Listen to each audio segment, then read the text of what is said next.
Hello, you beautiful nerds. Welcome to the Drunk Banthas podcast, where we talk about sci-fi, fantasy, horror, and all the popular art that we love. Also, we do it drunk. Mostly drunk. I love that we tell that joke every single time. It will never. But guys, it will never end. And guys, drinking is never mandatory, but it's always encouraged. I am Jedi Master Grayson, and I'm joined as always by my co-host and brother Bill. How you doing? I'm doing good. How are y'all doing out there in Magic Land, in YouTube world, and Twitter? Isn't this how it happens? Because niggas don't know how things happen. Niggas just magic. Shit just happens. And we just think it's magic. Isn't that how it works, Terry? I don't know. Anyway, little inside baseball right there. I understood that reference. Oh, yeah. A little inside baseball. Nice. That's a reference in a reference. Nice Captain America reference. Oh, yeah. In the words of philosopher William Isaiah Am, I have a feeling that tonight's going to be a good night. We are going to be talking about The Boys. We're going to be talking about Dark Matter. We're going to be talking about The Acolyte. We're going to be talking about HOTD. And as always, we're going to be talking shit. But before we get started, nasty. I mean, yeah, it's always you nasty. Nasty when we're talking about HOTD. I didn't even mean it for it to sound like that, but yeah, the show is gross. But we'll get into it in a little bit. Before we get started, hey, what's up, Frothy? Hey, thanks for what's up, Frothy? Jumping in the chat. And also shout out to everybody who is watching on all platforms. You know where they are. Yeah, this is the Drunk Banthas podcast. You know what I'm saying? Wait. Yeah. You know what I'm saying? Oh, thank you. Please hold your applause till the end. Right. We appreciate it. But Alex, we got some people with us. You want to introduce some of these? Yes, some of these black people and one white person. Yeah, before we get into our topics for tonight, let's go around the panel. Let's introduce the white guy first. Hello. Harris, say hello to people. How's it going? I'm excited. This is going to be a really good one.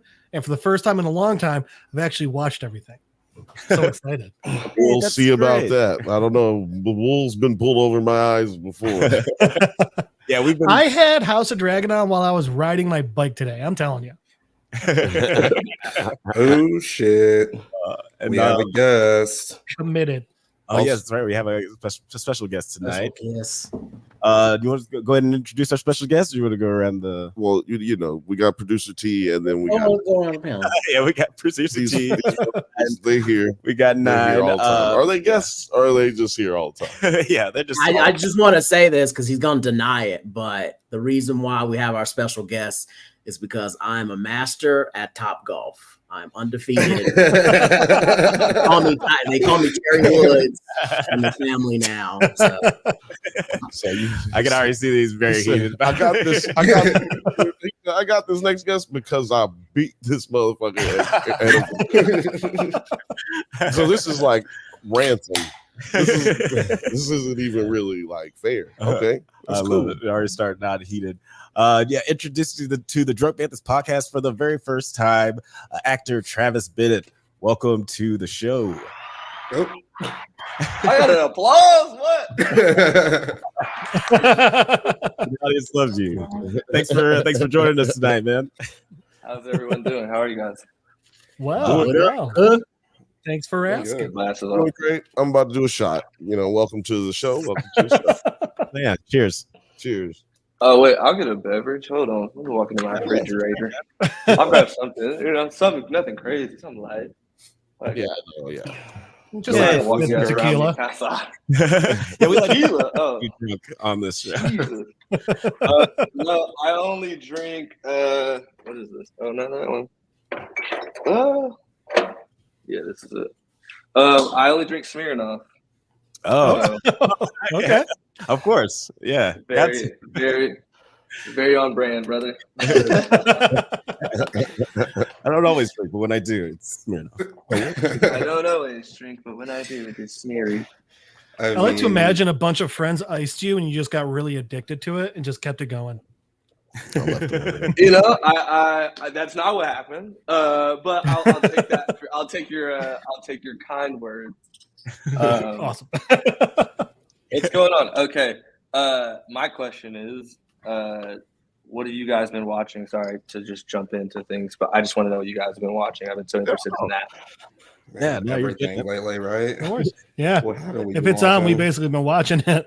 This year has been fucking crazy, actually, because we've been covering everything, like they said. And most recently, Dark Matter. We've been covering that, which is the season finale just happened. We're going to talk about that tonight. The Acolyte, we've been watching that. We've been watching The Boys, and we've been watching HOTD. Oh, man, boy, do I love some HOTD. Dude, I race home every Sunday evening just to make sure I'm right in front of the TV to see that HOTD. Oh, I like man after our own hearts. You know.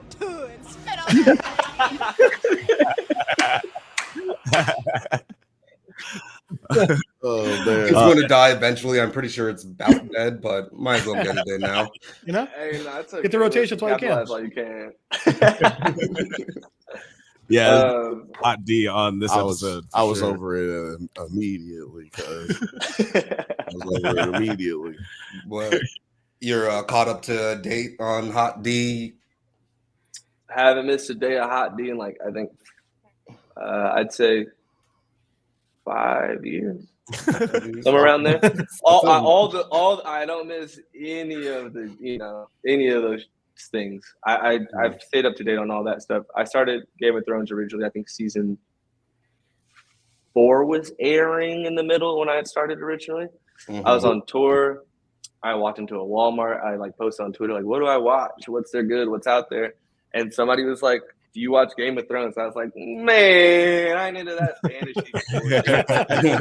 You know, that was my initial reaction. And so I just randomly was at Walmart at the middle of the night, like 4 a.m. and just grabbed 3 of the DVDs, like the first 3 seasons, just like whatever. And I got on the tour bus and started watching the first episode, fell asleep. Tried to watch the first episode again, fell asleep. First episode, I was on the phone, fell asleep. Then I watched the first episode and I was not paying attention. And then I realized throughout all those times of attempting to watch it, I picked up a few things. And the one thing I picked up was about the Lannister saw. And I saw Bran get pushed out of the window. I was like, oh. Wait a second. And then I rewatched the episode and I was hooked, bro. It was like, I had no hope. That thing took over my life. It consumed me like a small object. It was insane. I felt like, oh. And then this new stuff that came out, like House of Dragons, I'm really like, I'm walking into it excited, obviously, expecting it to be exactly what we left off on. But what's interesting is they've like doubled down almost on all the shit that I personally loved. Like the crossing, the backdoor shit, those deep, intimate conversations. And I didn't remember recently, I was talking to somebody about it and they were like, you know that it's all technically like hearsay. I was like, what do you mean? They're like, the story is just based on what's reported by different Maesters. Meisters. Yeah. And Maesters or Meisters? Maesters? Maesters. We'll say Maesters. I think it depends what part it's of the Maesters. country you're from in their world, Okay. whether you say Maesters or Meisters. I think it's like a north and a south thing. In New Orleans, they say Mason. Valid. yeah. Mainsters. I said Meister. And I like to say Meister too. So yeah, I started there, and then I think that it's such a good. I think for me to understand the stories that I've been told per se from Game of Thrones, it's so nice to watch something that feels like you're like in it, in all the drama, in all the stress, in every intimate moment. And there's a lot of conversations that you know what are being said, but they don't show it. And I love that, like, don't show shit sometimes. Like, you don't need to show me every single thing. Let me, as a viewer, as an audience, try to understand stuff and also guess things. Like, it's nice to feel like you've guessed correctly. Like, that person did it, and all of a sudden you realize you're like, see? Yeah. You feel good about it. They do it just enough. And Yeah. this season's been exceptional. I think the last 3 episodes of the last season were so good. Like, And then to start this, it's been so interesting to like come out swinging a little bit. Yeah. How do you guys feel about it? I think that Game of Thrones is so intoxicating because of the foreshadowing. I think that's what you're talking about. Like moments that come from the foreshadows. It's soap operas. Yeah, it's soap. I didn't know soap operas would get this good of a budget. You know what I'm saying? That's what it is. That's what it is. That's that's impressive to me. But yeah, it's like I've never been captivated by white people so quickly. Hello. So easily. I'll just it's just like to Taylor's point, like there's a lot of cool action stuff and foreshadowing, but I'm really appreciating just like the conversations and the tactics. Like they're really leaning on to the like nuclear war parallels. It's like it really feels like the dragons are basically nuclear weapons, and that's what is making everyone hesitate. Burning. Like don't unleash them. Aegon's dream situation was crazy. Sorry, what were you gonna say? Yes, I was gonna say. So if the dragons are like the nuclear weapons, does that make the Game of Thrones that we're familiar with like Superman 4, The Quest for Peace, where he throws all the nukes into the sun? Is that what you're saying there? R. Martin made that. Yeah, had to go there. I never made it to Superman 4. You shouldn't have. Right? I don't think I've ever seen a Superman movie. Seriously? Not even like the newer ones? They're not really that good. I think that was... It did make sense. It didn't make sense to me. He just wasn't a superhero I was ever attracted to. He was Superman. Like, there's what can beat him? Like kryptonite. And I thought that was like a rock or something. I was just like, what does that make sense? Yeah. Batman to me is the best as far as like idea goes. It's just a rich motherfucker who has trauma and he's just trying to save the world while also feeding in on the like devious shit he likes to do and beating people up. Yeah. Like what else do you want in a superhero? Then you got Spider-Man. He just some kid in high school. Like, bro, if he said some shit to me, like, shut your dumb ass up. Shut the fuck up. You know what I mean? Then all of a sudden, I wake up and I'm in a cocoon. I'm like, oh, he really got me, though. Like, shit. And since you guys, speaking of Superman, and since you guys brought up the dream sequence a little bit, we do get a little reprisal from our new Supergirl, Lily Alcock. We get the past version of Rhaenyra. I always fuck up the names. Queen Ray Ray. Queen Ray Ray. That's right. I'm sorry, I pronounced her name. Oh yeah, Ray Ray. I pronounced it wrong. But yeah, what do you guys think of like this weird dream sequence that he had? Because like that was pretty wild. I had no idea. Like, is Harrenhal has it always been haunted or something? That's an interesting question. I never thought about that. It's not really haunted, but yes, it's considered to be haunted because Aegon. What's his name? Aegon the Conqueror. Aegon the First, the Conqueror. He went up on that bitch and burned it with his dragon because the dude, Harren the Black, he said, man, I'm paraphrasing clearly, but he was bitch ass nigga. He was just saying, bitch ass boy. Yeah, he was like, bitch ass out of here, nigga. You think this is? Harren the Great, he basically told him, your dragons can't fucking burn me down. I'm in Harrenhal, bitch. You can't fuck with me in Harrenhal. Get your dragons up. And then he did. He got his dragon up and burned him down. Harrenhal, bro. Yeah, that's set the whole bitch on fire. That's one of those ones where it's like, man, maybe you shouldn't try petting that leopard over there, huh? It's not going to turn out the way you think. Yeah, I think when he killed him, that's basically when all the other like people started being like, we're bending the knee. We quit, bro. Like, was there dream sequences in Game of Thrones? I don't remember any. There's like weird visions, I would say. But Bran was the only one who kind of would go into Third Eye Raven. Like that was it. Rhaenyra's dream, we never saw it. Daenerys had oh, dang. All the nisses, you know what I mean? All the nisses. All the nisses, the nays. The nays, yeah. Do you want to do the rundown real quick of this one? The episode? Yeah, sure. Okay. Let me get into it. Let me give him a- I'm following along. We got someone like completely confused in the comments. But yes, it is Travis Bennet, as his name says. Yep. Cutie Pie Team Black is in the building. Yeah, thanks very much for joining us, man. Yeah, let's. I lost the game of Top Golf for this. That is real. That is not. And what's crazy is I golf. Like I train golfing. I golf 3 times a week, and for me to lose to him was not only like detrimental to my mental health. It was second time at Top Golf. Second time picking up a golf club. It was a conversation with my coach where I was like, "Hey, listen, okay, we've been working a lot. And we've been spending a lot of time and money here. I feel like I'm paying you too much. I feel like I talk about this." Yeah. I mean, Terry sent us the scores too, and he didn't like do too bad, but someone was doing terrible on that. That was either my sister or our cousin. Oh no, it's Margot. That was probably Margot.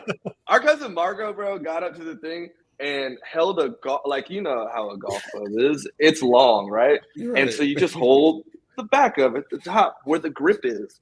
Right. She held it from one part of the grip and then very close to the club and tried to swing it. She like, Happy Gilmore did? No. Like when he's holding the putter? Yeah, when he holds the putter. She was hitting a driver. It was like one of those things you're like, all right, like listen, whatever your weed man got you, man, tell him I need 2 pounds of that right now. It's like someone going to play baseball for the first time and grabbing it from the fat end of the bat. Like exactly. I don't think it's going to work the way you think it will. Yeah, no. Act like you've been here before. Sorry, I used to play baseball, and that almost made me like bust out laughing. I don't try to bust out laughing very often, but that almost did it. You good? That was funny, Jeff. That was hilarious. I have my moments. Yeah, let's get into the opening of this episode. In the Riverlands, the feuding Brackens and the Blackwoods engage in a deadly battle over a minor territorial dispute.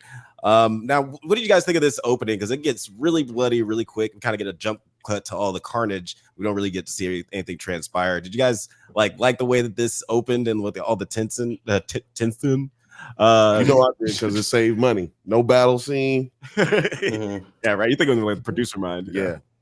I think I don't need battle scenes as much as I used to. I don't think there's much battle in this that's gonna really drive focus. And also there's not like with the White Walkers, there was like a common enemy. There was a thing where you felt like it's us against them versus now it's them against them. And it doesn't feel so like end of the world-ish, you know? It's very like, well, some people die, some people don't. Somebody's going to be king one day regardless.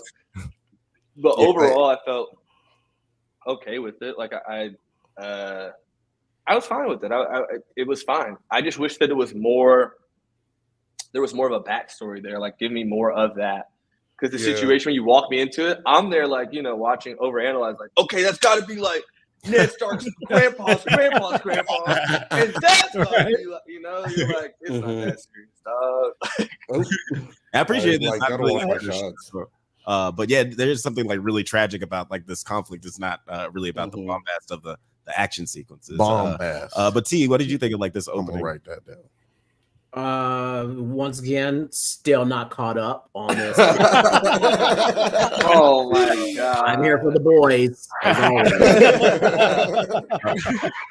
I didn't think we were gonna make it. I thought everybody was. It's a tradition on this show, Travis, for somebody to have not watched it.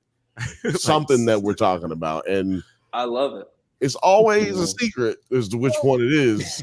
I feel bad now because we're going to talk through the episode, I believe, or we're going to talk a lot about this episode, and he's going to be just catching all of the.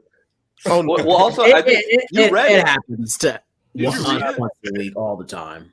Yeah, you have to be used to it by now, right? Yeah. I don't think any of us read House of the Dragon, did we? Oh, I did. Yeah, I listened to it. Yeah. I got caught up in all. William did. Lightness, baby. I read part of it. Oh, I know everything that's going to happen, and that's why it's really hard for me to talk about this show. I've said that on a couple other episodes. It's hard for me to talk about in detail how I feel about certain things, but like knowing the outcome. Yeah, but it was like that with us for Invincible too. Since you lobbed that up to me through that alley-oop for me. Like at the end of this episode, that's the most, dramatic part of this shit, most revealing shit. And that's not in the book. You know what I'm saying? It's nothing ever said, like you said, it's third person, fourth person, secondhand information. And so that's not in the book. That's crazy. that this tragedy that's taken place has this motivation by people who just are completely misunderstanding and misconstruing the situations. And then it's gotten to this point where it's just like, it's a pimple that's got to be popped. It's like there's no other course of action than war because it's gone too far. But all this could have been resolved by just two bitches sitting down and having a conversation, man. Yeah. Right. I think the idea that Rhaenyra had that he had told Allison the dream was so heartbreaking for her. And I don't know if she even knows really if she knows or not, but I think she thinks she knows. And then Allison realize she made the mistake. It's like all those moments are like, they're so powerful. But like, to me, the most heartbreaking thing is Rhaenyra thinking that her dad like didn't believe in her, and to watch that pan out and to see how she plays that, I think it's going to be very interesting in the upcoming episodes. And also how the fuck she gets out of King's Landing. I don't watch the sneak peek for the next episode. I feel like that's just not worth it. If I'm going to watch Bantha trailers here. I mean, to be honest, their security is lax as fuck because this is 2 episodes in a row where people are just walking around through their shit. And I'm like, damn. What do you mean? Wait, what do you mean? What do you mean? I'm just saying, like how they had like the rat catchers in there. They just kind of walked right past. That's not in the palace. Yeah, palace. That wasn't in the palace. Yeah. Okay, no, that was in what do they call it? The palace. The Sept of Baylor or whatever. Yeah, there you go. Yeah, that thing. But it's kind of one of those things though. Like it's funny. I just watched The Bike Riders, and it just reminded me that like most crimes that were committed before like 1975, it's like really hard to pin it on anybody. Bro, all you have is eyewitnesses, and majority of those people were scared to say anything. Right? Or lying, or just and it's also the least reliable form of evidence. Right. Yeah, he did it. Like, right. I was thinking about it like if I was like, I don't know, in the 1700s, let me say. Well, maybe not because I was black. So maybe if I was in like the 1400s and like somebody, I was like talking to a girl, she's like, I don't like you, you stink. And I'd be like, she's a witch! Witch! Like, what are you going to say? What are you going to do? I think what she's going to do is burn. Like at that time, like you're just like you could call anybody a witch and they will die, and there's no proof that they are or aren't.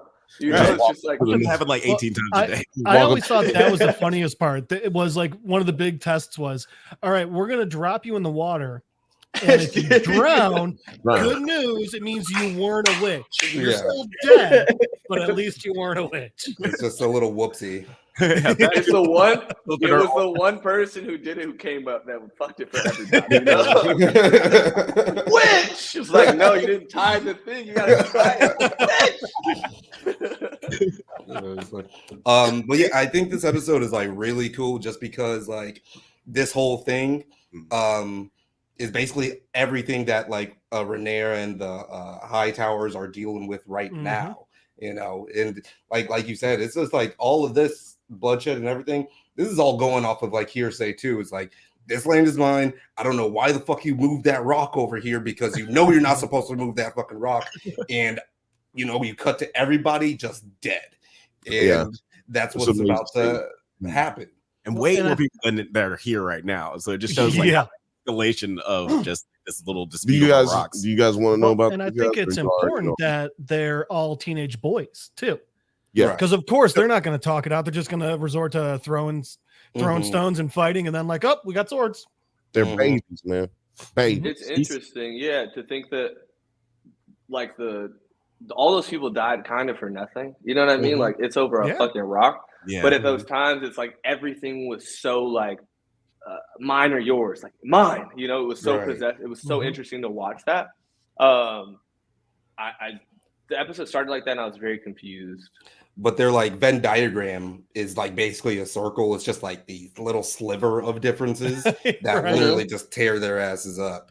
Yeah, Well, the it's only so difference is tragic. he's wearing red and I'm wearing yellow. Yeah, seriously. It's some kind of feud that exists before the time of, before the end of the time of heroes. You mean So it's in the the days of- Hatfields and McCoys? Was in the Right, basically. before that. It's before that. But yeah, it's like Just a little bit. the strong dude, what's his name? Ned Strong or Ned? Simon Strong. Simon Strong mentions it later in this episode when he's talking to Damon, and he said he was like, "Yo, that's lost. That's an answer to a question that's lost in time as to why these guys are fighting." Oh yeah, because they've been fighting since the days of the children of the forest. Yeah. You're So just born into then it now. what's the aunt's name? which knows? She was also in our name. Her Reno. right here? Her? Yeah, Yeah. Rhaenys. Rhaenys. This Okay, scene can we is just so get a Stephanie or something? Come on. It was goddamn impossible to remember that. I remember This him. scene was so interesting. Mhm. She was saying to her, like, no one will remember what started the war. And I thought about that just based on like the back and forth. And if you think about it, Game of Thrones, like, really what started the war was that Joffrey was a bastard. You know what I mean? Like, that's what started the whole thing. Everything else was fine. We weren't even tripping. Ned got to fucking, what's it called? His homie died. He was like, all right, this is a little weird that he just died. But he's like, well, fuck it. I'm going to just be out. You know, there was nothing. Everything starts because of one small thing and then another small thing. And they build up so big to the point where they're now these, you know, tens of thousands versus tens of thousands. And so, like, she was saying that, was it what started the war? Was it Aegon being named king? Was it when Luke took Aegon's eye? Was it when Aemon killed Luke? It was all these things that you're like, oh, wait, what the fuck are we fighting? You know what I mean? Like, I know we're fighting over it. It's like there's so many little things like that were going on throughout this. I wish they showed Otto Hightower this episode. Yeah, I miss Otto. He's been fucking hilarious this season. This nigga has been. He sounds just what like an awesome actor, right? Yeah. Oh yeah, I can't believe One of the best. come from like the movies. What was that movie with The Replacements? The Replacements. But also, what's the one with him and Samuel L. Jackson and Formula 51. Formula 51. It's called something different. Isn't he in Reservoir Dogs? Am I bugging? Is he in Reservoir I don't think Dogs? he's in Reservoir Dogs. I don't know. Who's the guy in Reservoir Dogs who looks just like him? Oh man, Steve Buscemi. Steve Buscemi? No, Tim Roth, maybe. Tim Roth. Oh, no. Wait. Maybe that's him because he's British. Yeah, they're both British. That makes sense. he looks They look exactly alike. like Tim Roth. Okay, No, but as he's long as I'm in. not crazy. Yeah, you were definitely thinking Tim Roth there. He's also in The Kingsman. He was. Oh, he was in that? Sherlock's brother on Elementary. He's in everything, man. Yeah, never seen that. But it's just how he's had a crazy rise. Like, you know what I mean? Like, that's dope. Yeah, and instead was of he in a Guy Ritchie movie? I'm sure he was. He's got that face. He's British. Was the Kingsman Guy Ritchie? No, that's Matthew. Wait, is it not? Yeah, that's Matthew Vaughn. Who did like X-Men First Class and that's yeah. Well, because the Gentleman.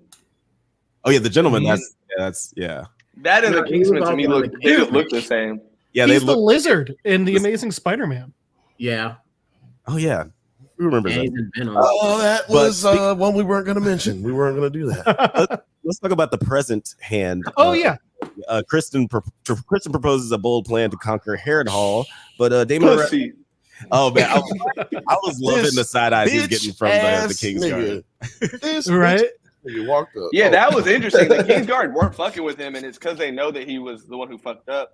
And so it's interesting to watch everybody kind of turn on him, and he feels like he's the man, but he's not the man. Like the respect that he wants are from the people he doesn't care for. Yeah, and you know that's always so interesting to watch in anything in general, but mainly in like a TV show. You know this pose. You fucked up. What you got here? Yeah, ugly slut, dude. Put him on the burn book. Oh, that is so fantastic. Bro. Also, I'm just gonna throw this one out there. maybe don't be late till your first meeting as the hand, you dumb shit. Yeah. And I didn't know he was late because he wasn't even walking like he was late. Like, nigga, you gotta have some Right? step. So put some pep in your step if you're late. Wow. He came Well, in. Crazy how When you fuck up before your first day, like it's hard to get out it of. was crazy to watch Allison get shut up though. That was interesting. That dynamic changing because she had her dad to have her back. And for the first time, she has nobody to have her back, and she expected him to have her back because she's like, I'm with you every night, like, Right. take care, and he's like, the king didn't say that, and it's like, she was like, what the fuck do you mean? Hold on, slow down. I've been giving you daily meals, if you know what I'm saying. Yeah, her losing Otto, her losing Otto in court really hurt her standing in court. Yeah, for sure. Because it makes it where she's the only one.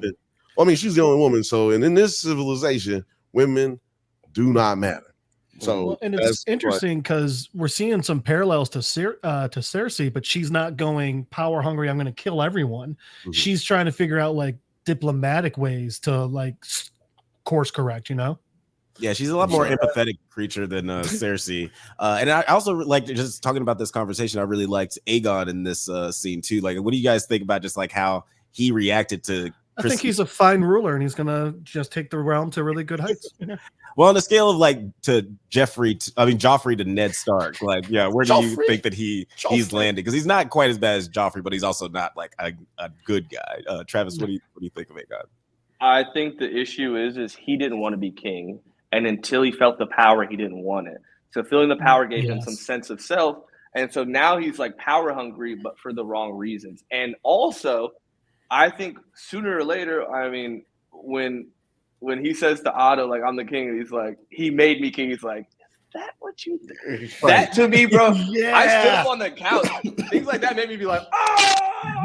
Does that like side eye that he gives him? He looked at him like, right. I made James Harden face. He gave me James Harden face. I'm just gonna say, if Otto doesn't come back, I'm cool with 9 taking over that role. That was a very good side eye. I've been practicing. I've been practicing for work and everything. So Otto said that shit last episode. That was probably the most gangster thing that he's done so far in this whole shit. And I liked how he was unhinged. But I think we might be seeing him not next episode, but I don't think we're gonna see him again until like episode 6, maybe. I think he flip-flops. How many are we getting? I think he changes teams. I think that in a certain kind of way that this nigga is kind of I'm interested because they doing shit that's like, this is like what really happened. And as perspective of somebody who read the book, it's like, oh shit, like you've been hearing rumors and now you found out what really happened. You're like, oh my God, this is crazy. And so I'm like really interested to see what they do with Otto coming up, because he does have to go back to the crib real quick to handle some business. You know what I'm saying? I'm like, gonna handle some business. Some business. How do you guys feel about the fact, like when Daemon gets to Harrenhal and he's like really looking for a fight? You know what I'm saying? He just beat a nigga up for no reason. Yeah, right. And they got one guy. Whole castle. He says the halt. I mean, it was about to be like that scene in the Suicide Squad where they accidentally it turns out they're. Oh, you're breaking up. Yeah, I remember that part. For sure. Yeah, did you hear anything? But they just killed the entire encampment. Yeah. Yeah. When they're trying to rescue Harley. Like that. That's. I'll tell you what, man. I'll tell you what, you guys are some consummate you guys are consummate professionals because y'all actually managed to get something out of that. Yeah. And I don't know how the hell y'all got something out of that. Chronically Online. It's actually. I did really like all this here at Harrenhal and like just sort of the mysticism around it.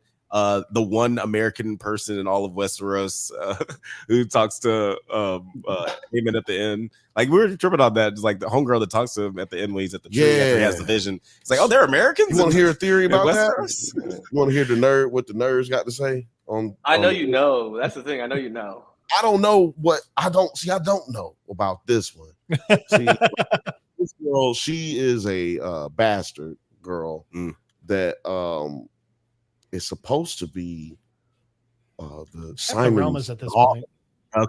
right? Simon Strong's daughter. And Mhm. but like she was known as a witch in the book. Like that's what people called her. You know, she might have just been. Who are you talking about? She just might have been. Did she I say no when Travis asked her out?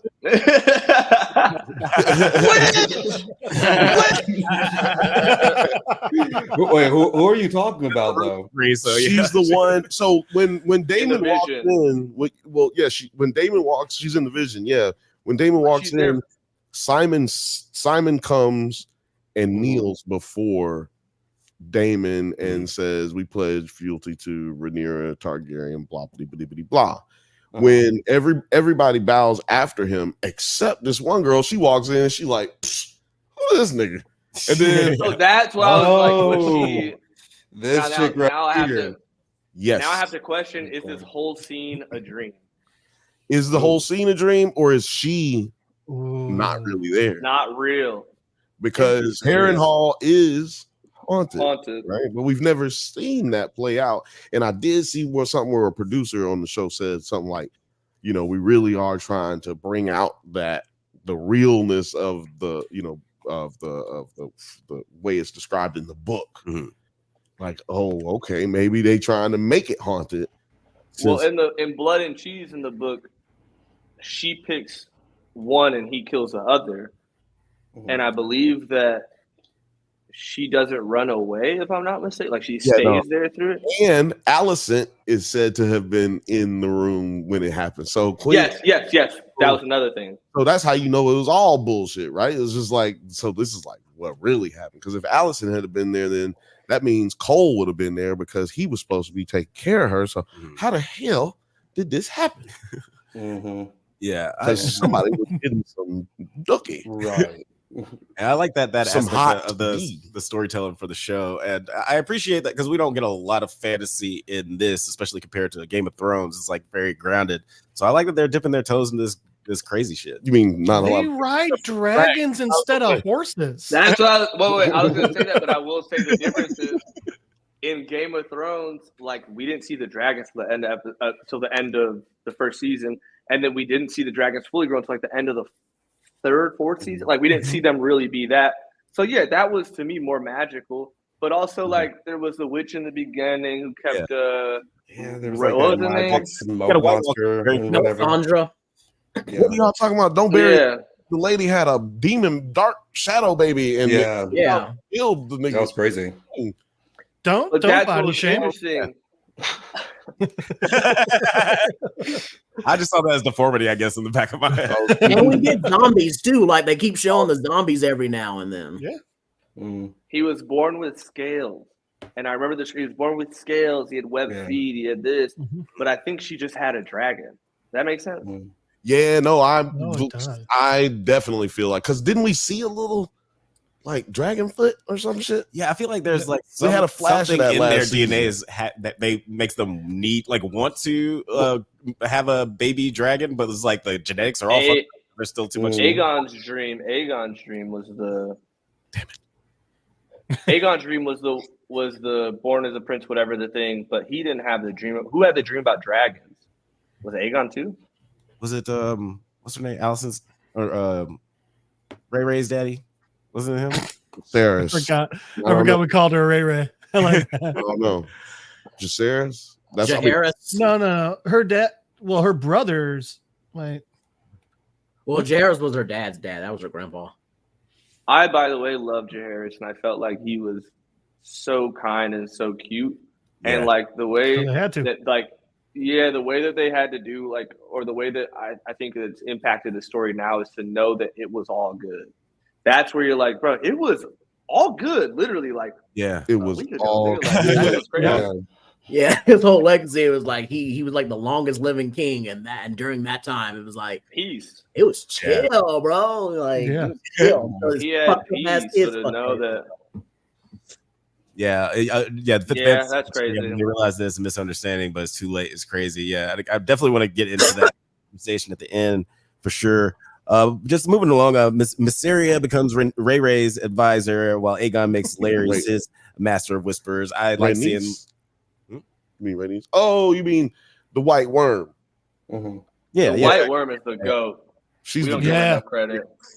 right. She saved the day in the last episode. That was pretty awesome. And she knew She's how a much dope that was actress. worth. She's killing it.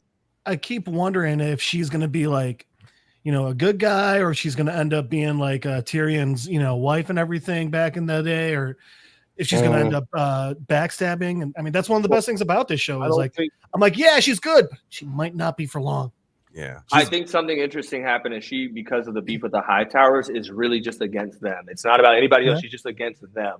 Yeah. And I think she wants revenge. And I also think that her and Rhaenyra's relationship is really taking a bomb because they're both trauma bonding technically over the fact that they both dated Daemon, and that nigga psyched out. You know what I mean? So they're like, bro, he crazy. You know what I mean?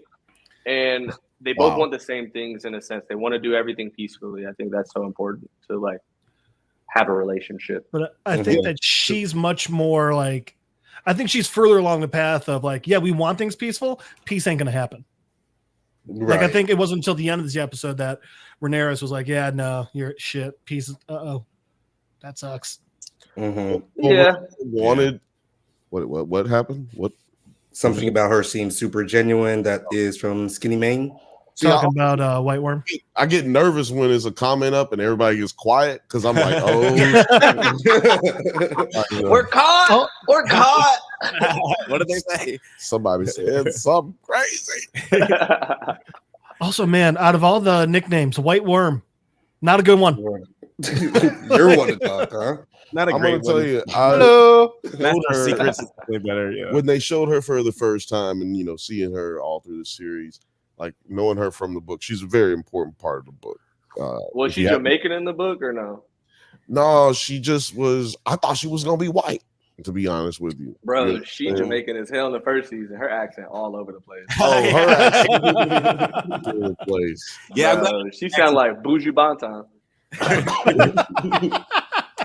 Yeah, I couldn't say that was good. And on the other side of the coin, we got Laris. He, also aka Littlefoot.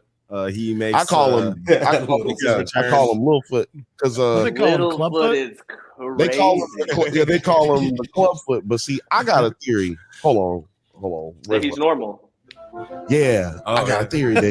Oh, I think this nigga got a normal ass foot under there, and he just been dragging that big foot because he know niggas is gonna never see him coming. I'm in the streets. I'm in the shadow. See him coming. They'll hear him coming. That's Bro.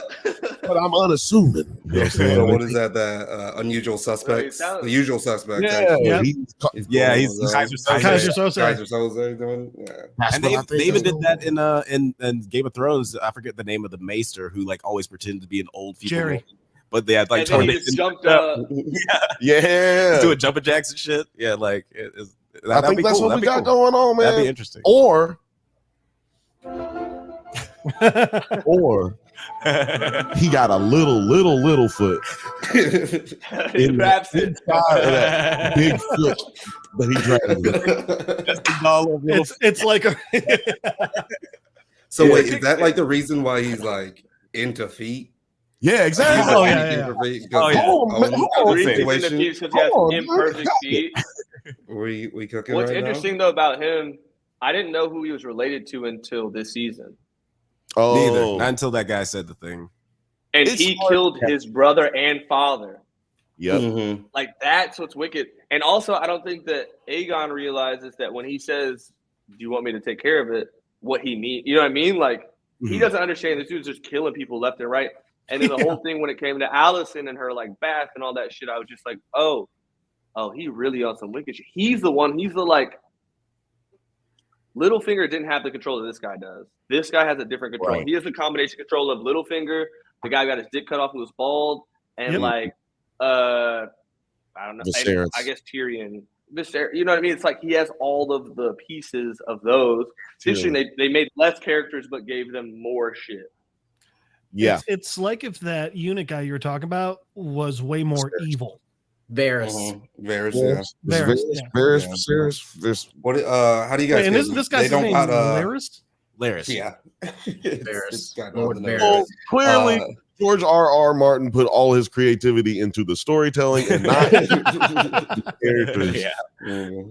Man, if how you've do you ever guys seen- feel about this dude's haircut right here? Do you think they got barbers in King's hold Landing? on. You brought it up. You know I talk about this on the show all the time.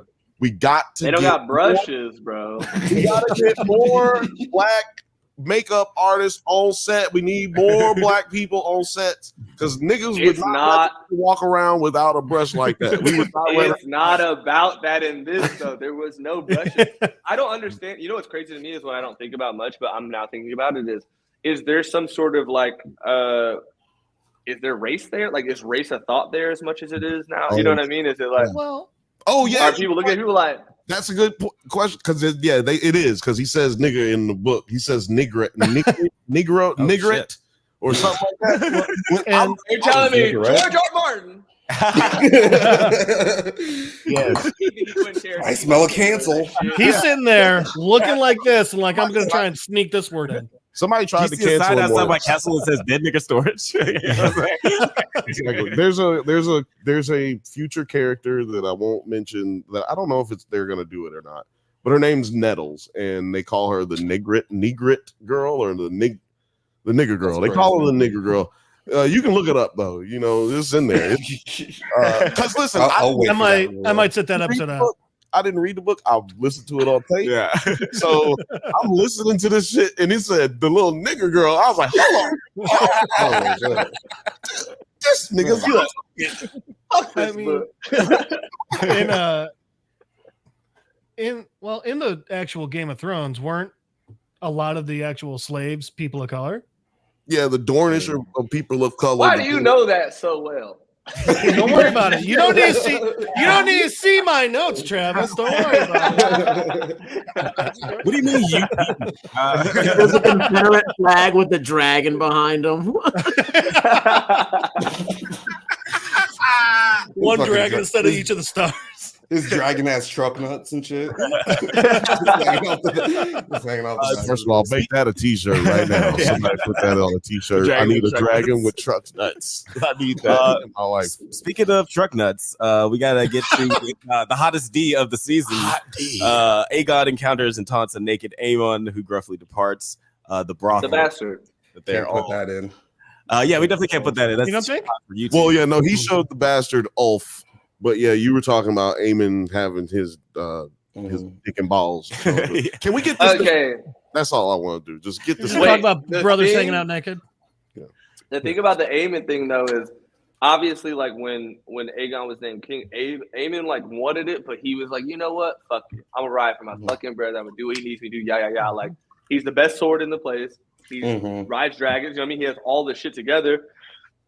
So for him to get humiliated, I think to him is going to be so impactful moving forward. Oh yeah, because it's like, bro, you think I'm a ride for you, nigga? After you try to OD embarrass me, like, bro. And also, what was worse was everybody there was like, okay, my boy, like, relax. It's not that serious. Like, leave that nigga be. Like, yeah, okay, we get it. And also, you're gonna take my bitch while you're at it. Like, that's crazy.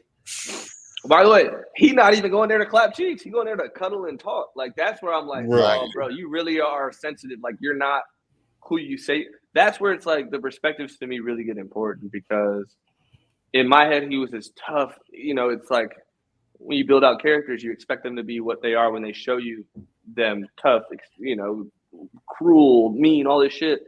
But this dude really is just like a simple nigga who just wants his mama. And what was interesting is when Aegon is crying about his kid, his mom walks in the room and just dips because she's like, I don't know how to talk to this nigga. You know what I mean? Those moments to me show the difference between Alicent and Rhaenyra. Like Rhaenyra is a fucking mother, while Alicent is like a person. I don't know. She's a politician. Soldier. Alicent is.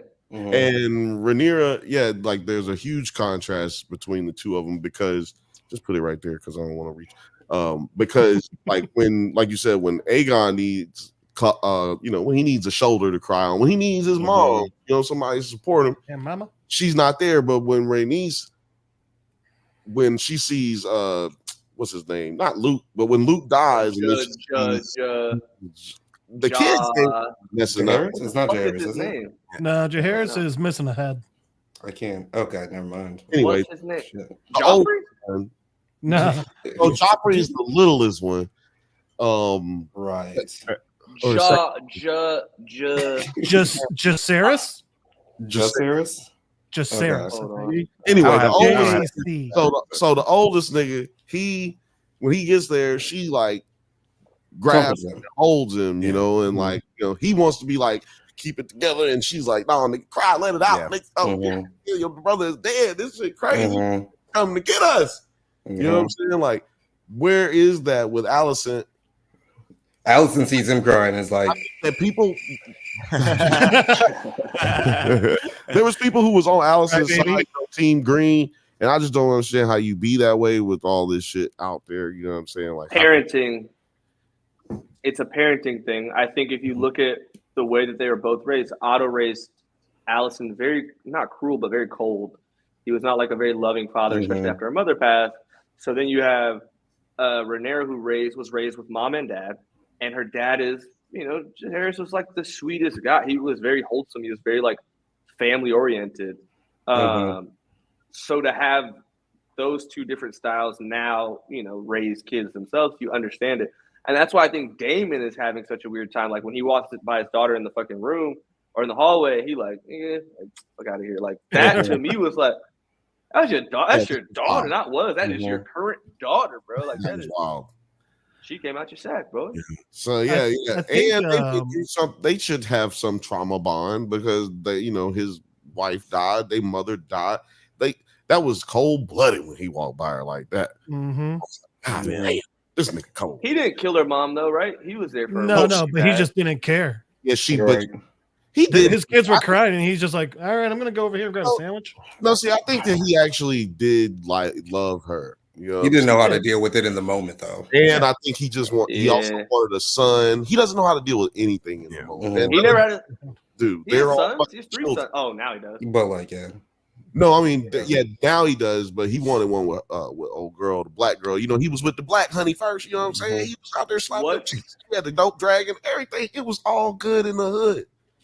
What's the black guy with the dreads name? Corliss. Oh, her dad. A little bit about Corliss. Master of the Her grandfather. Well, what do you talk about Corliss? You don't really want to talk. That guy's awesome. 2 boys. He has 2 bastards. One of them becomes a dragon rider. Both of them, maybe. Oh, see, look, you on Corliss shit. You know the other one elopes or whatever, goes off to sea. I love that plot line in the first season when he just like stages his own death. That was good. It was amazing. They're the only ones in this whole story that love each other. Yeah, but I don't know what they're brewing up. Like they're cooking something. I just can't like really. I don't know what's going to happen with them. It was bone broth and bread. Yeah, they're cooking some. Yeah, they got some stew going. Baby, you got a stew going. What was I gonna say? Hey, you know how I know he was a nigga. You know how no race exists in Westeros. He picked up that brace and said, "Ooh, this shit's still hot." Like, is this for Red Lobster? This got the cheddar biscuits. So let's talk about Baela for a little, or Ray. Let's talk about that last scene because Baela reports sightings of Kirstyn, and then Ray's counselors recommend war with the dragons. But instead, Ray sneaks into King's Landing disguised as a Septa and speaks with Alicent, who says war cannot be avoided. Ray realizes that Alicent misunderstood King Viserys' dying words, and Alicent mistook her son Aegon for the prophesized Aegon the Conqueror. How did you guys feel about this thing? Because I felt like, you know, it's been very easy to root for Team Black, but this just kind of very humanizes Alicent's like decision making with all this. She's like, oh man, I fucked up, but now like way too much has happened. Like Travis, how did you feel about just like this scene between these two? This scene was so good, and I think Alicent to me is one of the strongest actors that Game of Thrones has ever had. Because there's something I've learned about microfacial expressions, and that's from consuming TV. And when they change characters for her, there's things that she does with her face that I can't explain perfectly, but they're just things that are so human. And like when you're watching acting, like there's some moments where you're like, obviously you're acting, but she did things to me that through conversations, like it's just like little things that I picked up on. And I was like, holy shit. And I'm such a fan of her. I thought this scene was amazing. I felt like there needed to be more of I hate when they do this ending. I hate their endings always because they end in moments where it's like, just give me the next one. You know, like give me a cookie, give me a treat. They give you nothing. There's a part of this that leaves me wondering how it ends, like how she gets out, but also Allison not yelling. She's like, she's willing to do everything except for like kind of throw her friend under the bus. Like in this moment, it's an easy ending. She'd be like, this bitch right here, we're done, right? Right? Yeah. And Right. so for her to kind of be like, there's nothing to do. Like, this is just war, shorty. Like, it is what it is. Just get with the times or get lost. I really appreciated that for some reason. I don't know why. I think that it like made me like her more in a sense, or to be like, like it is what it is. But to be able to have the conversation, I think is also important. Like, I think it's interesting. Like, to me in politics in modern day, I hate that my president can't go fight another president. You know what I mean? Like, why are we sending tens of thousands of people to fight? Like, bro, if my president couldn't beat me up, well, I'm listening to him. You know what I mean? Like, right. what you gonna do to me? That's actually how I live my life. It. That's how I live my life. If you can't whoop me, then I don't really. What you talking about? You know what I mean? Dude, So, Teddy Roosevelt once knocked out a senator and then finished his speech. Yeah, No, sorry. He knocked out a senator. He finished his speech after he got shot. Oh, I thought he just knocked out a dude in the crowd. I thought he was knocking out a heckler. But anyway, he knocked the nigga out and then went back up on stage. That's pretty good. That's cold-blooded. I bet it was like fighting bears and shit. Trumpito won't do nothing. Like, you ain't gonna never see that. And but, even, well, shit. Now I kind of forgot what I was gonna say because I was gonna let you go. Sorry, my bad. Well, I was just gonna say, even in this scene, like, you know, we get both of these characters. Or Ray. I know what I was gonna say. Go ahead. Jeff, because they both said that this scene made them like Allison more. Mm-hmm. You know what I'm saying? Connect with her a little bit more. To me, I felt a little opposite. But how did you feel about this? Did you feel the same way? Or So Travis, what you were saying about those like micro facial transactions, I think it was actually what we just had up on the screen there, where she goes from praying to annoyed because this person's in her space to like a little surprised to scared to fight or flight. Like, she went through all of those real fast. So I thought that was in 60 seconds. Yeah. And bro, I love acting, and the more that I get into it and the more that I've done it, the more that I respect it. And it's like this to me.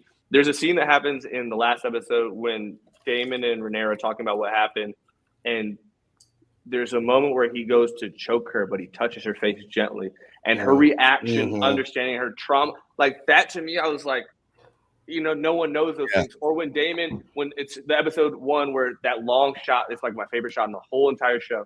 On episode 1 of this season, Renee walks into the fucking room, and there's that long shot. It follows her all the way through, and then it flips all the way out, and you see this whole pan out, and then goes right back into her. You see her face, and she is like, there's the moment where she says she wants Eamon, and she can't even get the words out that I love. There's that moment. And then when she walks up to Damon at first, they don't hug, they don't kiss, they don't really make eye contact.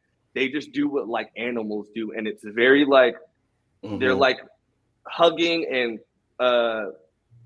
being intimate without touching. It's like a very like dog-ish way of like greeting each other, which I thought was very interesting, especially like dragons. Maybe it's like a Targaryen thing where it's like, you know. Or maybe a different feeling there. Maybe it's the thing you do with your niece. I don't know.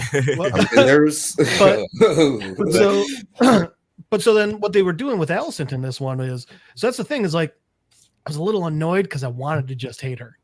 I didn't want them to humanize her because I wanted to be like, this is just the person I can hate. But they didn't do that. And I think it's really smart because they're not just like, oh, this is Cersei. They're not just doing Game of Thrones again. They're taking it and they are still doing stories that we like, that we're comfortable with, that we want, while changing the script on us to keep us interested.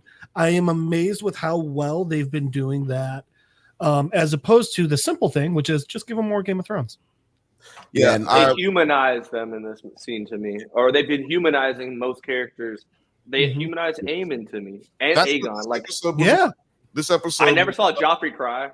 No, maybe when he died. Well, not with that one time that Tyrion slapped the shit out of his ass.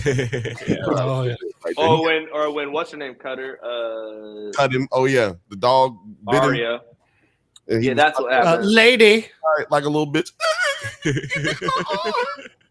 But Or wait, no, it wasn't lady. It was Nympheria. no, this episode was it was lady. No, it wasn't lady. It was It was Nympheria, but they couldn't find her, so they killed lady. Yeah, but first of all, I agree with everything y'all said about the actress, like the acting. Yes, those micro aggressions. I mean, Facial expressions. She's giving so much to Rhaenyra, like, and you can tell Rhaenyra's like trying to hold up. I gotta step my shit up. Like it's both of them are fucking getting it in right there. Yeah. You know what I'm saying? It's like watching two people play one-on-one basketball or some shit. Yeah. But cinematography is crazy in this. It didn't make me like her anymore. It made me feel for Rhaenyra more, even though, I mean, like, this is because all of this is just so fucking sad. Like, all these people was just, like you said earlier, it was all good just a week ago. Yeah. And The like, you know, exchange of information so messy in Game of Thrones. Exactly. Alex just said it. This is Which also makes so much sense. Alex just said it. This is a sad hood movie, man. Yeah. And there's nothing more sad and tragic than family fighting. You know what I mean? Yeah. Yeah. I think there's a few things I wonder. I wonder Allison's like true trajectory, because I don't know how long she's gonna live. I think she's now at like what's the word? She's now just disposable technically, because there's no one protecting her. There's no king to protect her. Her dad's not there protecting her. The only thing she has is that, you know, her son is the king, but technically at any moment, if he gets really fed up with Shorty, they don't have that intimate relation. They don't have a connection like that. I feel like sooner or later she's gonna get sent off or some shit, and we're gonna have to watch her like live her own story. But I think Sir Christian Cole and her have something's gonna happen. He's either gonna like I hope he gets caught fucking her. Like, I hope something happens where he's caught up, because it's like, bro, I need you to die. And I mean, it's like such an open secret though already, right? Like, it's an open secret for sure. Yeah, but I think like the help knows. Yeah, the help knows. Yeah, the help knows. He turned off his comments on Instagram. I feel him though. I feel him. It's interesting. It's like, to play a character that's so hated. I don't know how that feels to do it, but you're doing such a good job that it's leaked into your normal life. Like, if I gave that nigga coffee, if I worked at a coffee shop, I'd be like, bitch ass. You know what I mean? Like, what are you gonna? You can't give it to him normal. You gotta make him pay for it. Yeah. Well, I wonder if something's going to happen where Aegon's going to get pissed at her and like order her execution or banishment or something, and that's going to put Aemon against him, because while he's not getting that motherly love, he still craves it so much that I could see him going against his brother for that. Isn't Aemon's kids? Didn't Aemon's kid just die? Aegon's, right? Aegon's, yeah, son. Wasn't that Aemon's kid though? Like, no, you're saying you're saying did Aemon fuck his brother's wife, and that was his? If it was, he doesn't seem near as sad. No. I thought that's what was going on, and I know that Aegon has like 9 kids spread across the. He's got all the or whatever. Yes, he's doing a lot of Baratheon shit. Yeah. Aren't they killing those kids? Are they doing that yet? I don't think they were. They're in the fighting pits. A lot of them ended up in the fighting pits. Well, if they learn to fight, they can win. So, that's on the kids. Yeah, I don't know if they like started hunting them yet, but well, we just got introduced to. I can't remember the dude's first name. It's Kieran. His last name. He was in Warrior. Larry. Bill, but we got introduced to him earlier. He in the first couple episodes, first episode and second episode. He had the long hair, white dude with the white hair. He was talking to his wife about trying to get some food and all this shit. For his daughter, his daughter was sick. He is a bastard Targaryen. He spoiler alert, I guess. But it's not really the nigga got white hair. I mean, everybody got white hair, that's a Targaryen. Yeah. Travis, I had a question for you. Because I know that you're considered a pretty stylish dude. I saw on like your Instagram, you got the Hilfiger, the Louis Vuitton, your GQ or whatever. You know what I mean? So I want to know who has the best drip on the show. Who you? What Otto. outfit are you? Otto, really? Okay. Otto's I feel like always so clean, bro. It's actually insane. Otto's Did always you so see clean. his coat when he got kicked off of when he got fired from the hand? That was a nice fucking coat. He kills. Damon comes through with some shit sometimes. He be having some little shit on. I thought you would, I thought you were gonna pick something like this, rocking with. Damon be stepping out in that shit. Aegon, there's some moments he really got some shit on. Mm-hmm. I would hope so as the king. Yeah. When he put on Aegon the Conqueror's outfit, I thought that was very cool. I just thought it was there's words I want to use that I shouldn't use. I thought it was lame. Is what I was saying. I was just like, what are you doing, bro? Like, that's trying on your homie's jeans is crazy. Your dead homie's jeans. You're like, you know what? He's still looking on you. Like, no, that's weird. I thought it was funny how like his homies were gassing him up too. He was like, yeah, that looks real dope, dude. Like, that's also, but that goes to show that he is like not. I don't want to say not respected, but it's like his respect comes from his power. And that's to me I don't like that feeling. There's a spider right there I can see. I don't like the respect earned is so much more important to me in this show, I think. And so there's people who have earned their respect and then they just die randomly. Like, yeah, this shit, or also all the Kingsguard dudes look kind of tight. Yeah, Kingsguards be killing it for sure. I just hate that they wear that white cloak. I don't like capes. I think capes are so cringe.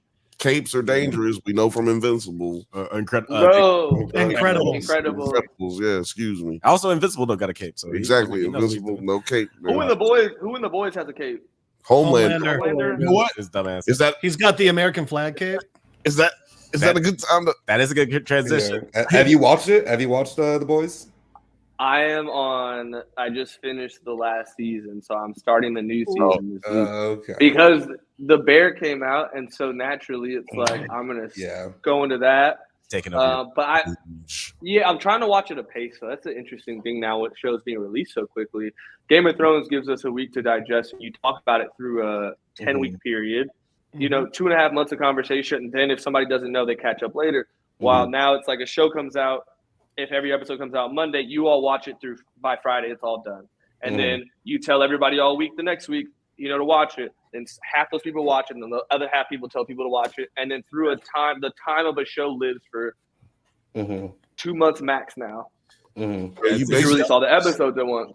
You basically I'm surprised they dropped the Bear. You basically just described, ladies and gentlemen, Travis basically just described the Bantha Bunch show, which is every Thursday. With your favorite cousin Bill. That's every Thursday, 7 p.m. Sorry, No, it is a delicate balance. Hey, you gotta get these plugs in. It's a delicate balance of like making sure that audiences want to tune in every week. May have a show be required viewing, and also making it just sort of out of the zeitgeist too soon, where people just watch it all in 48 hours and then nobody's talking about it for months. The last show that wasn't Game of Thrones that did this to me was Succession. And it gave you enough urgency to want to keep watching while also being okay and being patient to wait. Like normally if a show... No. Did you were you guessing, but like who did you want to be the dude or the Joffrey? I wanted it. I thought it was I thought it was gonna be at first. Obviously, I thought it was gonna be Kendall. Then I thought it was gonna go to. Everybody started saying Cousin Greg. I was like, it's not Cousin Greg. I just knew it wasn't Cousin Greg. I knew he wasn't number one. So I thought Shiv was gonna get it. Yeah. And when Shiv doesn't get it and they give it to Tom, and when Tom gets in the back of that fucking car and he puts his hand out. Oh my God. So think about that.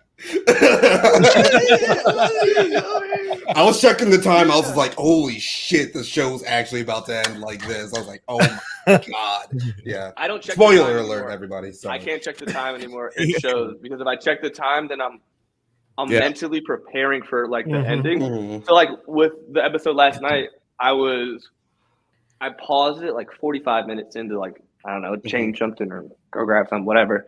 And when I turned it back on, I was aware of the time and it drove me fucking crazy. Like I love when I'm like, and what's crazy when Rhaenyra and Allison had that conversation, I was like, oh, this next scene's about to be great. And then it just ended. I was like, It's also like when that ends, there's still like 10 minutes left on the thing. It's like, that's a lot left for just like credits in the trailer, you know? Yeah. Right. It's a lot of shit going on. It's a good problem to have where like you just want more. Because like the last show that did this for me, other than House Game of Thrones parallel stuff, was Invincible, and like that felt like very much required watching for more. but all those episodes came out at once, correct? No, that was week to week. Week No, to week. they fucked us Invincible was over. week to week? Yeah. No, The Invincible was 4 episodes week to week, and then it was like, hey, why don't you wait for many months before you get the last 4? And we were like, fuck you. Yeah, I'm not over it yet, guys. I'm sorry. Week show. A lot of the Amazon shows are week to week. And you know what? God bless. Although Mr. and Mrs. Smith was just a dump, which I think was a mistake. Mr. and Mrs. I think they had to do that as a dump though, because you kind of are familiar with it. So it's like they have the built-in audience, and a built-in audience isn't trying to like wait. You know what I mean? Especially for a movie to transition to a TV show. I think that's such a hard thing to really grasp or like to figure out. So when I first saw it, I was like, oh, it's a movie. And then when I clicked on it, it was episodes. I was very confused, but I was down. I wonder if Game of Thrones is released all at once, would it change how we digest it? Oh yeah, for sure. For sure. It would be hated. Would it have the same impact? I don't think so. I'll say for myself, the first episode I ever actually watched was like, I'm hooked, was Battle of the Bastards. So that's what, end of season 6? Yeah. So then I was able to binge all of them. And then those last 2 seasons I actually watched as they came out. And I enjoyed the last 2 seasons way more. At the end of season 6? Damn. I think it would still have the same impact only because the books had such a huge impact before that's true. Made. So I think that may be the only thing that would have kept it going. And it's got that HBO money. When you got that HBO money, and you can do whatever you want to. Yeah, and like I feel like one of the main reasons people release everything all at once right now is because they don't have faith in people's attention spans, and because this is borrowing from the fan base of Game of Thrones before we got the dump all the episodes at once mentality of the streaming. Like we've already got it. We've already got that. We've gotten used to it. We've been trained to understand how it affects us. Or how it goes. Yeah, exactly. Do you guys read fantasy books or sci-fi books? Yep.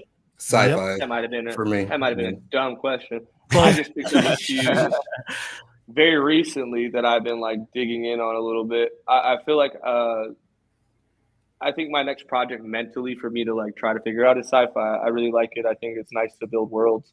And like, I'm not the biggest Star Wars fan at all, but I'm a huge fan of the world of Star Wars and the depth it goes. And even like I went to Disneyland, and when I went to the Star Wars ride and you go to like the thing and you're like, I don't know if you guys have been there yet, but it's like, you're on the ship and they treat you like you're on the ship. Things like that to me, like that's where I'm nerdy is, it's like the length they go to make something believable for an audience. And so I felt like my recommendation all the worlds I'm into.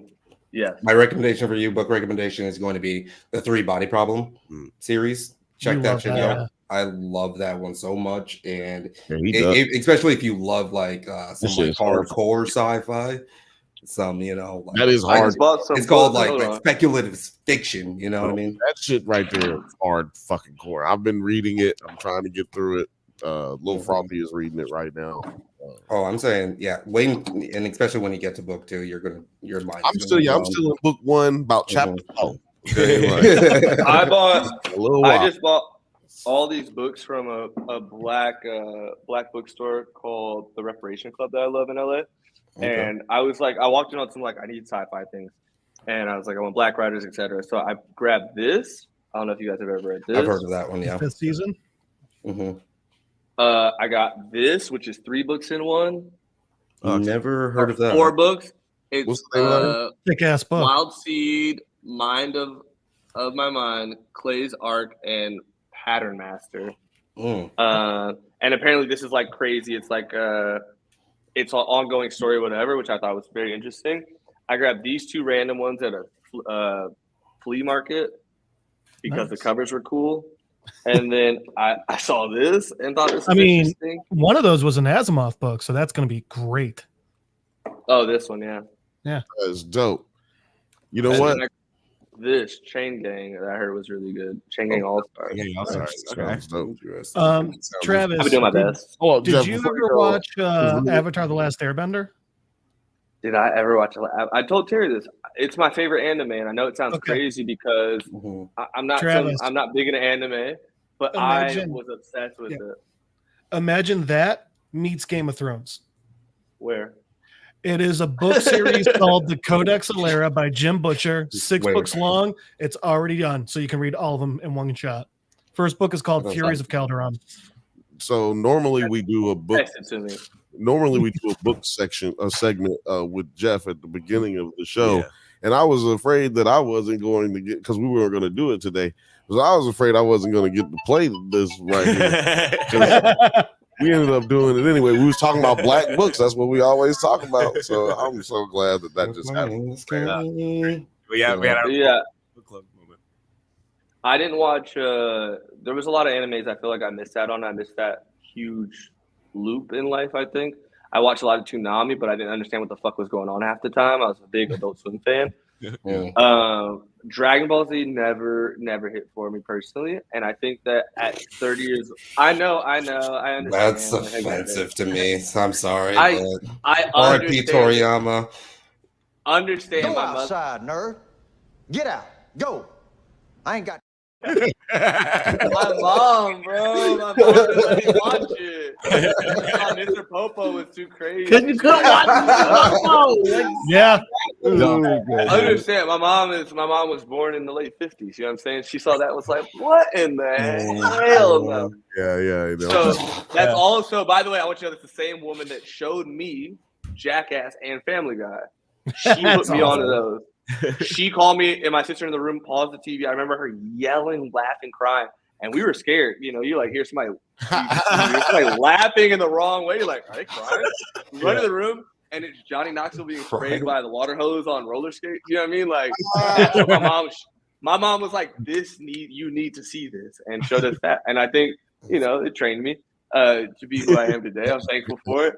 But yeah, I never got into Dragon Ball Z.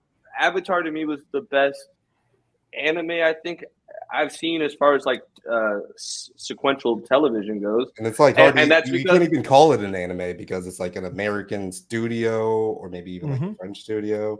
It's the best cartoon ever. But like, get it right, Travis. Come on. This is Nerds at Night. Get the nerdisms right. So I think like because of that, it was just hard for me to get anything else. But if you guys have any suggestions based on what you know, I told Terry this. Blue-Eyed Samurai to me was, I think that was the best thing I had seen since Avatar. That, yeah. Same. So if there's anything in that realm of life, please. I watched Afro Samurai. I thought that was interesting. Boondocks to me was great. Obviously, I see that in your background, Terry. I think that's Riley. Yep. My President Black and my Lambo Blue. And yeah, I haven't found anything that I think that captures my mental the way that Avatar did. I also watched that as a young kid. Yep. I don't know what year that came out, but I think I'd say Samurai Champloo and Cowboy Bebop. Yeah. Both fantastic. I watched Cowboy Bebop. If you watch, so the guy that voices Spike voices one of the main characters in Samurai Champloo, and it's set in like the feudal Japanese era. It's an amazing. The entire point is there's two like polar opposite samurais. One basically like fights with a sword and breakdancing, and one's like really, you know, a samurai. It's pretty good. First of all, we did have Uncle Ruckus last week, but we just Little Frothy said in the comments, "Oh, we had Uncle Ruckus on the show last week." It's kind of crazy because I did not realize this until later. Is that Avatar: The Last Airbender and the Boondocks are the same animation studio? Oh, that's cool. Studio out of Korea, right?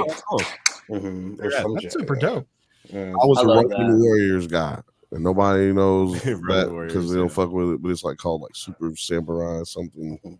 Oh yeah, It's yeah, on yeah. it's on Crunchyroll in Japanese, but they don't got the English version nowhere for some reason. What else? Did anybody here watch Tokyo Vice?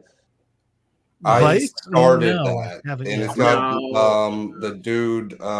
What's his name? Ansel, let me tell you something about that show. Oh, Okay, this is to me that was my new Succession. yeah. It is the It's like- best open closing. I don't know how to explain that. It's like the best. The way that they like give you everything you fucking want at the end. It's the best ending of any TV show I've ever experienced. Oh damn. Because they It's give over? you everything you fucking want. In 2 seasons, they're just like here. And the first Damn. season is like it's a slow build. I'd say I think there's 10 episodes. I'd say episode 7 to 10, you're just like immediately just like in that shit. And then the next season starts, and then the whole next season it like builds a little bit slowly. But also there's epic shit going on because it's all answering from last season. But the ending of that show, the last 2 episodes to me, the last episode specifically was so well done and so well, like, I want to say manicured. As far as like every string was tied, every T was crossed, every I was dotted. It was a perfect. That's badass. And I love that. it We're was- gonna check it out. And also, I think it dives into worlds that we're more interested in as far as like crime goes and the underworld. All those things are tied into it. And it's Japanese. I think that's another thing is like Mhm. I'm in. fluent Japanese. It's not like he's in there speaking like half Japanese. No, he is speaking.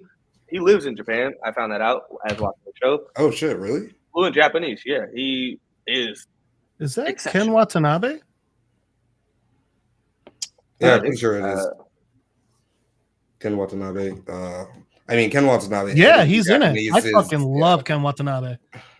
Yeah. Which one did he play? What's the character's name? He is I think he's Hiro- like What do they call Hiroto Katagiri is his character's name. This is what he looks like. That is not him? Oh yeah, that's Kim. Yeah, Oh, that's Kim. who the fuck was he? Kim, Oh, he was the cracked out. I mean, well, you'll see. He was on. I think he was on meth. I think he was on meth. I think like he his was on character, or just you think he just had a bad His time while he was character. filming that show? His character. Bro, I Gotcha. don't understand. Like I guess in the 70s or in the 80s, whenever it was, like people were doing coke and like filming, and I think that is crazy. Like I definitely filmed How do a they lot remember of their things lines? being high, but like I just smoke weed, so it's a lot easier. if they're into coke, they're definitely remembering their lines. If you know what I mean? yeah, Uh, it's like taking 9 Adderalls at once. oh man, that's that was actually my name before I shortened it. 9 Adderall. 9 Adderalls at once. Nine That's- Adderall. I just had to shorten it to 9. crazy. Drop the Adderalls at once. It's cleaner. Yeah, it's cleaner. I guess before we move on to the next topic, I'm just curious, Travis, do you have any like final thoughts on like House of the Dragon and like where you like expect the season to go next? Because you didn't read the books or anything, right? I didn't read the books. I obviously watched like I don't know who you guys watch for recaps and like breakdowns. I watched Drunk Banthas. I love Evan Voss. Evan Voss. Eric Voss. Eric The Voss. Rock Oh, Stars. sorry. Yeah. I am like that's like my subworld mentally. Like girls come to my house before I had a girlfriend and would be like, "What are you watching?" And I'm like, "Shut the fuck up." Eric Voss is talking about Game of Thrones right now. Please be quiet. If you're not quiet, I'm watching you walk out the door. Right. No, yeah. I watch his breakdowns because I watched his breakdowns originally because of Marvel. Like I was watching some Marvel movie and I understood something and I thought I was tripping or some shit. I'm not like the biggest Marvel fan. I can't like sit here and tell you all the comic books or tell you all the characters, but I do love some of the movies. Mhm. So I was watching one of the movies. I was like, am I tripping? And I watched some breakdown he did. And then I went through the whole Game of Thrones breakdowns, all of them. Yeah. And yeah, that was what I watched on TV every night for like, I'd say like 3 months. Like I rewatched it via him. I think that was interesting also to experience.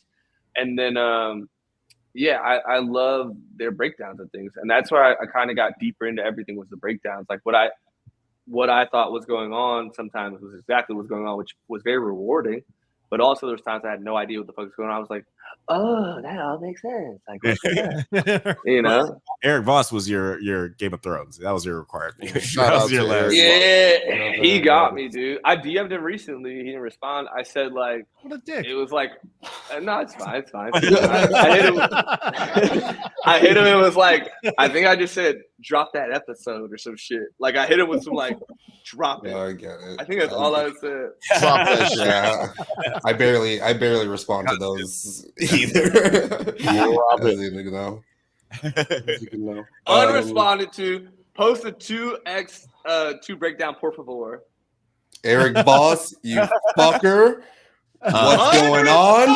Eric Boss, we're at your head right now. Come on, Eric. Goddamn. Come on, man. I did a press run for something I worked on, and there was the woman from Watch Mojo was there, the voice. Oh, yeah. Bro, I nearly lost it. Like I watched so many top 10, 20, 30 fucking moments, but bro, I was the craziest shit ever too. Like you can just listen to her talk about any top 10 largest holes in the world. It's like I'm in. Yeah, I'm like, Oh, dude, there's a crazy one in Tanzania that looks like the gates to hell. That was deep dive. That's a deep dive. Do you like Atlanta, Travis? I love Atlanta. I'm a big fan of that show. Okay, check my breakdowns out. I know a guy who makes I will. I know a guy who makes some pretty cool pins. Yeah, I know a guy too. He's related to me. So wait, did you want to talk about The Boys or what? Or I guess you don't want to have. We can save that for the end so we don't spoil it. Yeah, don't spoil it for me, but whatever you need to listen. If you want me to talk about The Boys, I got you for what I know. We'll talk about. Yeah, because we got other. We got another topic. We also got Dark Matter and the Acolyte. We can either talk about Dark Matter, or we could do the. We could do Star Wars. We can talk about the Acolyte. We can do it. Which one of y'all? Oh, that's the Star Wars one with what's her name? Amanda. Yeah. How is that show? Oh my god! But it is now my favorite Star Wars show. Okay, you know what? I didn't watch. Interesting. I tried to get into the Mandalorian, but I couldn't do it. It's a Western. If you don't like Westerns, you probably won't like Mandalorian. Yeah, you can't like the Mandalorian then. It's just too slow, and he doesn't talk enough. It was like, I don't know, there wasn't enough dialogue, I think, for me.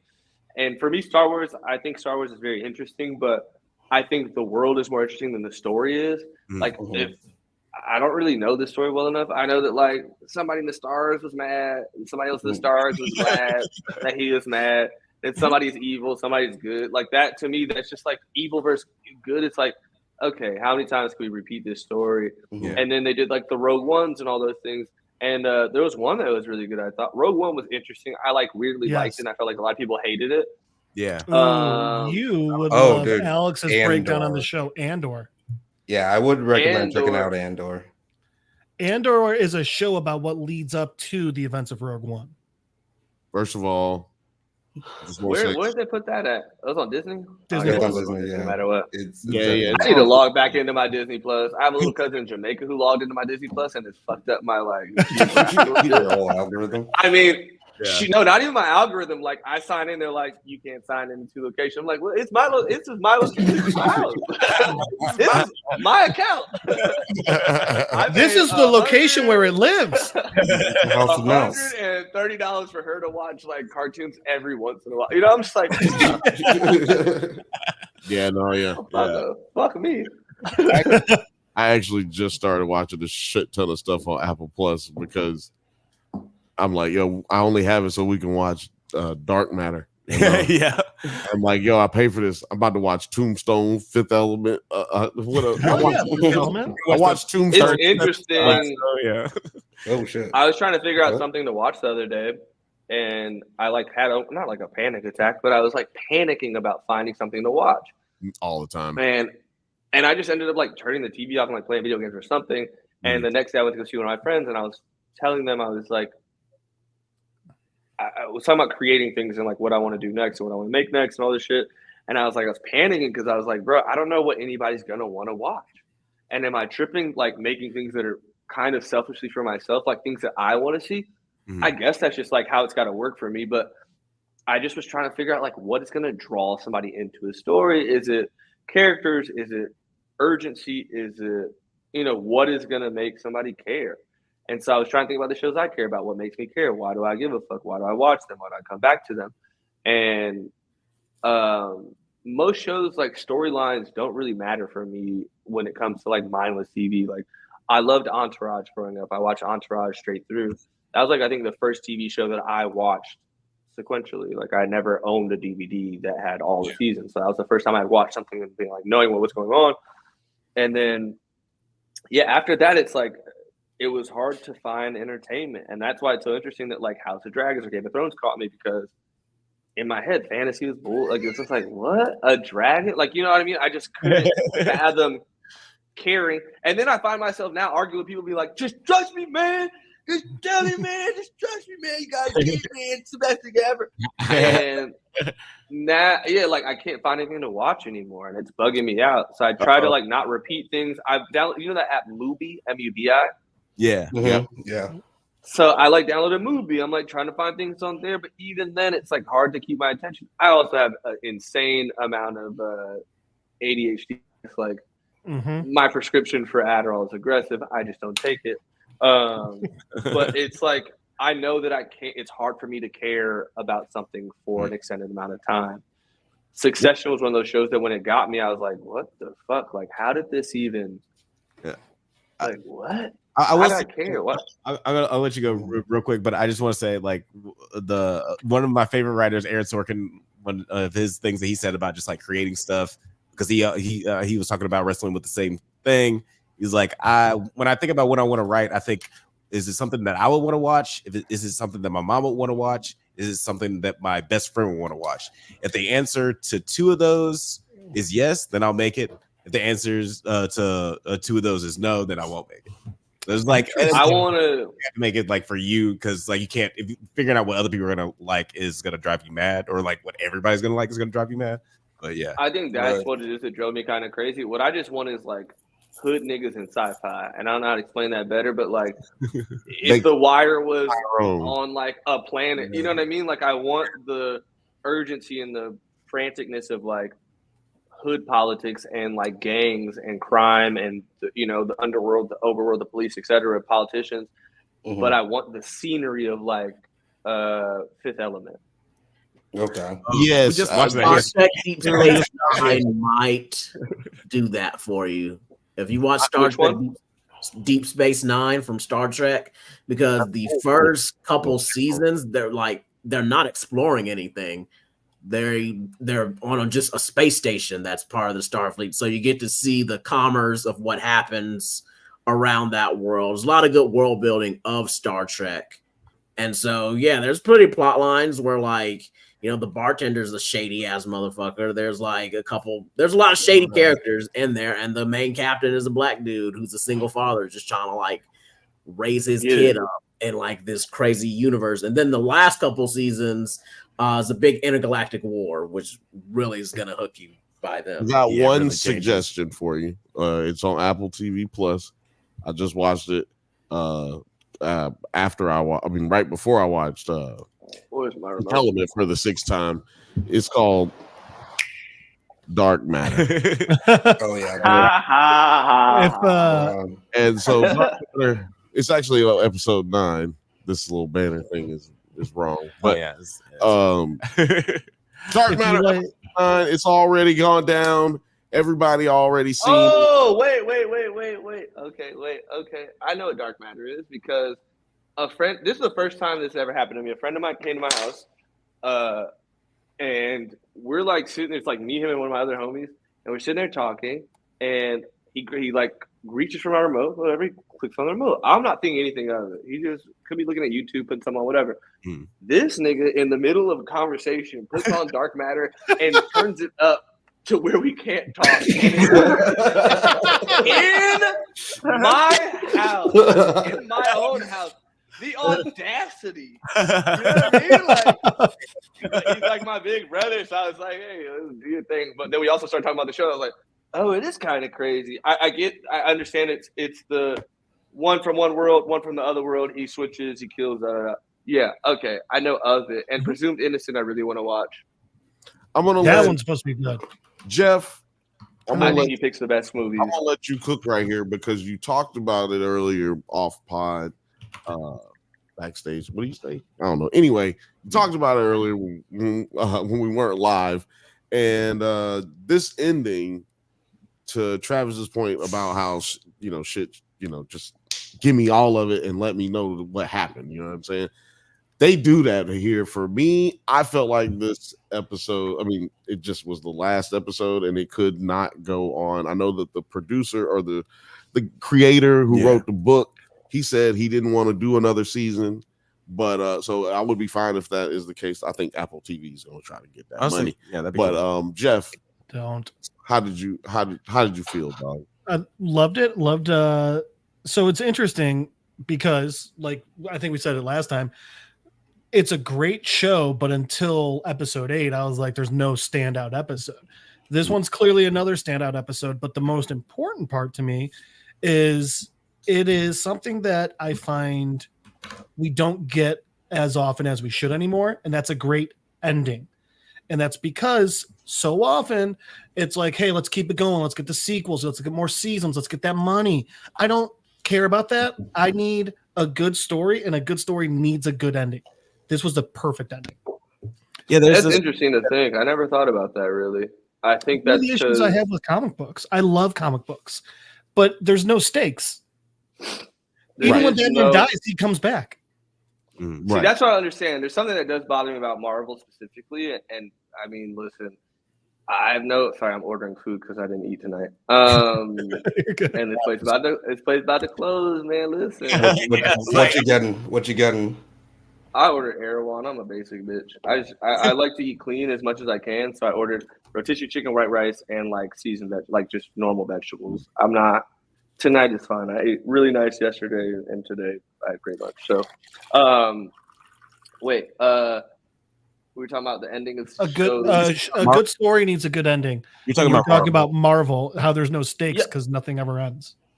Yeah, nothing ever ends, and like Black Panther, I don't know who was talking about it, but they were like, bro, Black Panther died in real life and they killed him in the movie. Like, it was like there was no, Superman dies, there's another Superman. Yeah. It just does, it continues on. So for me, like Black Panther, I felt like the second one was not as good. And that's, I never want to hate on anything, especially of, my culture and shit, but I felt like it was just like nobody knew what was going on, and if I'm not mistaken, Ryan Coogler was like trying to figure it out, but based on what was going on, it was hard. And I felt like also just like sometimes just give it a break on certain things. Like obviously we wanted Black Panther 2, but everybody was like connected to Chadwick, and I felt like you could have grieved, and we could have figured out another time for this to rejoin instead of like capitalizing on someone's death, which I felt happened in a sense. Of course, it was definitely. Did you want them to like recast, or they should have recast? Should have gave it time to breathe. They gave us time to grieve in the theater. Like that was weird. Yeah, like they had a funeral for Chadwick in the movie. Yeah. That was strange to me. I felt like that was very unnecessary, and that is like coming purely from somebody who just doesn't want, like, God forbid, knocking on wood, if some shit happens like that, and it's like, let that nigga just rest in peace, truly. So for me, it was. I really disagree with you. But I was gonna say they even have a solution already set and ready to go, and it's the multiverse. If they had just waited a little longer, they could have just been like, "Well, hey, the multiverses got smushed together, and we got a different Black Panther, still T'Challa and everything." What you forget? Not only that, what were you gonna say? Oh, I was just gonna say what you're forgetting is that money was already allocated for that. That was why. Valid. Yeah, I think the best case scenario was to bring back. I know it's gonna sound crazy. Was to bring back Michael B. Jordan. Like it was like, how else do you like? And by the way, having a girl Black Panther, totally down with that. But just give me more of this. Make the story a better way there. Yeah, the story didn't get there right. There was nobody who challenged anybody. It was just like handed to her. Mm-hmm. Fake out. And it just felt weird. It was just like, why are we doing this? And also the villain was weak. Yeah, I like Namor. I really like Namor. But like I agree with you on the fact that they should have let it breathe. I think the best thing that Marvel has done lately is the fact that we're only getting Deadpool this year, and they're just going to figure their shit out. They're acting like they're figuring that shit out. A part of that is the strike and also the failure of Madam Web. It's like, you guys tried this shit. And okay, there's something to be said about like inclusivity in all aspects, right? Like, yeah, there should be female superheroes. There should be black superheroes. There should be all these things. The issue with me is at a certain point, it still needs to be quality. The quality should lead everything. James Bond, I don't need a black James Bond. That's just me being me. Seriously. I don't give a fuck. I don't care if he's black, white, Hispanic, Asian. But the James Bond that I grew up being white, it's like, just follow that. It's okay. We don't need to change that. I don't need a black Batman. I don't want a black Batman. Not especially because there's no multiverse. It's like, we talk about that. And in what world does a black orphan just have all this chicken? No, somebody can't do that. Yeah. He's been adopted, bro. It's over. He's wanted Michael B. Jordan to be Black Superman. We've talked about that several times on this show. That's actually why Jeff ended up doing this little storybook hour or whatever, because we were talking about why there's plenty of black comic book characters. There's plenty of black characters. One black villain who was good. Who only had one good. Like Jonathan Majors, the only time. Oh, okay. Like in the series Loki or what? No, in general, like he was the only to me. Like the last villain that was black was Jamie Foxx, and he was an electrician or a crackhead plumber. Like, what were we talking about here? You know what I mean? Like, you know what? Okay, you gotta watch Luke Cage then. If you want to see good black villains, then watch Luke Cage. I couldn't get into Luke Cage personally because he looked too much like Lionel to me, and it's just like I couldn't get past it. And so I'd be like watching, I'd be like, this is fake Lionel. Like we do joke a lot about how like DC is trying to make a black Superman movie when they already have the rights to a black, like actual black Superman comic book named Icon. It's like about a black man from another planet. He's basically Superman but black, and his name is Icon. He's awesome. He's got great stories. Yeah, he's a superhero. Yeah. Well, the biggest issue that they did was they used The Rock when they did that last one. What was the one they did with The Rock? Shazam. Black Adam. Yeah. No. Black Adam. Yeah, Black Adam. Yeah. Like he should not have been Black Adam. He should have been Adam. You know what I mean? Like Black Adam. Fucking black, you know. Harvey Birdman had a joke about that. Really? Oh yeah. Harvey Birdman, attorney at law. They just kept trying to name him Black Vulcan, and he goes, "I just wanted to be Vulcan. Why'd you all have to call me Black Vulcan?" It's a hilarious episode. He said that was Aquaman's idea. I was like, well, what if I called you Whitefish? I'm gonna tap the button. Yes, thank you for bringing us back on track. Yeah, but yeah, let's talk about. Hold on, you got a button too, because I got a button over here. I got a button too. Oh, this is gonna go bad. Okay, hold on. Battle of the buttons. Battle of the buttons. Relax. If we snap too much, it's a jazz concert. Spoken word. Yeah. Okay, sharp. I got the loop on. Sorry. But yeah, what like y'all's initial thoughts on this episode? Because it starts pretty crazy. Jason, our Jason is on the run with his family. Jason 1. Yeah, we got Jason 1, our Jason. Jason. I just like make it simple because I forgot. Yeah, our Jason, go ahead. Our Jason is on the run with his wife and kid. They're trying to find a place of refuge, and they realize that Charlie is going to have to be the person to make the decision, because if either of them make the decision, one of their son Charlie variant Jasons, their son Charlie, one of the variant Jasons is going to pick up. Probably going to figure out where they're going. So they go to one of Charlie's hangout spots, one of his best friends' summer homes. They decide they're going to take refuge there, and which is crazy. Yeah, but I'm gonna let you finish because that was wild. Yeah, because I just want to set up those guys and talk about this other situation with Beanie Jason and Jason Todd. Where Jason Todd is the evil Jason. Evil Jason. I wonder how you guys felt about I guess Jeff just left. But I'm here, nigga. You're here? Yeah. Well, I said you guys, I'm looking out that way. But yeah, I'm curious how you felt about Jason Todd and Beanie Jason. Watched it. Because like this is an interesting dynamic with this like hostage situation where we have one of the Rambos of the variants, the Rambo Jason. So what's crazy about this is all these Jasons are. We now know from last episode, all these Jasons are in our Jason's universe to kill Jason Todd. Jason Todd is a motherfucker because he created a whole bunch of different universes where now everybody's trying to get back to this one lady. Yeah, this poor damn lady. What was her name? Daniela.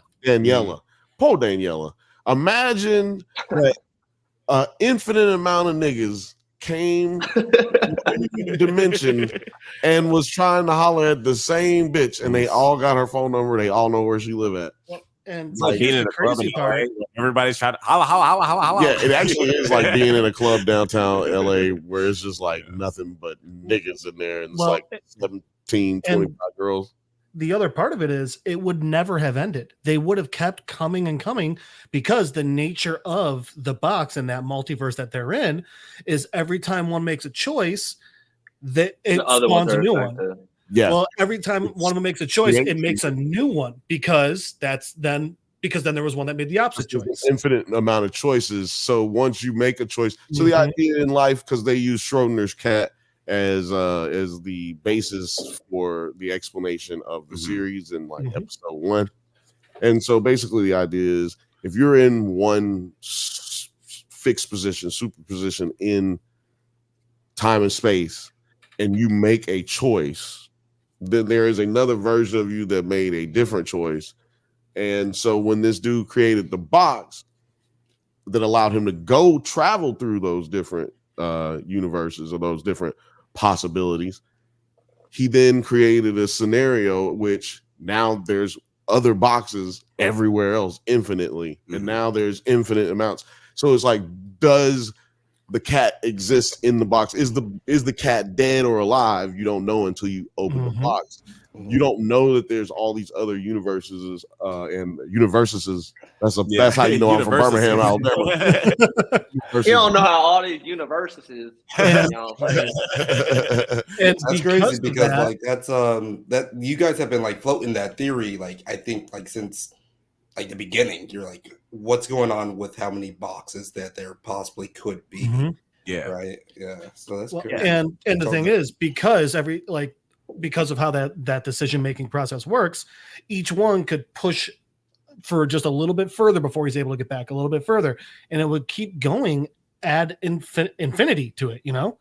Right. Yeah, and we see an interesting like moment where Daniela and Charlie, Jason, our Jason's a family, getting infinite text messages from all the infinite Jasons who have come into this universe. Is like, that Jason doesn't love you like I do. Please text me. We don't know what's going on. Yeah, we can kill that other nigga and it'll be fine. It's just really, bring Charlie crazy with you. And then they had my favorite part of this weird ass episode is that the Jasons all get to this new universe. They know it ain't their place, and just create a message board. That's what white. That's the whitest thing. Yeah, it's like what?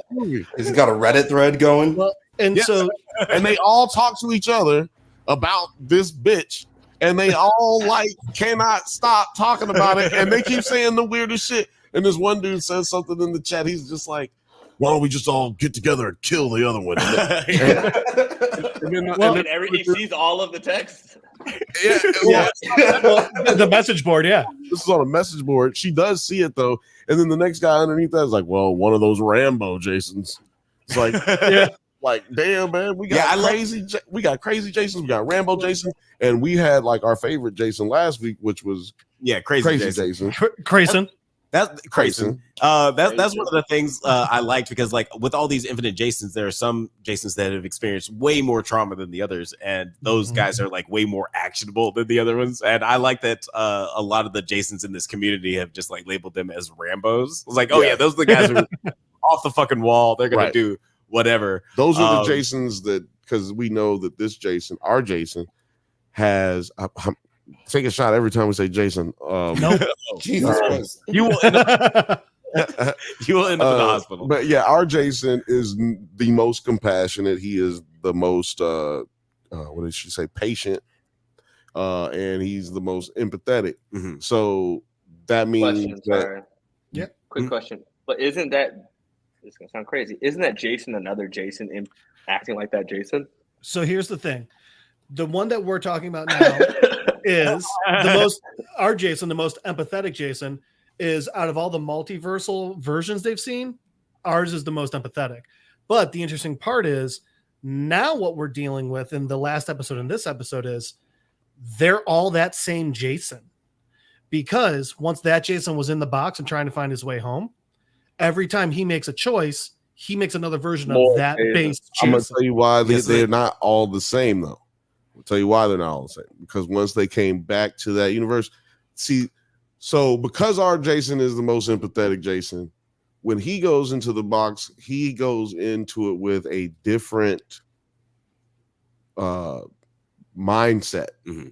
Because like we said, it's a choice, and we forget how the box works. The way the box works is you can only go to another. You can, when you open the door from going into the box, you have to pick from infinite amount of doors, and you have to have a certain what do they call it? Security in yourself. Mm-hmm. You can't be, and so whatever emotion you feel and whatever emotion you're having is that's what you're gonna open the door to. So if your brain's chaotic, that's what you're gonna open up the door to. This Jason thought about the thing that he wanted more than what he had, and that was this other Jason Todd's life. Jason Todd. Our Jason came back to his wife and had very specific information that was different than these other guys had. And so that's why I think it speaks to their mindset once they actually chose where they went, because they didn't have or experience the shit the same way. And like that's a great way of describing like just like that. Those Jasons, man. Thanks, man. No. You gotta get a props to do. But I'm curious. Shout out to you, man. Thank you, man. Appreciate you, dog. And I'm curious, like as an outsider looking in, Travis, like something that we brought up earlier on the season. I feel like Rick and Morty.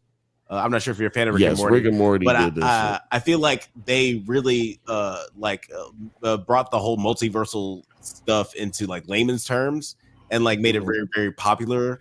Do you feel like Rick and Morty is like the reason we get like the Everything Everywhere All at Once and the Lokis and all these other type of movies that are like really a lot of those writers? Right, a lot of those writers are on there. Yeah. I wonder what came first though? What was the first multiverse? Marvel? Well, so that's an interesting question because comic book wise, they've been doing this for decades. Yeah. Well, but it's been Marvel technically. DC has it as well. They all have their DC's got the new 50 or the question is who did it first? That's the question. I mean, to bring it into alignment. It's not who did it first, it's who did it best always to me. And I think Rick and Morty did it best because it was understandable enough and it wasn't, and don't take this the wrong way, but it wasn't like nerdy. It was like they had done something that was very nerdy and kept it mainstream. Kept it cool. Yeah, it was mainstream. But even now, like with Rick and Morty, like it's gone on so long now that like I can't keep up anymore. I don't remember what's going on. You know what I mean? I've seen I think every episode. Then I watch episode. I'm like, what the fuck is going on in this episode? But I think like that definitely opened the doors for what is possible as far as multiverse goes. Yeah, definitely. This show definitely takes from that. Totally. It's like this is what happened to Rick before when he found him. This is how he found himself. And then they had to create they had this big accident. Then he had to create the citadel of bricks. So we just have to create a citadel of Jasons at some point. Yeah, and after like season 3 of Rick and Morty is like, after the Patriots won the Super Bowl, all the assistant coaches end up going to other teams. Like you see this writer from Rick and Morty being the showrunner of this show, this writer from Rick and Morty making this movie. Well, when I'm thinking of like that scene where Jonathan Majors is not Kane, what's his name? Kang the Conqueror. When he's Kang, there's that scene where it's him and the crowd and it's the applause, and that to me is like the most multiverse moment in all of the whole thing of like Marvel and shit. And Marvel like shows it a lot, but like, yeah, there's 3 Spider-Man shit. I get that shit. Mentally, personally, I didn't care. Like, it was like cool. They brought back the Spider-Mans, but like that wasn't like like you were not in the same theater I was, because I was the one screaming like that. I think because I knew it was happening. I knew. I was still. No, like, I knew before. I knew before it came out. Like I don't know. Yeah. I knew because somebody told me something, and I was like, "What?" And it made sense, and I was like, "Huh." And then I had spoken to somebody. I was like, "You know what this is?" They're like, "Yeah, it's going in this and that." And I was like, "Oh." So like it had come to me earlier, and I think that's why to me it didn't affect me as much. Because when I heard it, I was like, "How's that gonna go?" You know what I mean? It's just like, ugh. Same. Yeah. What? You didn't see that coming? Yeah. When you like the idea of something when it's given to you, how you like digest it and how you put it in your own head and your own way, words, etc., like views. How I saw it happening was so gross mentally that I was just like, I don't want it. And then to watch it happen, I was like, oh, this is actually not a bad way into it. Like the most interesting character to me in all of the Marvel universe, like Doctor Strange, because of that being able to do all that shit. Yeah, my boy knows how to touch clips. It's also like something you were saying earlier. You don't watch the preview for the next episode of Game of Thrones because it makes the show less fun. Watching any trailer, like trailer to superhero movies, trailers. A little bit. Like Batman, I watched the trailer too. Everybody hated the new Batman. I thought it was good, but that's because I like the new Batman. I liked it. I thought it was. I like Rob, bro. With Pattinson, yeah. Batman. Yeah.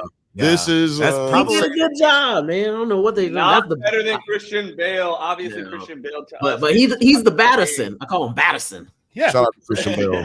Bale, end of the show. Yeah. Bad Battinson. Yeah. The Battison. Ben Affleck though, like that. You can take that nigga's Batman and throw that shit away. I have one good story of him where I was on a plane one time. Probably the most traumatic plane experience I've ever had in my entire life. Oh, I was flying from New York to LA. I had just the night before I was like up late with a friend. We eat pizza in my hotel room, and she fell asleep before the pizza got there, so I ate half the pizza by myself. I woke up late for my flight. I threw my clothes in my bag and drove to the airport. Okay, this is where I learned. I fly a lot. I'm sitting, I think, in business at the time, and I walked by him in first class, and I clocked it with him and was immediately upset the rest of the flight, just like, I don't like him. And I have no hate towards Ben Affleck in real life. Like, I don't think, yeah. He just was Batman when I didn't want him to be Batman. And whatever. I fall asleep on the plane. I'm sitting next to this woman. I'm in a window seat, and bro, when I woke up to like what felt like punches to my stomach, just, and I'm getting those hot sweats, and I'm starting to feel like real queasy, like nauseous and everything. And I realized that I didn't take a shit that morning, so that pizza was coming to attack me. And now this is the day I found out I was lactose intolerant.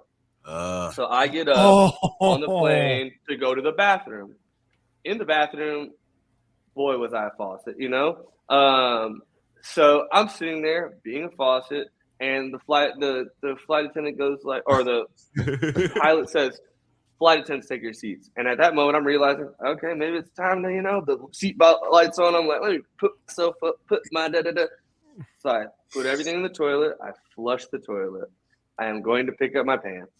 As I go to pick up my pants, I hear at the top of his lungs, as if there is an alien on board with him holding a gun, he's like, "Flight attendants, take your seats!" I am lost to ankles, bro, sweating bullets in this fucking box. Nigga, I'm holding on for, it's a toilet, I'm holding on for dear life. Like this. Riding out this whole fucking turbulent thing. My biggest fear was, one, breaking my neck in that room and being covered in shit. My second fear was just being covered in shit. So I have a hand on the ceiling, a hand holding onto a thing, my foot on the toilet, my foot on the ground.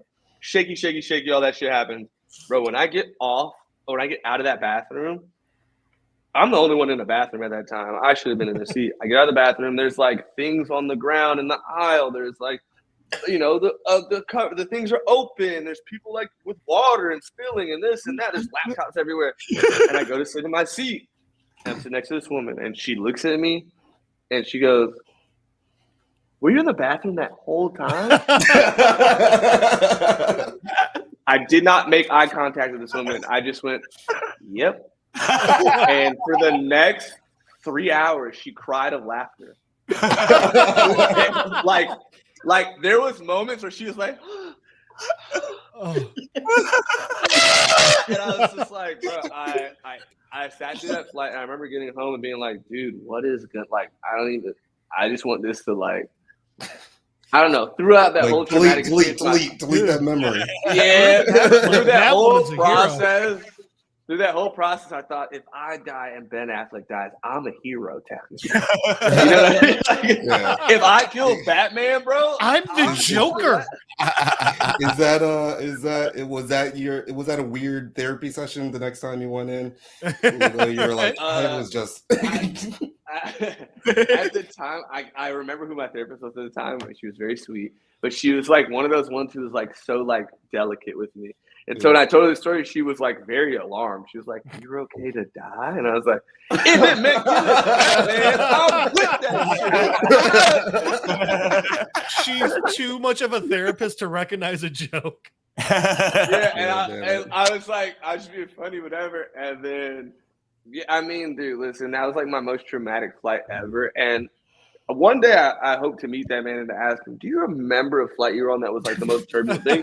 I've been on a lot of flights. Like I've flown a lot of times. That was the most insane thing I've ever felt on an airplane ever in my whole life. That is the most insane thing I've ever heard. Lactose intolerance day. Oh, was it lactose intolerance day? That's funny. I mean, that's the day he found out. So that's a national holiday for him. First day, no queso, you know? No face, no queso. I honestly don't know what else to talk about with so Travis told me another story. I don't know if he wants to tell it again, but he told this one during the family reunion. And we've been talking about this dude usually on our Thursday show, but he has a P. Diddy story. I can't. No, hold on. You are all out of pocket right now. You're not supposed to. Yo, Taco, are you? Go outside, nerd. Get out. Go. Are you okay? Okay, my story isn't even that crazy. I'm too scared to get into it because I know that one day somebody's like, "What about that stuff?" I'll just say that I was in fear of a situation happening that didn't end up happening, and I was walked into a room thinking that something bad was going to happen, and instead nothing bad happened. I don't know how to explain it better than that without like. No, that's perfect. Like I want you guys to know something. Like while that man is like obviously done very bad things, I still know he can reach me if he needs to and touch me if he needed to. In a sense where I'm like, sir, you know what I mean? Like, look, I don't want to start. I feel the same way. So, Travis, do you want to hear about a multiverse? I've never met. I'm sure. I don't know if he's told you the story. I'll tell you guys in backstage one day or whatever. But like, it's a crazy story. I just know his kids too well to like really put that story up. You know what I mean? Like with family homies and shit all day. Like out of respect for the kids and the family, like kidnap. Yeah, the real story is behind the curtain for sure. Let's Terry, that is such a good story. And if you guys have heard that story, just be aware. Like we haven't. I have not. We haven't. We haven't heard it. I will connect with you guys on that. I can't. It's exceptional. My mom tells that story to people, and they just so funny. I honestly cannot wait. One day I will be. One day, the first place I tell it will be here. Just know that. Okay. That's an exclusive, everybody. That's an exclusive. Everybody. But we will be waiting until all are over. You know what I'm saying? We are in danger. We live in LA, so we not. Speaking of, you live in LA too. You know. Yeah. I'm quiet out here, except for every Thursday at 7 p.m. Pacific time. Hell's what I say. What are you quiet? But I do want to talk about like this finale, just a couple moments because we do get the really a lot of really cute moments between Jason and his family where they're just enjoying the quiet time where they have this. I thought that it was needed because of all the insanity going on. You love it. And it was also like only like 8 minutes total of them just like experiencing real life before shit gets like. I wanted really more crazy nuts. Jasons. John Wick, Jason Wick. We got all the crazy Jasons at the end. Like all the crazy Jasons like end up. It was weird. All the crazy Jasons end up advancing on the house at the end, and our Jason ends up almost getting killed by one of the Rambos, and he's saved by none other than Jason Todd, the person who started all this. You say Thick Jason? Dick Jason. Oh, Dick Jason. I thought you said Jason. I was like, does he got cheeks like that? He's a dick. He's the one who started all this. He is the one who started all this. Yes. Yeah, Dick Jason. Yeah. Yes. I'm just sorry. I thought you said Thick Jason. I was like, man. What did you guys think of like the turn of Dick Jason, aka Jason Todd, of him like realizing that he started all this mess and he just like wants to make amends and sort of set right everything that he's started. Jeff, I'll let you go. Jeff, I liked it, but I don't know how much I believed it. It felt like it came very quickly, which I mean, it's the finale episode, so that might have been part of the reason. I think I feel like the only reason he really had that change of heart was when he realized how many more Jasons were showing up and starting to realize like, oh, it's not just that I was greedy and I decided to take his life for my own. I have not just fucked this guy's life up, I have fucked the multiverse up. Yeah, I think that's a big part of why he had his change of heart. Yeah, Peter Parker. Jesus fucking Christ, figure it out. Yeah, this episode did remind me of that episode it's another episode of Rick and Morty, where they're talking about multiverses or time travel, and we get at the end they're just like endless snakes coming in trying to rectify the situation. That's why I feel like this universe is going to divulge it to. It's like an infinite number of Jasons trying to like find their way in this world. And like this world is just basically shit now. This world is it's fucked. Some people choose to see the darkness in this world. I choose to see something else that was really cool about this episode for me though is, do you remember that part where he's trying to explain everything to his wife and his son, and he explains like, imagine we're fishing a pond? Yeah. That's actually taken directly from Michio Kaku's book Hyperspace. Nigga, goddamn, what the fuck? Props. Hold on, shit. I need to hit a button for it. You pulled that shit out. Really? I knew what I was doing. But yeah, I mean, like, it's literally page 4 in this book. It's him describing about how when he was a child, he lived in San Francisco and he went to one of the Japanese gardens and he saw the pond. And watching the pond and the koi swimming underneath it, that coupled with watching rain drops hit the pond really made him start thinking about these other worlds and how basically we are the fish in the pond. And it's exactly what he explained in the episode. It was really cool to me because I fucking love this book. So you're saying that our Jason read Michio Kaku's book? I sure hope so. Shout out to Michio Kaku. He probably did. Friend of the show, Michi. I call him Michi. Let's talk about the ending here, because we did talk a little bit about how this could be like a perfect ending for the show in general. Like, we don't really need anything more. I appreciate, like, it made me think a lot about like a lot of 90s movies where it sort of like gives an idea of a cliffhanger or an idea of what could happen next. Like Long Kiss Goodnight. You could have like 4 more movies following that character based on that ending. Charlie Baltimore. But bitch. Ultimately, it's just this is before we were thinking about multiple franchises, right. And this is just like a nice moment to make the audience think about what could happen next. Jeff, did you feel like this was like a satisfying ending for this finale, where like the family goes into the box? Yes, very much so.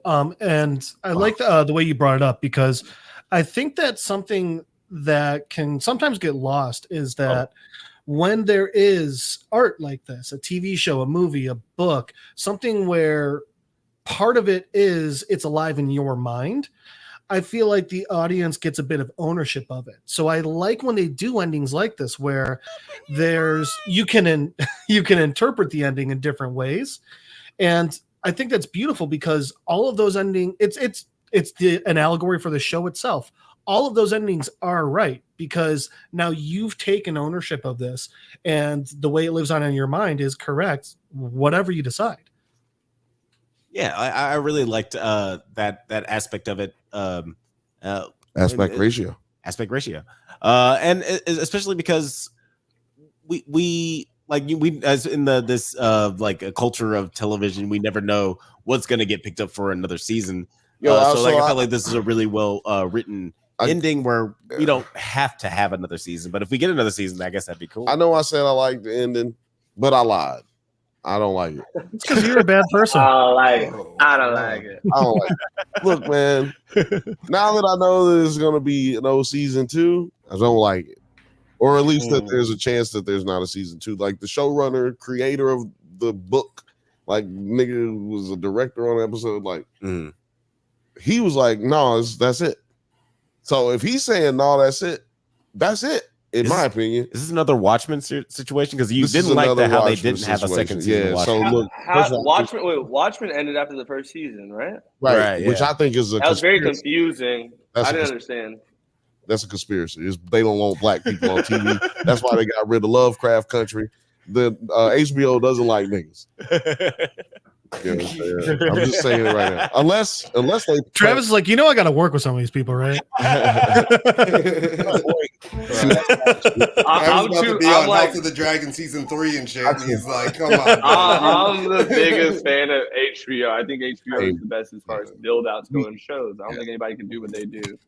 And I think that's the issue now is like, there's a few moments. I think FX does a really good job. I haven't done Shogun yet. I've been trying to start it. Oh, I think FX is the only other thing. They're like the cool little brother to an HBO. Yeah. Netflix, I enjoyed Netflix, but there's so much on there. It's hard to like navigate. And I also think Hulu has that thing where it's hard to navigate unless you know what you're looking for.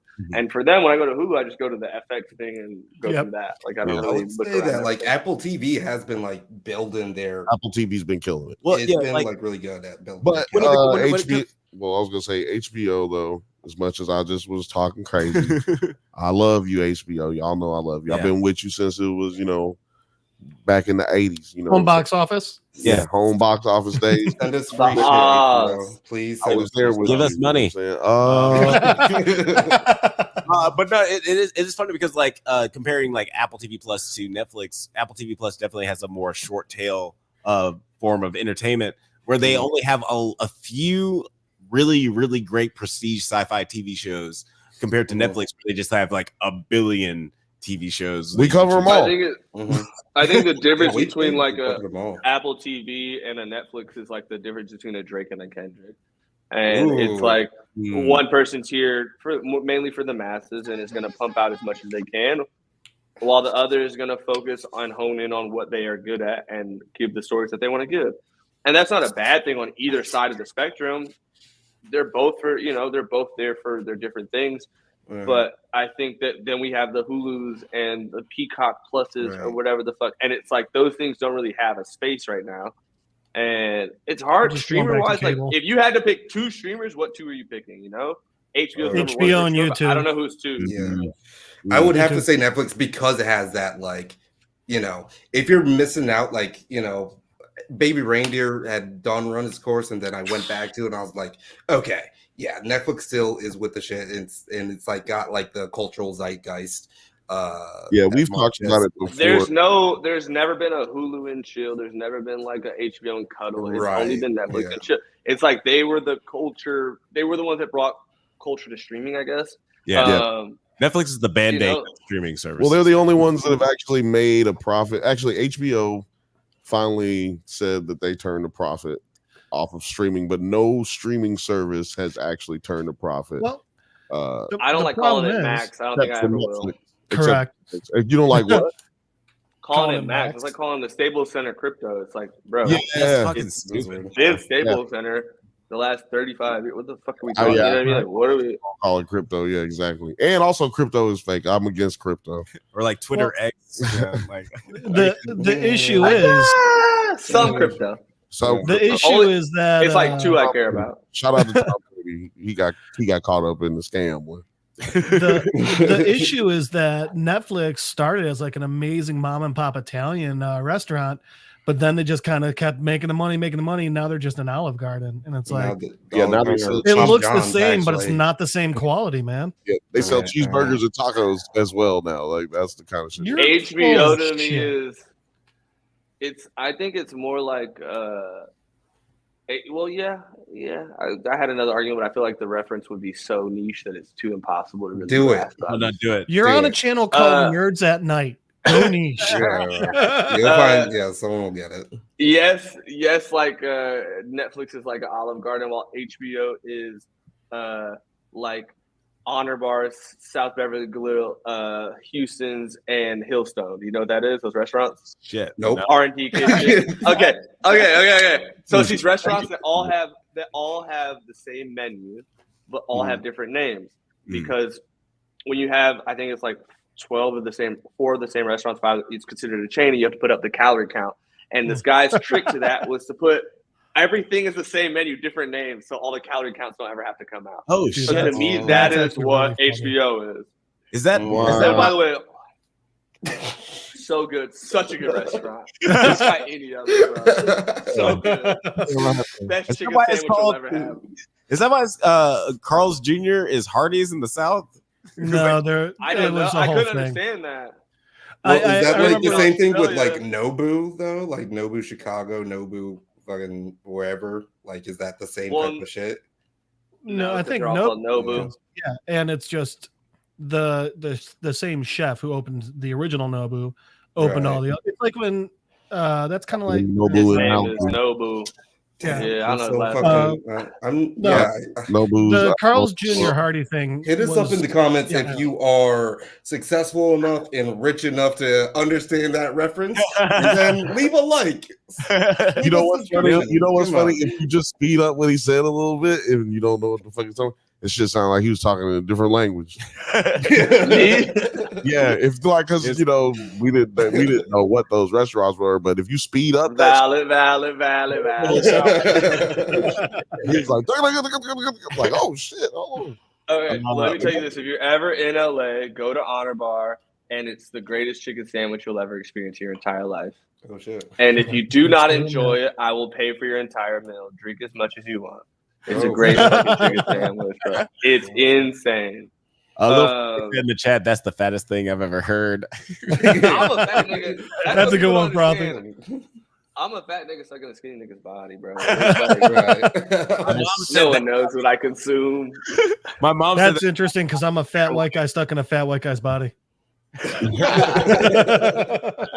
Well, your mom says that about you? Oh yeah. She used to say that to him all the time. She'd be like, "You have a fat man inside of you that lives in you and eats all of the food." And it's like a skinny nigga thing that people don't think that we eat food because we're skinny. No, my metabolism is just very, very fast. He's on Adderall all the time too. So I'm eating and it's just fucking it's in, it's out, we're out. Did you say that you just turned 30?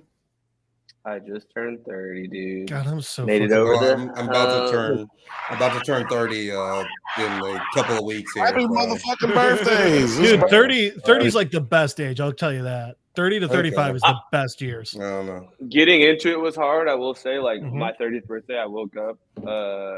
I just bought a house. I have like no real complaints in life, grand scheme of things. Like everything is going pretty swell. I woke up in the most anxious, most like just handicapped version of myself. I had walked somebody out of my house. I closed the door and locked it. I was standing right there and I was dry heaving on my, like holding my knees. Like I was like, I've never felt like this. And I think it's because 30 to me felt like it was so far away. Like I felt like I was like, I still feel like I'm 20 years old. And 21, you're like driving down Sunset, you're chilling, your windows are down, whatever. 22, you're cruising. 23, you get stopped at a red light. 24, you see a cop, you don't notice him, so you keep driving. 25, you're chilling. 26, he's like in the lane next to you, but he's a few cars back. 27, he gets in your lane. 28, he's like very near you. You're just like, whatever. Nigga. Like, I'm not tripping about him. 29, he is right behind you, and you don't even notice him. And you just make a right on a red, and it says no right on red, and he pulls your black ass over. You're 30 years old. that is a beautiful it comes quick. It really comes quick, but embrace it. Like, don't fight it. I think that was what I did in the first, I don't know, the like last month of being 29. I really was like fighting turning 30, and it became a topic of conversation for me everywhere I went. I was like, I'm turning 30. I'm turning 30. I'm turning 30. While it was just like a friend of mine would say, start telling people you're 30 at 29. So when you tell people you're 30, it doesn't feel crazy. And like relative to like my life, like 30 is technically young in any aspect. You know what I mean? Like I'm not, you know, my ankles aren't hurting yet. My knee, my back, all that shit is normal. Right. But 30 sounded so crazy. You know, like even then, like 35 when stuff starts to break. Yo. All right, I'll look out for 35 then. So here's the thing about 30. Like, I still feel like I still got the same mindset, 20-year-old mindset. Like, you know, like you said, like it's like I feel different than what my age says. That's why I don't really pay too much attention to it. Yeah. But like you said, unless you really start like, oh shit, wait. Like, you know, you will get that at 35. Yeah. You will be like I'll just say stay moving, bro. Like, yeah, exactly. Yeah, that's my biggest regret. Stay moving, exactly. Stay moving. I also think I went through 35 in lockdown, so it might not be my fault. But here's the thing about 30. Yeah. 30 is old enough that like you're like, that sounds stupid. I'm not gonna go do that. And everyone's like, okay, fine, he's 30. But you're still young enough that you can go out and do the dumb and fun things, and no one cares. It's the best of both worlds. I'm telling you. 30 to 35 was my favorite time span. There's crazy. There's no 35 to 38. It's not so hot. There should be something that you can't do till you 30 that you can celebrate when you get 30. Like you can't go telling niggas you're not grown. You're not grown. Like, you can't tell that you're 30. Shut up. You're not grown. Like once you turn 30, you can say it to whoever. Yeah, exactly. Like, I still feel like a 19-year-old kid. I think because of like I've been hanging around the same people, seeing the same things for the most part. But like if I got into an altercation, for instance, like for so long when I was younger, I was the youngest of a bunch.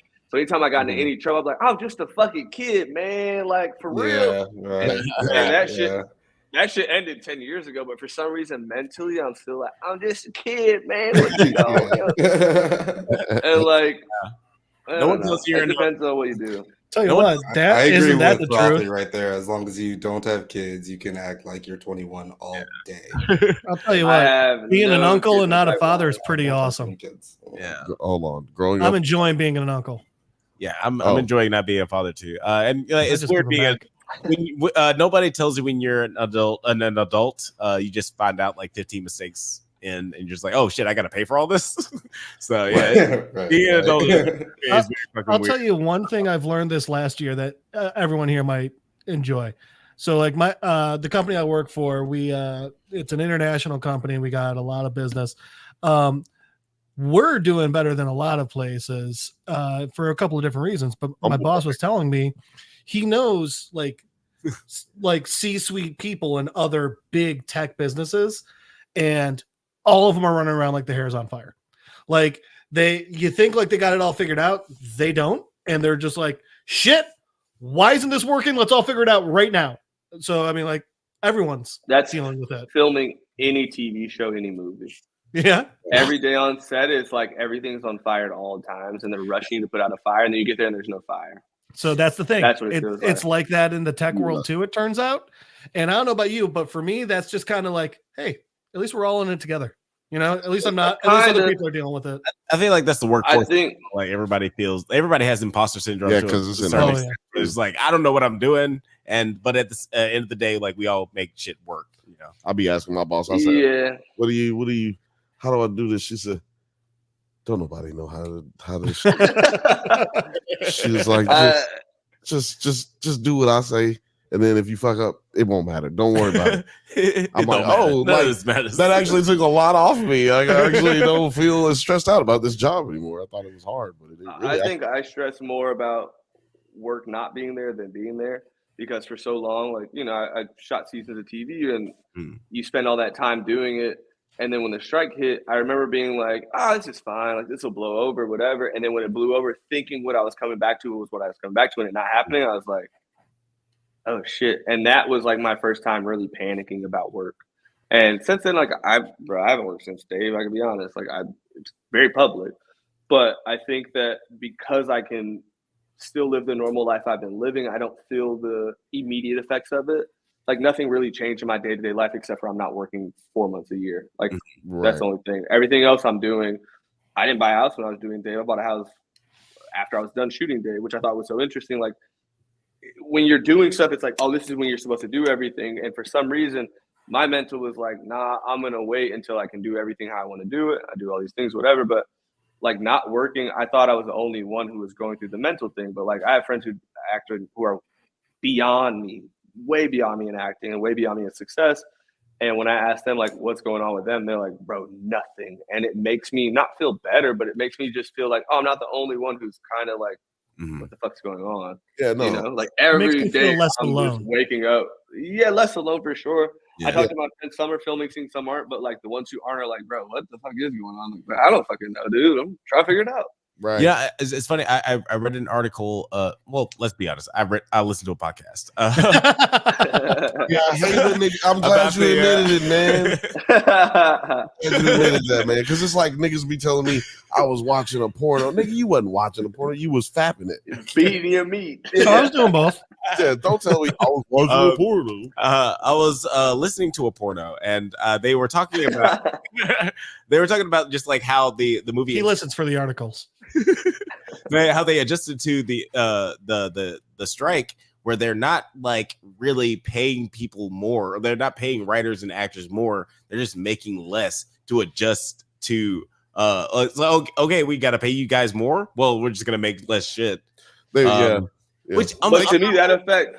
On one hand, like I like quality over quantity, but also like we've already built this standard for like the job market. So it's like now we're just like completely cutting people out of like just their livelihood. So it's kind of tragic.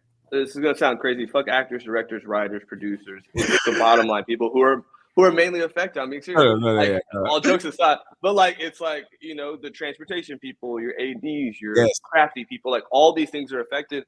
And so when all this strike shit's going on, yeah, I know what I'm doing. I know how I live and shit.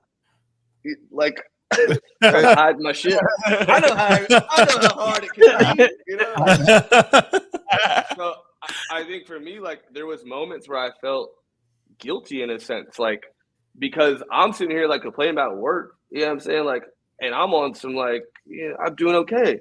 And there's other people who are like really having to adjust and change their jobs and change what they do for a living to just maintain. Yeah. So when the strike happened, more than anything, I was thinking about those people. Like, everybody else fucking got, you know, a producer get money. We had an interesting discussion with your production designer off of Dave, Almitra. She came on and she was like telling us like she moved. She's not in LA anymore. Where was she? She said like Vermont.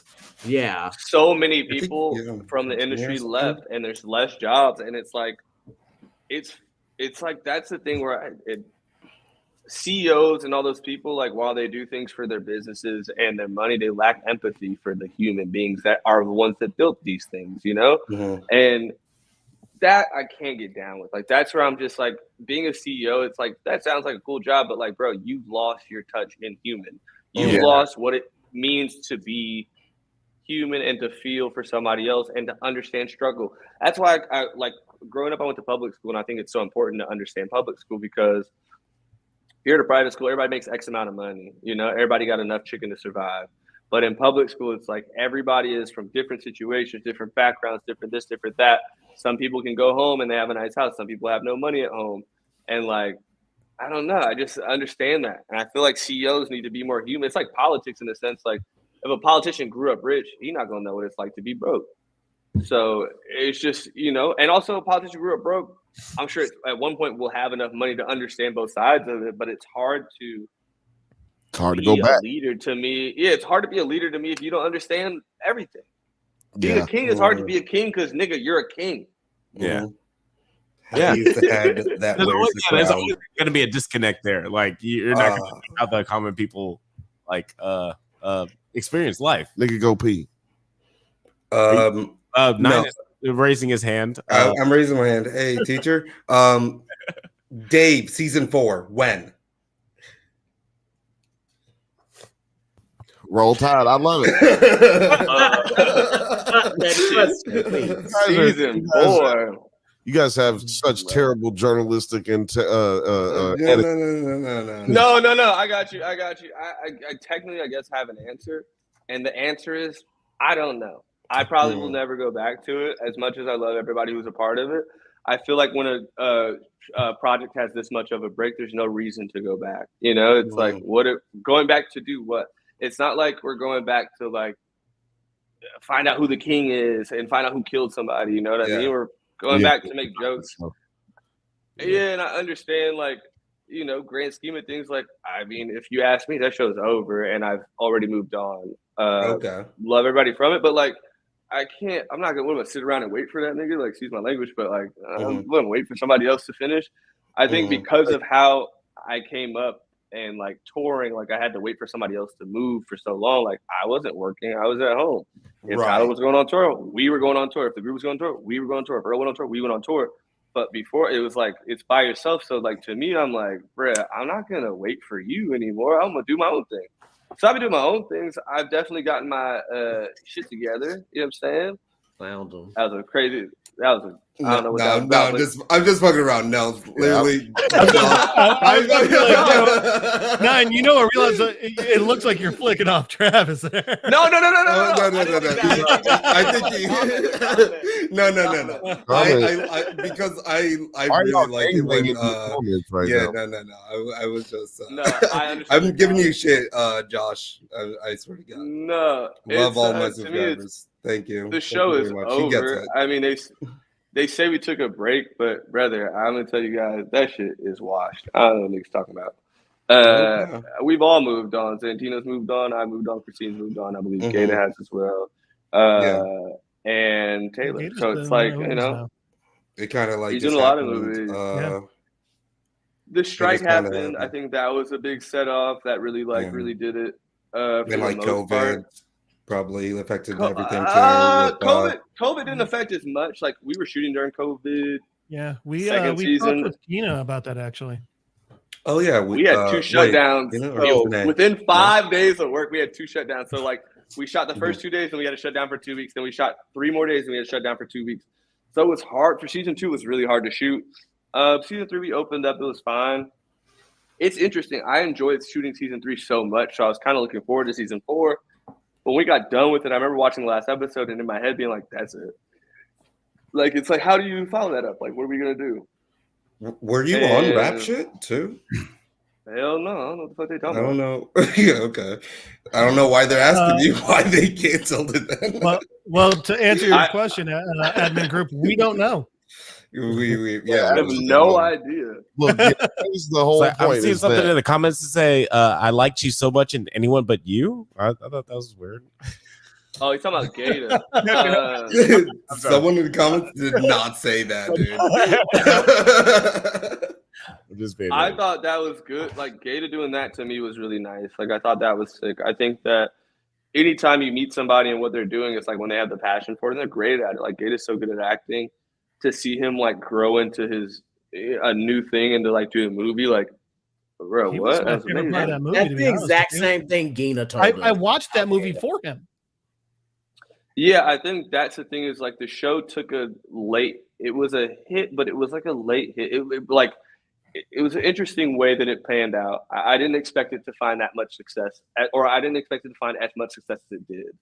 It was a very interesting thing for me. Like I was watching, I remember like when we were reading episodes and being like, I don't know, like I don't, I don't understand. Reading a script also is a lot different than like how it comes out. But like reading it, I was just like, I don't get it. I'll do my job and continue on, whatever. But I was definitely prepared mentally for it to not be as good, and that's just natural. I think that was how I looked at projects at the time, because I felt like if I gave a buffer for it to be if I'm like, I don't know, it's not going to be so good when it is okay. It's like, oh no, it's great, you know. But I think now I'm more proud of the things I work on, and I was proud of season 3. I was very proud of season 3.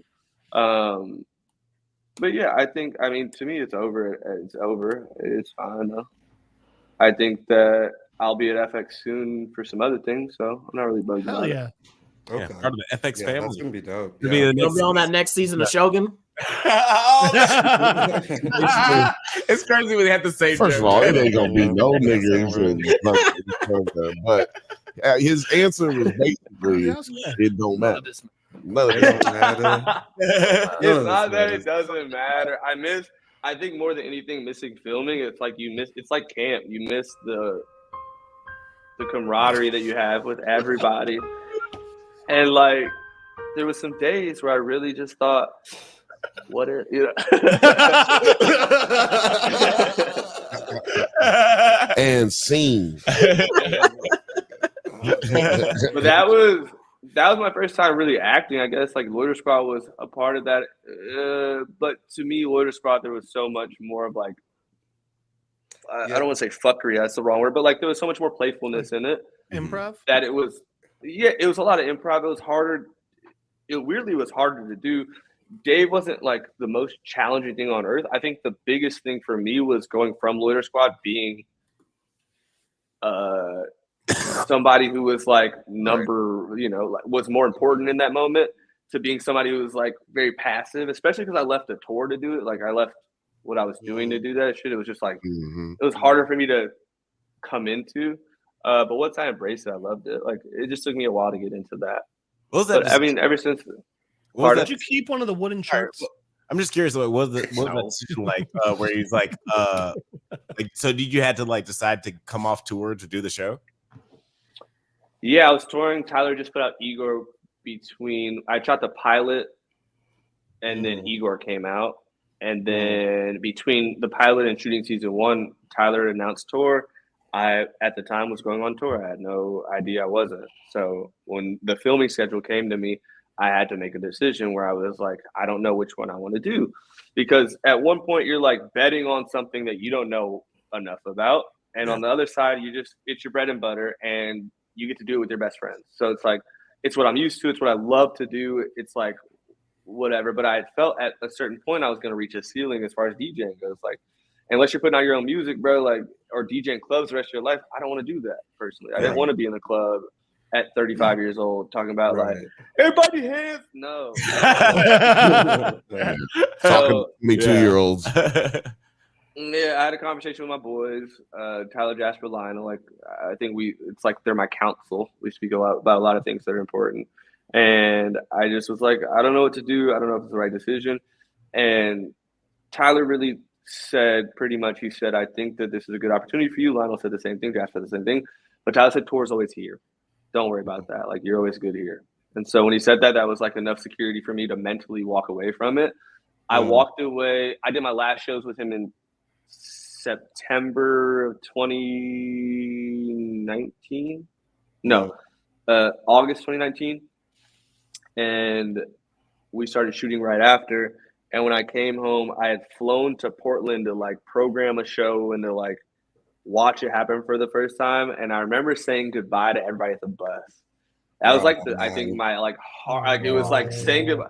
It's been, I've been doing this since I was 16 years old. I was 25 at the time. So 9 years of life with these people on a bus. Like, I knew everybody, production, lights, all these people. So to say bye to everybody, I was fine when I was saying bye. As soon as I walked to the hotel to fly home, like from the tour bus, they were about to drive off at 2 a.m. Like that's our normal time. So I stayed there the whole time, like, trying to feel like it's like I'm there. And I walked home, I called my sister, and I was sobbing, crying, like I couldn't hold it down. Can't imagine. And I think that to me was like the top 5 hardest moments of like in my life. I don't like saying goodbyes. Goodbyes are weird to me. So to like leave that shit to come into something and to like not feel immediately like yes about it was hard. It was definitely a challenge. But I embrace uncomfort and like being uncomfortable, and I think I was okay. That's why I don't say bye. That's why you say see you later. But for that, I was saying bye to tour. Like, my identity felt like it was also in tour. Like that was my everything. I didn't go to college. I didn't, it was when I got done with school, that's what I went to do. I feel you on the life story about Shakti. I've heard this since I was 16 years old. My question, personally, Shakti is a genius. He's a great pianist. But I don't know enough about his story to know that we can do that. But I fuck with you. Shout out crying. Shit. It feels so good to let it out like that, Shout out to crying. Shout out to sobbing. I got a couple of real good videos for when I need a good cry. Yeah. Oh man. All I do is watch the Fox and the Hound. Anytime I need to cry, I just watch Logan. Honestly, that last scene in Logan just makes me fall for just putting that cross to an X. When they turn the cross to an X, god damn, that's the most. Yeah. Onward. Have you guys seen Onward yet? Yeah. Oh my god, I haven't seen Onward. No, is that good? Every Pixar movie. I had to cry for a movie that didn't come out. I had to cry for a movie that I don't think is ever coming out. And I couldn't cry. And this guy was like, "What would make you cry?" I was like, "There's this movie I cried to, whatever." And he showed me he just pulled up the clip as a producer. I love him to death, Matt. And he pulled up this fucking thing, and I walked into a room by myself and I watched it. And I came back out and I was ready to cry. Hell yeah! Also, shout out to Matt. That's some good producing right there. You goddamn right. He really said, is. "What the fuck do Mad I at Vanishing Angle?" Cry. What the fuck? I get some good ones for Moana. Okay, here we go. Shout out to Matt, man. Shout out to Matt. Yeah. Coco. What was the one? Coco. Oh my god. What about, Inside Out. Coco. Soul. Yo, Coco. I got a niece who loved Coco, and I have a niece who loved Moana. So both of them hit me extra hard now. Yo, Terry, producer T. You said that you don't like Pixar, really? I would say the first 10 minutes of Up. Okay. Whoa, dude, that's The intro of Up goes in. The intro of Up. It's sad, man. It's the end. It's the end for Up for me. It's not supposed wait. Him living his entire life with his wife, and then she just. Blah. I would love to talk about Up. We got 2 more topics to talk about before. Actually, but I'm gonna go. Hopefully, I'm gonna get out of here. This is the whole experience for sure. Go outside, nerd. Get out. Go. I ain't got time to be distracted by your. Listen, I'm gonna stay my ass inside. I got work tomorrow, so but yeah, damn it, that shit was fun. Would you be down to definitely come back and we're streaming on all different platforms, but I know everybody on the 9 Nerd Yard specifically would definitely love to have you on, and if we can get a full whatever, and especially if you producer, I leave it to producer T. Okay. I gotta beat him at bowling next. Bowling next? It was bowling. Whatever you guys need. We may go to Top Golf when Terry's about to be in Chicago in the next few days, so we might. Yeah, we're going to Chicago. Are you guys all going to Chicago? I'm going. Not Alex. I'm the only one that's not going. Not Harris over here, but I'll be there. Bill and Terry are coming to Chicago and hanging out. The fourth? It's not for or the fourth or that. What's the? We were talking about it when we were together, Jay.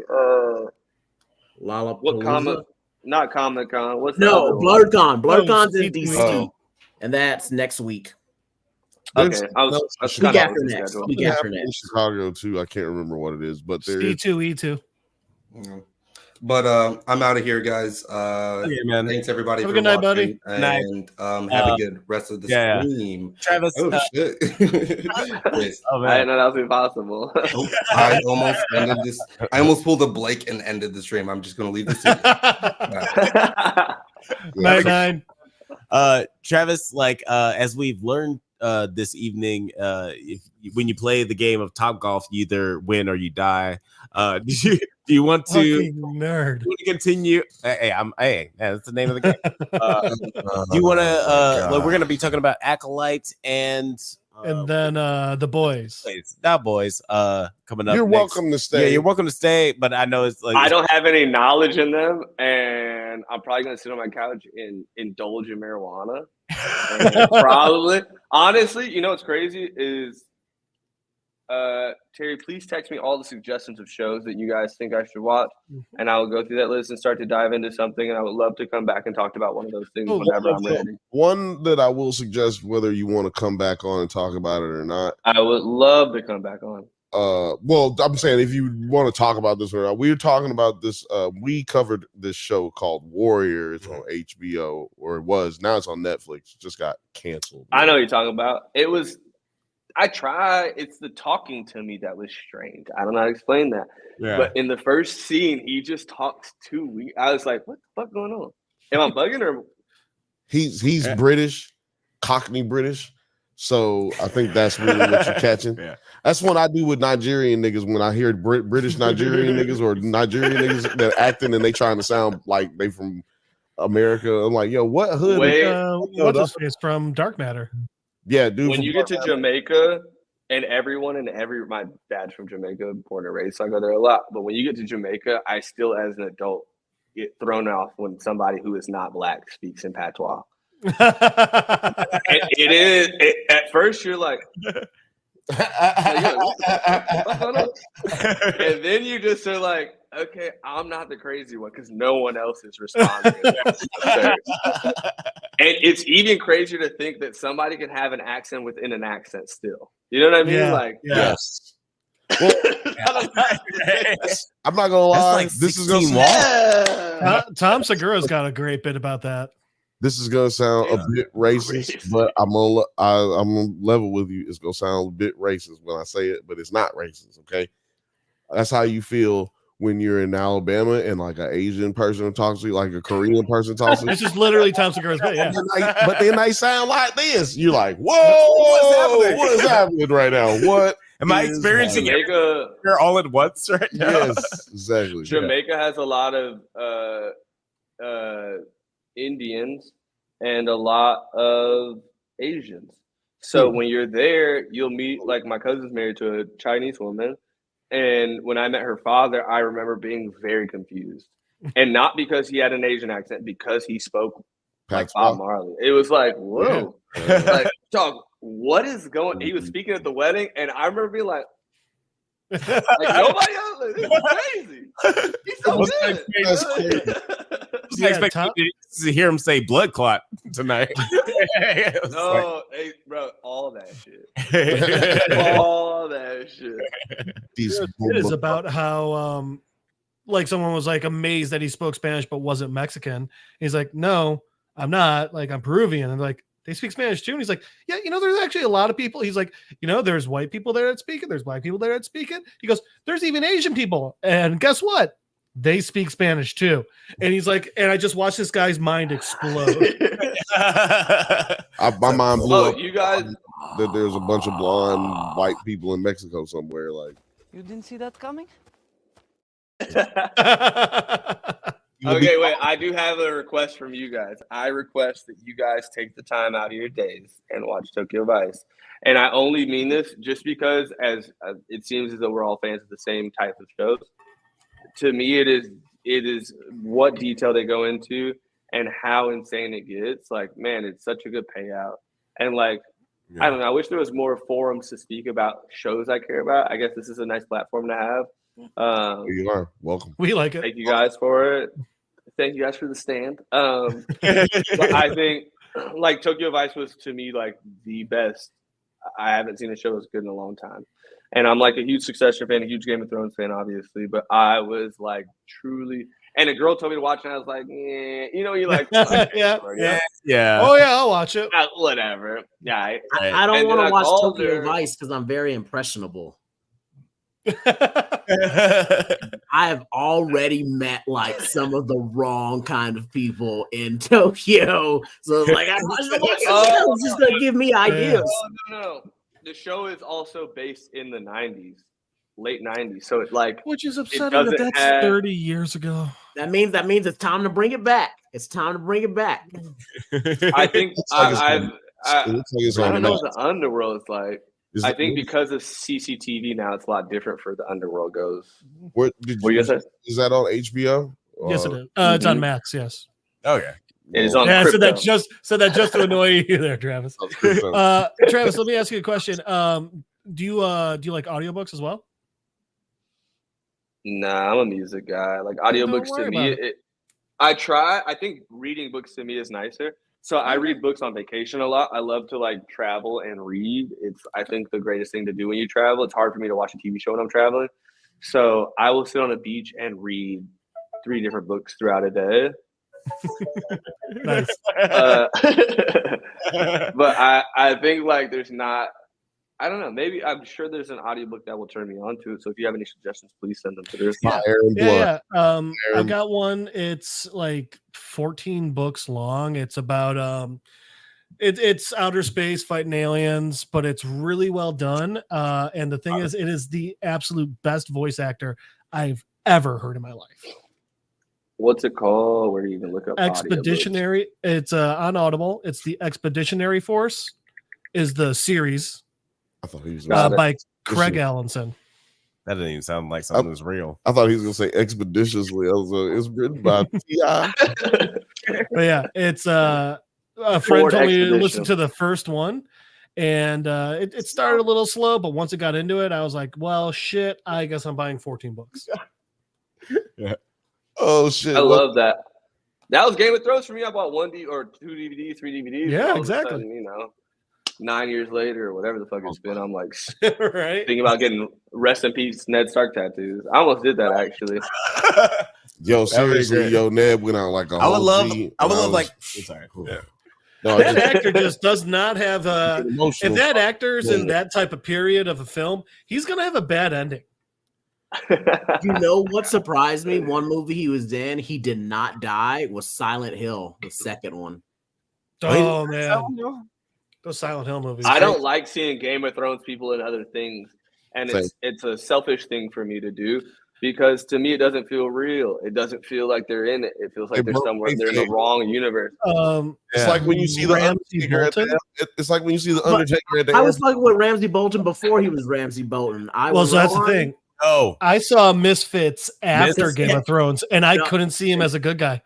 No, because I saw Misfits first, Ramsey and that's Bolton why I was was just Misfits like this first, little yeah. weirdo who didn't have no characters, who had to like build himself to be a good hero, just a straight up mad villain now, and that like just gave him. I guess it's easier to see someone go be good and then be go evil bad than to see someone be evil then be good. Well, shit, the guy who played Joffrey can't get any other roles, right? Because everyone just sees him as Joffrey, right? Well, he quit. I think he quit acting because he was getting so much flack from. Yeah, he's a plumber now. It's hard, bro. It's hard when you play a character that's so good. Carlton, Alfonso Ribeiro.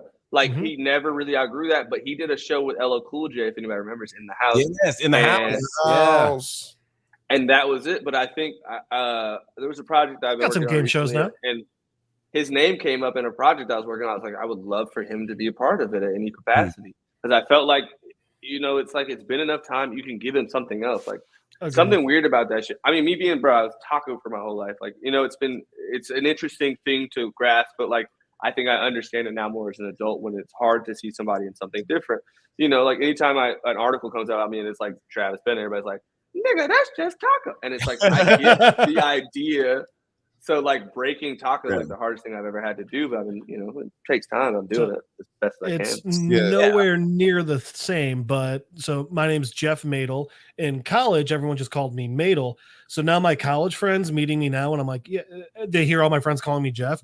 I had one friend who he didn't know for like an hour and a half who the fuck they were talking about. I was like, yeah, dude, it's always been my fucking name. Like I said, not the same, but similar. I call it the Day effect. Yeah, because but it's a weird American culture thing that we do where we just like take a person and their character is that person, like whoever they are. Really? Like, I mean, I'm just saying it's odd that we do it. Like you were saying, Taco, but like literally, when people see Mike Epps, everybody knows Mike Epps is Day Day, but when they see him, they say Day Day. Yeah, that's and so yeah.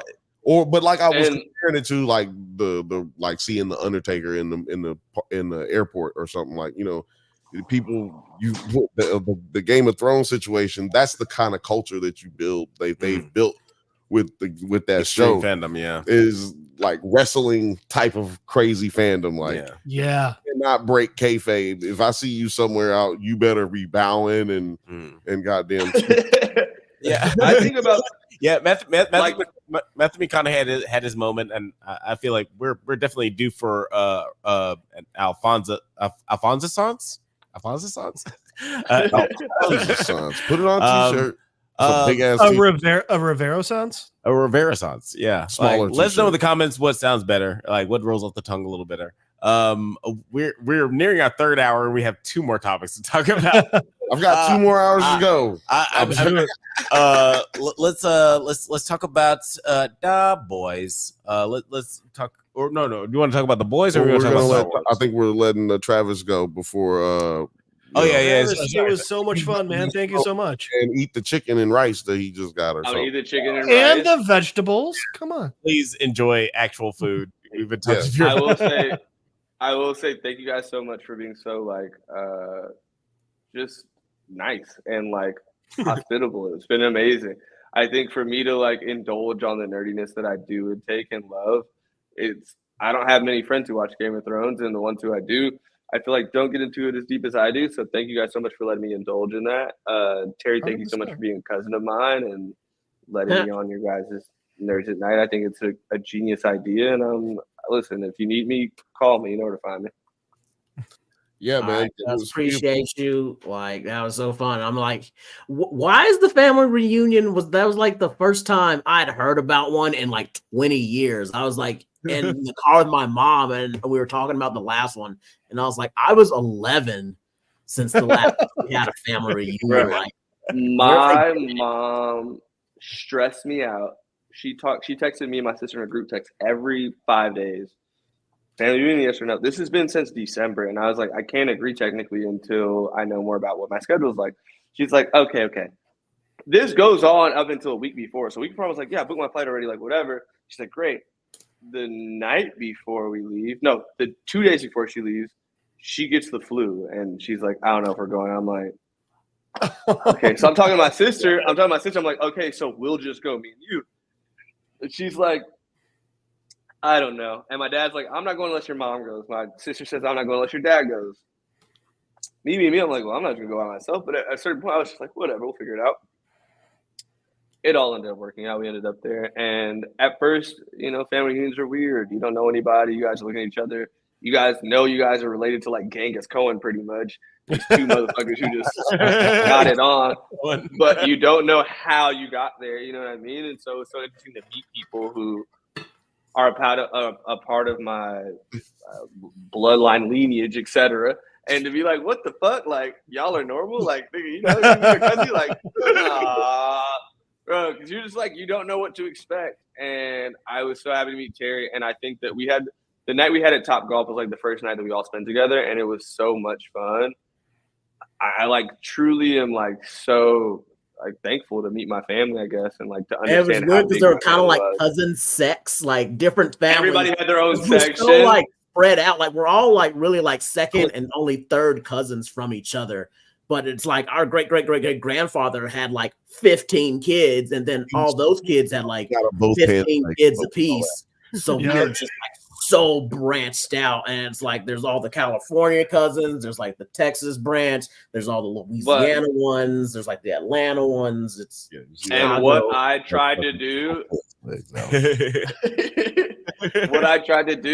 was I tried to focus on everybody under a certain age and bring them together, because I know that our parents, our grandparents, our uncles, our aunts got together to make this happen for us. And I know it takes a long time to do it, and a lot of it's hard to do. So I figured, with how things happen and staying in contact nowadays are so much easier, why not, try our best to like stay around each other and stay, near each other and talk, to end up on shit like this and like meeting new people. I think it's so important to expand and all that shit. Well, and I don't know about you guys, but like, I mean, I don't have nearly as big. My dad's one of 7, but my mom's one of 2. But the thing is, you also don't want to fall into the trap of, we'll see each other at weddings and funerals. And it's like, no, you want the times No. in between. You want the real life, you know? And so when you don't, it's like you feel like there's years you missed out on and all that shit. But instead of like focusing on the past and like what didn't happen, focus on what can happen and what's going to happen. So I think for me, it's like embracing that and trying to be as inclusive as I can with my family in general. I think with age, I've grown to love and appreciate the time with my family way more. Even my cousins who like, you know, I don't love all my cousins the same. Like I have my favorite rival, she's the GOAT, but she's the GOAT. But yeah, like they beat me in Top Golf. I lose, you know. I've never been to Top Golf. I've golfed before, but I've never been to Top Golf. I want to go. I want to go so bad. First time I went was my big brother's bachelor party, and I won. When you played the game, you either win or you die. I don't know what the fuck you're talking about. It's from man. Game of Just laugh and move on. It's from Top Golf. Oh, you play when you play the Game of Thrones, you either win or you either win or you die. Nigga, use somebody know like. Did they ever say Game of Thrones in Game of Thrones? Yeah, they never said. Did. Yeah, they call it. They never said Spider-Man and Madam Web. Right. Yeah, that's because they legally couldn't. Could you? That's because Sony didn't have the rights to Spider-Man. That's why they also Spider-Human, Spider. You know, at the end of it, they didn't mention that it's clearly Peter Parker being born. But come on, yo, y'all gonna Uncle Ben, whatever. Right? As Adam Scott, because that's the only movie I've ever felt visceral anger for afterwards. Like, yo, I feel bad for Don Johnson, man. Like, you know, Don Johnson, I think he's one of the coolest white dudes out there. Hey. I'm sorry, man. Look, said one of. I said one of, but you also never been arrested with like $100,000 in cocaine in a white Lambo. You never did that before. You got me. So, Tim Allen. top 10 cool white dude. Like top People 10. don't know Tim Allen went to jail for some coke. Oh yeah, exactly. Tim Allen, and everybody. And so with Don Johnson being that cool, I felt bad for him. His daughter just out here doing a terrible movie. So I'm like, you know, I'm just saying, like, I felt bad for the lineage, man. The lineage is it fucked up a legendary. I will. Untainted, you know what I'm saying? Roll like, I will say because this is gonna end up being the longest episode we've ever done. But like, I do want to say, like, real quick, 5-hour episode on. I want to give some defense to Dakota Johnson. I've seen 2 movies where I really liked her in. 5-Year Engagement. She was really, really funny in that. And Social Network. She was really, really good in that. Social Network was good. I just feel bad for his lineage. I'm not saying it's her fault. I just feel bad. All right. I say we let Travis eat his food. Yeah. No. I just didn't know she was. I didn't know she was on Social Network. I was really like, what? I fuck with y'all though. for real. We love I appreciate you guys. Terry, send me that list, please, of movies. Books, all right, I got you. All the things. I will appreciate that. Thank you guys so much for having me. Thank you for coming, man. We appreciate you. Thank you so much, man. Travis, thank you, man. Have a good night. Hold on. Yeah. What do I need to give the? If we get you no other time, we gotta get you for the last episode of House of Dragons because I can't wait to watch you nerd out on that. I'm there for it. You know where to find me. Hopefully we get you before. Yeah, definitely. I'm gonna give you some more love on the way out here. Yes. Thanks so much, man. Thank you, man. Have a good night. Have a good night. And enjoy your dinner. I fuck with you guys. All right. So I guess let's talk about. All right, so we got 2 more shows. So what, like 3 more hours? We good? 4 more hours of show. Let's talk about the Acolytes. Yeah, I was gonna say The Boys, so I can get out of here too. Okay. Well. Okay. let's do The Boys. Can we fix this screen? I can't keep looking at it. Yeah, I hate this.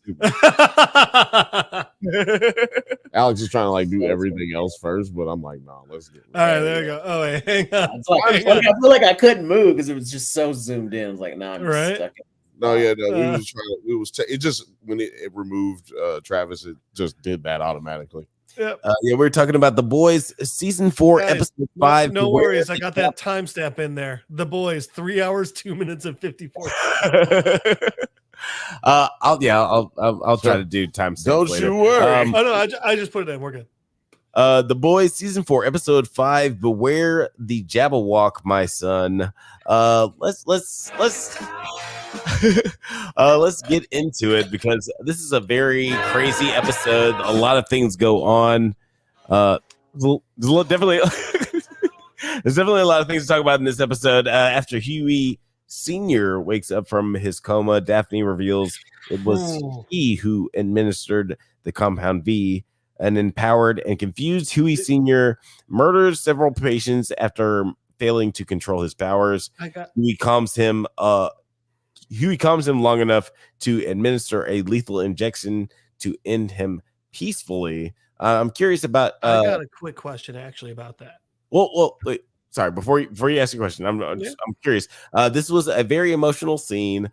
Huey's dad has been around since the very first of this show, and he's obviously a physical inspiration for the character of Huey. What did you guys think of just like his arc in this episode and the arc of Huey, like realizing his dad is stronger than he always thought he was, and just like this ending of this character, because it's a pretty big death in the show. Hefe, what did you think? Oh man. So first things first. Simon Pegg is such an amazing actor. I mean, he does mostly comedy. I think we can all agree. He does some action with the Mission Impossibles, which I love that he was so good in that they expanded his character and kept him coming back. But I mean, this is the first time I've seen him in what I would consider a real drama-filled role. And I think he just acted the hell out of it. I loved that, and I love Simon Pegg, so that made me happy. Second, the whole him being confused and everything, that hit me extra hard. Both of my grandmothers passed away from Alzheimer's. So I've seen that deterioration and stuff like that. I get that they accelerated a lot, for one, because it's in a show, and two, because, you know, it's V. But I feel like he played that so well. So people who do have dementia or Alzheimer's or things like that, one of the biggest things is when they're in kind of like the middle stage, they get when they're confused, they get violent. Now the difference is it's usually when they're much later in life and frail and things like that, and not hopped up on Superman blue jizz. So it's usually not that big a deal. But I thought that they did such a good job of portraying that in the Boys universe, and that plus Simon Pegg just made it such a sympathetic character. You're watching this guy literally kill people and then just look so horrified and confused and in pain. I can't say enough good things about it. It's definitely like a really no. It's definitely like a really great just like performance from Simon Pegg. I always thought he was like way more talented than his like the aspect of the comedies that he does. Like I feel like he's got like a lot more range. Mission Impossible. He's Scotty. We didn't name Scotty though. Scotty! Oh my God, Terry! I forgot about that one. Yeah, Scotty. Y'all are disrespectful. He's done plenty of serious roles. Like Scotty, Mission Impossible. How do we forget his most dramatic role in Mission Impossible 3? But I'm curious. What about the zombie movie? Oh yeah, Shaun of the Dead. Shaun of the Dead. Shaun of the Dead, classic. Very serious movie. Definitely his best. Or no, Hot Fuzz. I like Hot Fuzz. How about how serious he got at the end of The World's End when it's revealed that this entire thing is because he tried to unalive himself. It is my least favorite of that movie. It is everyone's. Cornetto trilogy. Thank you.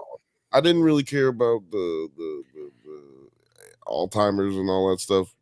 That didn't really affect me. I mean, like I understand what you were talking about, Jeff, but what it kept what kept going through my mind was this is the goriest episode so far. This is what they try to do every year. They hit us with the gory episode. Some shows they try to hit you with the musical episode, the musical number episode. The Boys takes a different route. Yeah, the Boys takes a different route. But Terry, you've been mostly quiet for the past 3 hours. So while we were hanging out and talking with your cousin. Just being like a support for your, you know, our favorite clone's favorite cousin. Producing. I don't need to do nothing. Yeah, no. We already discussed. I'm him. Exactly. Exactly. That's why I was just throwing it to you, though, since you have mostly not talked. You know, we would go ahead and throw it to you. How did you feel about this episode right here? Man, just what are they doing? Like, I feel like I have now a conclusion of why I don't like Frenchie, and it's Chocolate blue because they are doing too much with his character. Never too much. Every season, like every couple episodes, they add something new to his character, and I was like, I get being a multidimensional, in-depth character, but you're doing too much with him. First, he was this crazy assassin with a cool background. He was a drug lord. He was a drug dealer. He's a drug pusher. He was a polyamorous orgy king. Then all of a sudden, like, he's in love with this girl. Well, they won't. They know they probably won't. Now he's trying to help her talk. He's like her guardian now, and now he's like in this relationship. Is he? Oh, he's gay now. No, he's real gay, and we want to emphasize on that. But he killed the person. So that's back to the assassin thing. But don't forget, he's also a drug addict and alcoholic. And it's just like, what are they keep doing with him now? And he has depression and he's bipolar. And it's just like, I'm really expecting him to be like, and he's also a father and he came out as a trans woman beforehand. And then his dad didn't love him enough. And then like, one time he was actually sexually abused a whole bunch. And then they're just doing so much with him. It's like, they don't know what to do with him. I'm curious how you feel about, because that is a valid criticism of his character, because he is one of the side characters, and it feels like they want to add a lot of things to him because he's potentially a very interesting character because he has a lot of things. And it's like they're trying to see what sticks. Yeah. Well, they had to end the gay part because it's July now. Yeah, exactly. Like they just did it for June. I was just like, it's not like no one has a like. Well, I'm sure there are people who just like, I have a problem with him because he's gay. It's like, no, I have a problem with him because he's doing too much, and you guys don't know how to write this character. Like, everything about it is being forced. What it is the dude is an amazing actor, and they want to give him more to work with, and when you have that type of situation. That situation, I've been talking to myself. I have thoughts, and then I'm talking like that y'all was there, but you have the type of situation that they're in. You end up wanting to write stuff for that person, and then it like y'all said, it just feels like it's so much going on, but also they don't like source material wise, like his character doesn't like. There was nothing. His whole backstory. They're like, that was a fucking lie, right? He just told us a story about how he used to be he was in this bike ride. His dad was in a bike ride to the death over French bread and giant unicycles, and he died. And he had to get vengeance by beating the town bully on his giant bicycle ride with baguettes, where they fought and dueled to the death. And that was the story he told Hugh, and he was just like. Yeah, it feels like a very carb-loaded flash dance. Do you know? Well, the sad part. The sad part is, I don't know. I don't remember if that really happened, or if you just made that up as an example of like that's what they're going to do with him next. So I think I have to did that. They could have just done that because he's just too many titles. And they're just running away with it. I was like, okay, he's an assassin with a regretful past. All right, now he's an assassin with a regretful past with a kind heart who's trying to love a girl. Okay, he's an assassin with a kind heart who's trying to love a girl who's also trying to teach her. He's an assassin with a kind heart who's also turned into a girl who's also polyamorous. and pansexual, and then the next thing they know, they're gonna also like make him like illiterate or something. He's gonna have like an arc where he learns how to read or some shit. Is what I'm next. I was just like, what are you doing? I was like, the next thing is like he's an orphan that was like raised by nuns, and like the nunnery, he has to go save it, but then like in order to save it, he has to like finally confront that he never learned how to read because the nuns would like smack his hands too much, and that traumatized him or something, and that gave him a BDS kink. And someone's out watching that, and I swear to God, that happens next season. I was hoping you were gonna say like he ends up saving the world with like jacks and a rubber ball or a bounty ball or like old school pogs against the Homelander to save the day or some shit. Yeah, like it is like interesting with like Frenchie because he seems like he like we could make a whole like prequel type movie of like The Professional with Frenchie where we just like still my favorite movie. Thank you. All of his traumas. But like let's talk about because I don't have my notes next to me yet, but here it is right here. We get the return of the characters. We get the return of the characters from Gen V as Homelander tells the seven Tech Knight and Kate Dunlap and Sam Reardon that they will now be wrathful gods. And this is obviously comes after an epiphany, I guess like a sort of tragic epiphany that he has after his visit to his childhood home. Place.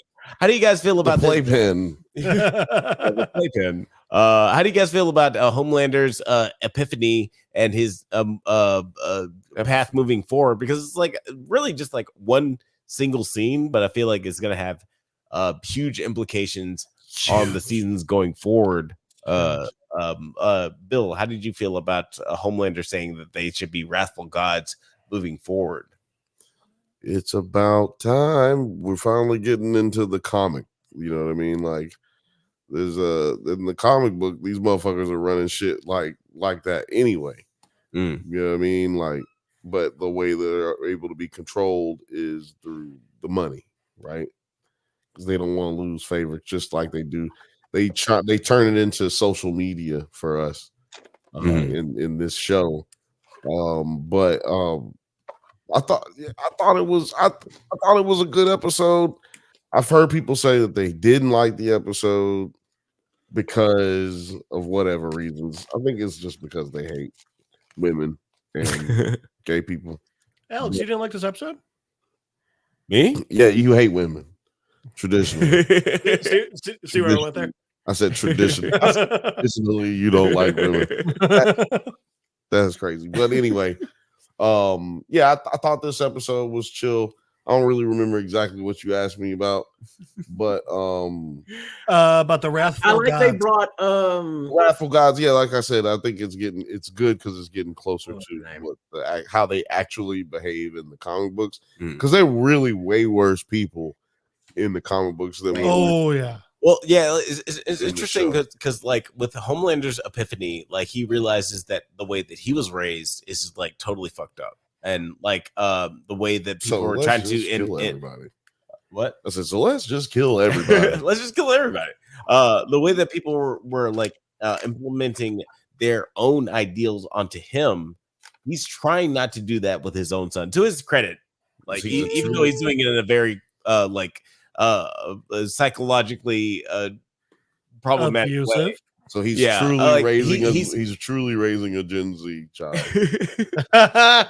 But he's trying not to implement his own ambitions he's definitely a millennial being like, I gotta break the cycle. Right. I gotta break the cycle. Exactly. I'm not gonna give my child. Well, but then what about the scene where he's basically having Ryan egg on the chick to beat the fuck out of the director? Right, exactly. So that's what I'm saying. Like, it's backhanded. It's bullshit. You know what I'm saying? Like, and I didn't like that either. I didn't like that. That's where they're going with Ryan. Like all of a sudden, because it's a hard left. Yeah, it felt disingenuous to his character so far this season. Yes, we didn't see nothing that built everything we've seen of him. Nothing led to that. There's nothing even that has happened that would make him go like, there's no thing that he saw that humans do that's bad or something like, you know what I'm saying? Like there's nothing that gave me the idea that, okay, yeah, now he's gonna, turn heel. You know what I'm saying? When he spitballs that guy against the wall, he regrets it. He has trauma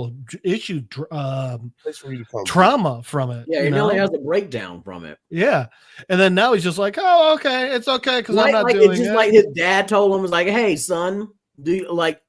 It was like, are you saying that his dad, Homelander, giving him the power of a choice made him flip the script so hard, like just because he finally had his own choice of whether he wanted to do something or not? We're saying that was such a catalyst, exactly, to make him be like, yeah, now I'm cool with people getting beat the shit out of and egging them on and watching people get fucked. I'm with that. Which they could have pushed it further because Homelander was, like, he said like one line about like, hey, don't you think we should do this? If he had been like, Ryan, how is he going to learn? Or like, Ryan, this is how to make a better world. Like if they could have just had Homelander like say like 2 or 3 more lines to push him further, that would have made it felt more organic, feel more organic. I felt more organic when you said it. We definitely get that scene where we get the reprisal of the Guardians of Godolkin. That's fluffed. We get the nope. The Jim V characters returning as Homelander tells the Seven, Tech Knight, Kate Dunlap, and Sam Reardon that they will now be wrathful gods, and they must be cruel and ruthless for the greater good. Good. So that scene I actually did buy because I mean Sam and I'm sorry, what was blonde brain girl's name? That was Kate Dunlap. Kate. So especially Sam and Kate, they were so emboldened by the end of the end of Gen V that it made 100% sense that they would not only fall in line but be excited to do what Homelander was saying. But do you think that A-Train, because I'm curious about A-Train. He has had this strange turning point where he's had a lot of moments where he could basically join Annie and be a good person and fight for the greater good. But do you guys think that he'll be able to get out of the Seven alive even? Like, do you think that he'll be able to survive this whole storyline? I feel like he's eventually gonna get got, but I think they're gonna like do a bit more with what's the redheaded girl name? Firecracker. No, not Firecracker. Oh, the one who rips her hair out? Yeah. Ashley. Oh yeah, Ashley. The upper decker. The upper, like I really like that line that Ashley said to A-Train to him when he was being like, I'm the league, I need your help. And she's like, we're in this together. And he was like, he was just like, motherfucker, I just left an upper decker. I'm not trying to join the Rebel Alliance. And I was like, yeah, the Rebel Alliance. She was like, this motherfucker just like, I was just trying to play a prank on him. Not trying to bring down the Empire. Fuck that. So I think they're probably gonna do more. And I kind of loved how her way of helping was to also get her own revenge. Yeah, yes. No matter what happens, she's always trying to get hers just a little bit. So I'm kind of rooting for her a little bit more. So it's funny because one of the issues that you're having is like Frenchie and Ryan, like they're trying to do too much and it doesn't feel realistic. But with Amber, they're doing the exact right amount, and it absolutely feels realistic that that's who she would throw under the bus. And then also with A-Train, they're clearly doing the crisis of conscience and like which way is he going to go, but they're slow rolling it in a way that feels more genuine and makes way more sense. Right, they're not gonna like all of a sudden tell us A-Train has like 55 kids that show up from different baby mamas in the next episode, and then all of a sudden now he can't, and maybe like his brother gets cancer and like his niece and nephew needs the eye operations, and then we find out that he's actually autistic or something, and Will Ferrell coached him. Yeah, they're not. Yeah, and like something we haven't talked about was Giancarlo coming back. Giancarlo, dude, yes. because I wasn't sure what happened to him. So like, I don't remember that he got sent to prison. I thought he just left the job. I didn't. Yeah, she exposed. Yeah, I didn't remember that either. The last episode of season 2 or Was it 2? 3.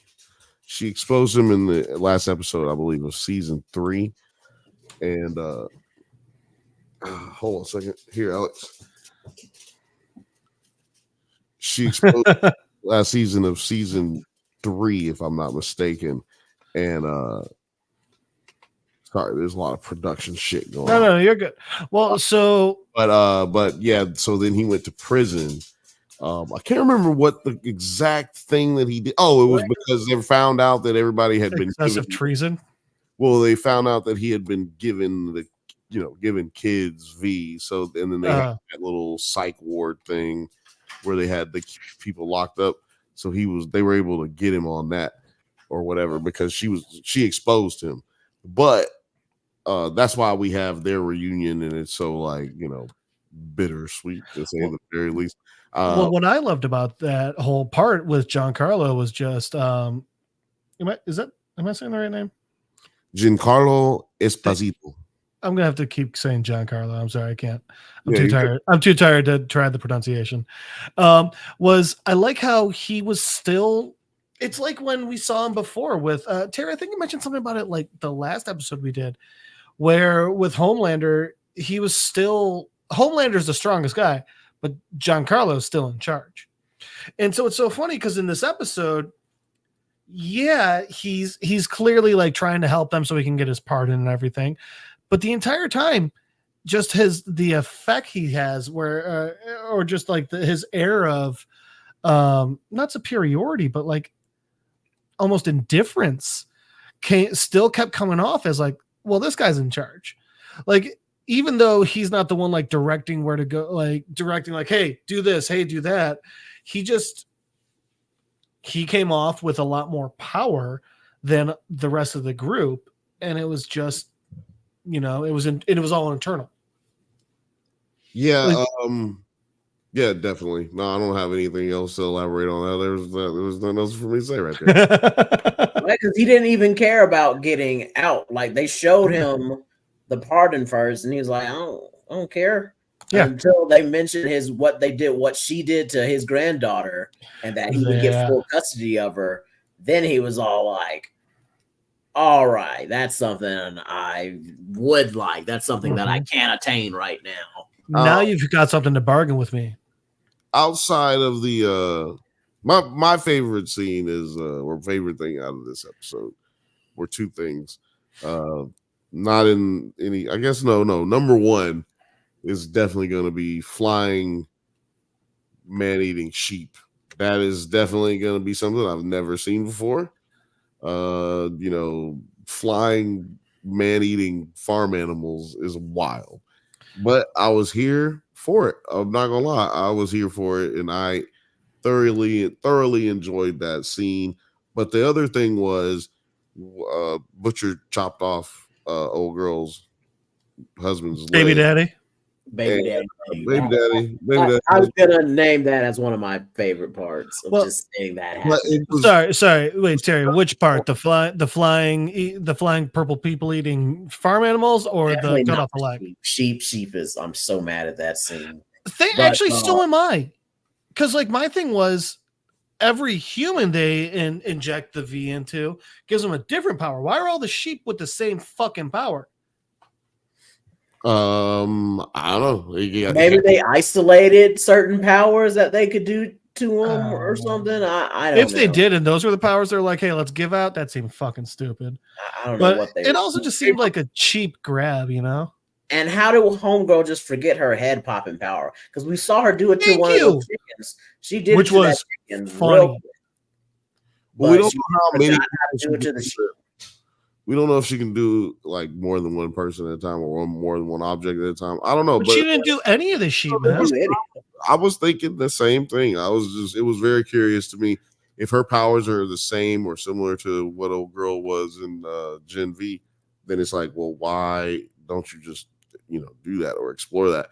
Yeah. But I don't. I mean, but I'm not gonna pretend to know what the writers be thinking. Maybe that's something that's gonna be revealed. Maybe that makes sense later for some reason. But what I was excited about, or what got my attention with the his dude's leg getting cut off by Butcher, was that I don't think Butcher's friend is real. You know what I'm saying? It's kind of been a theory on the internet. Oh, that's interesting. Old buddy is not. You don't think what's Jeffrey Dean Morgan? Part of he's the tumor. He's the tumor or the creature that he has inside of him. He's the one. The worms. He's the one that actually killed Stretch Armstrong or whatever. Well, and that actually really kind of holds up, because remember, he's been seeing what's her face, his Becca. wife. Yeah. Right. Yeah. Right. And I don't think anyone else has interacted with Jeffrey Dean Morgan, have they? No one else has. He's been meeting now I got to go back and look at it to double check. Yeah, meeting him in secret. So no one's ever. He's always just kind of, because the first time he met him, it was like in the break room of the CIA building. Which someone would have mentioned that. Old dead partner of his. That's very interesting. I really love it. That's a theory I did not think of, but upon hearing it, I immediately fucking love it. Yeah, it makes sense. Yeah, that's why y'all come to the Drunk Banthas. But any final thoughts about this? Well, I'm not ready to get to my final yet, but I got a question for you. Well, I got two questions now. My first question, the one I had earlier, Huey's mom being like, "Oh, the V fell out of your pocket, so I injected him." Anyone buying that? Well, yeah, because I thought about you because you had the theory that she took it. I still think she picked it. Yeah. And I didn't, because I rewatched it and I was like, man, I don't know. You know what I'm saying? Like, I don't know. But I did think it was odd that she suggested, like, oh, I thought that's what you wanted because it fell out of your pocket. I'm like, well, also, like, because we would have heard there's no explanation of how she knows what V is either. Or at least what it looks like. Well, no. Right? Like, I was like, is it really big news what Compound V actually looks like? That's the thing, what it looks like. What it looks like. So it was what the vial is, and just... That's the reason Esposito's in prison. That's why. But I thought the reason was it came out what he did, not necessarily. So like the whole thing came out. Like, so they actually showed what V looked like. Yeah, she docked his ass. She doxed his ass. Okay. And so that's what, because they had to have real hard evidence to take him to prison. So all that would be public information. I'm just saying, like, it'd be like, and she also is into Vought, like, which I think she is a Vought agent. I think she. Oh yeah, 100%. She came in with the Vought oils and all that shit. Like, I think that's just. But I mean, no, like, she just used it too quickly. It's like your mom finding your bong and grinder, and she just. Right. I thought you just left it for me to smoke, so I did. I was like, but how do you know how to do all that already? Yeah. Exactly. The question is, how does she know how to do this and do that already? Like, how does she know how to, and why was she so, eager to do it immediately without asking no questions or nothing like that? Yeah. I'm gonna inject him with this V. I know what to do. Like, how do you know what that does already? Like, maybe you did see the V on the TV, you saw the vial, but like, you really put two and two together a little too quickly. Yeah, and let's also just like, I mean, I know I've watched medical shows and stuff. I wouldn't then be like, well, I know exactly where to find a syringe. I know exactly how to inject it into this IV. Now, she knows more than she's fucking letting out, man. Yeah, I think so too. Any final thoughts before we jump on? The other question. What'd you guys think of the rabbit? The rabbit. I mean, the rabbit had the temp V, the temp and like and those tentacles that busted out of it. But the interesting thing to me was they're different than Newman's daughter's mouth tentacles. I don't think they're related. I think that is all very unexplained so far. Do you think it's? I think he was staring at the tentacles because what isn't he on temp V? He's not on real. Yeah. I was just wondering if, like, because I remember Terry, yes, that was the entire reason you let the rabbit out. It was also on temp V, and we see like the thing moving in his back or like the side of his head and shit. So there was that, but then also I was just wondering, like, do you guys think there was something new from that? Do you think this was? I think Bill, you said it last week. You see this as kind of like a Venom symbiote within him. That could be the case. Yeah, like I said, they haven't explained it really enough for me to keep speculating, but yeah, I think that it's pretty clear that we've got a symbiote situation where those little things could be, possessing him and controlling him and using his thoughts as, people in his life that have passed away, because both people we're assuming are dead that he's seen. And using that to I think maybe you might even see his father in this once he starts realizing what's going on. And I think it'd be more impactful if we saw his brother. Yeah, that too. I think we're going to go down that road at some point when we get towards the end of this season. That was a good question. What are your final thoughts on it? Same as you. I'm not sure what it is, because obviously they didn't give us that information yet. But when I saw that and the more I thought of it, the more I thought your symbiote theory held up. The only part that really confused me about it was, I mean, it's obviously created by this temp V and everything, but Butcher was able to kill it so easily just with a quick stomp out. I would have thought it would have been super strong or something, and we see it like run off or some shit, but no, it's just kind of like, all right, I'm a bug under your shoe, I think he's probably a little bit more strong, man. You think that he's symbioting? I think he's still got some of the V in him. He's taking more V than a normal human being has ever taken that they know on record. Well, and that's a good point. He took some regular V after the temp V. Exactly. So so we don't know what the hell's actually going on with his body. Terry, how'd you feel, man? How are you feeling about this? This episode? I mean, I'm still watching the show. Like I said, I really like Giancarlo coming back, and we're coming back as Edgar. And I guess we're gonna keep getting him some more because he got free. As we see. No, he didn't. Oh shit! I'm so sorry. You're right. At the end of the episode, while he's going back to prison, his driver's head pops. And you see the door open. They're doing the dad. I'm sorry, Genie. My daddy back. Type shit, and so I'm kind of happy to see him coming along. And now we're seeing like the Homelander go fucking crazy, and it's like he's like, let's go with the plan. We need to take over. We're the gods now, and summoning his henchmen.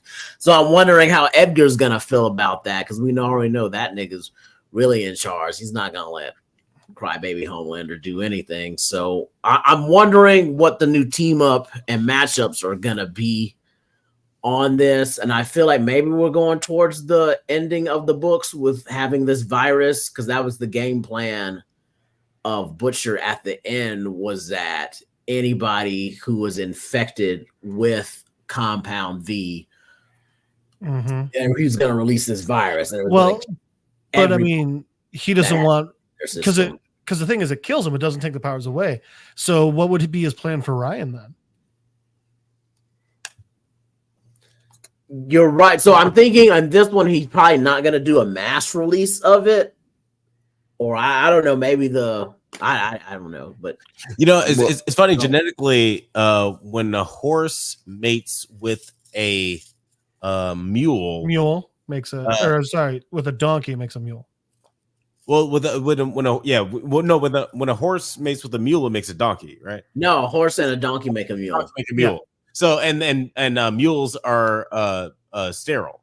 Yeah, so they can't make anymore. Maybe there's like some sort of like genetic thing there where like Ryan is like genetically immune to that virus because he's got a mixture of the two. Do you know why?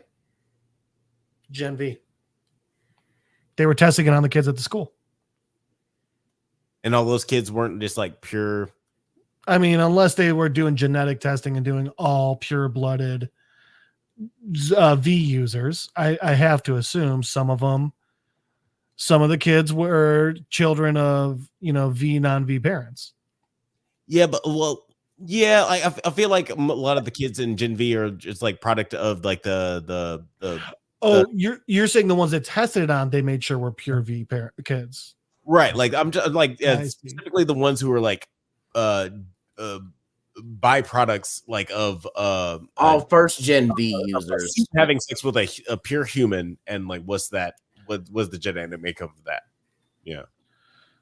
I guess I could see that. Although, I don't know. I don't think they've explained any of this. No. We'll see how it all turns out. I missed a lot. We covered most of your notes. We covered all of the boys. Yep. Yeah. Let's move on to when you want to talk about some Star Wars, or is there anything else you guys want to talk about in the boys? I'm good for some Star Wars. I think Terry's got a. Producer T, you got to head out. Dude, thanks so much, brother, for hanging out with us tonight, and bringing your family member through to chat some nerd shit. Right, I was looking at the comments. I was like, "What is he doing on the show?" He was like, I said that on the show multiple times. Like, I'm pretty sure Taco's my cousin. I'll figure it out eventually. We have a family reunion. Right. Also, please feel free to discover more famous relatives and bring them on. Right. Yeah. Well, I can find everybody else. All right, guys. Yeah, have a good night. Have a good one, brother. See you Thursday. Mm-hmm.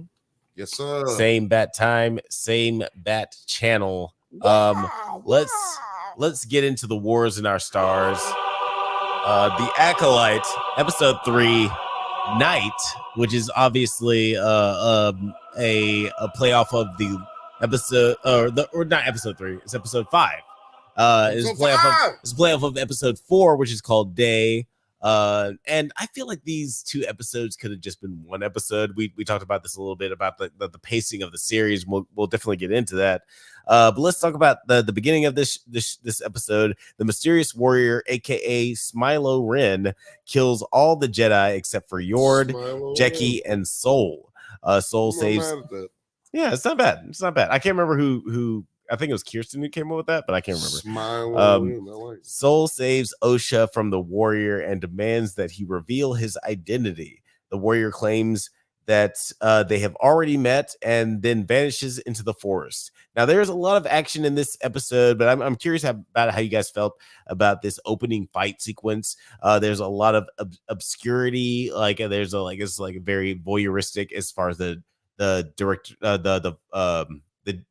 cinematography in this opening scene. But I'm curious how you guys felt about the fight scene in this opening. This episode is pretty much one long fight scene that just carries from one emotional beat to the next. But how did you feel about Smilo Ren and his dismantling of the Jedi that came to investigate the situation? He was fucking them Jedi up.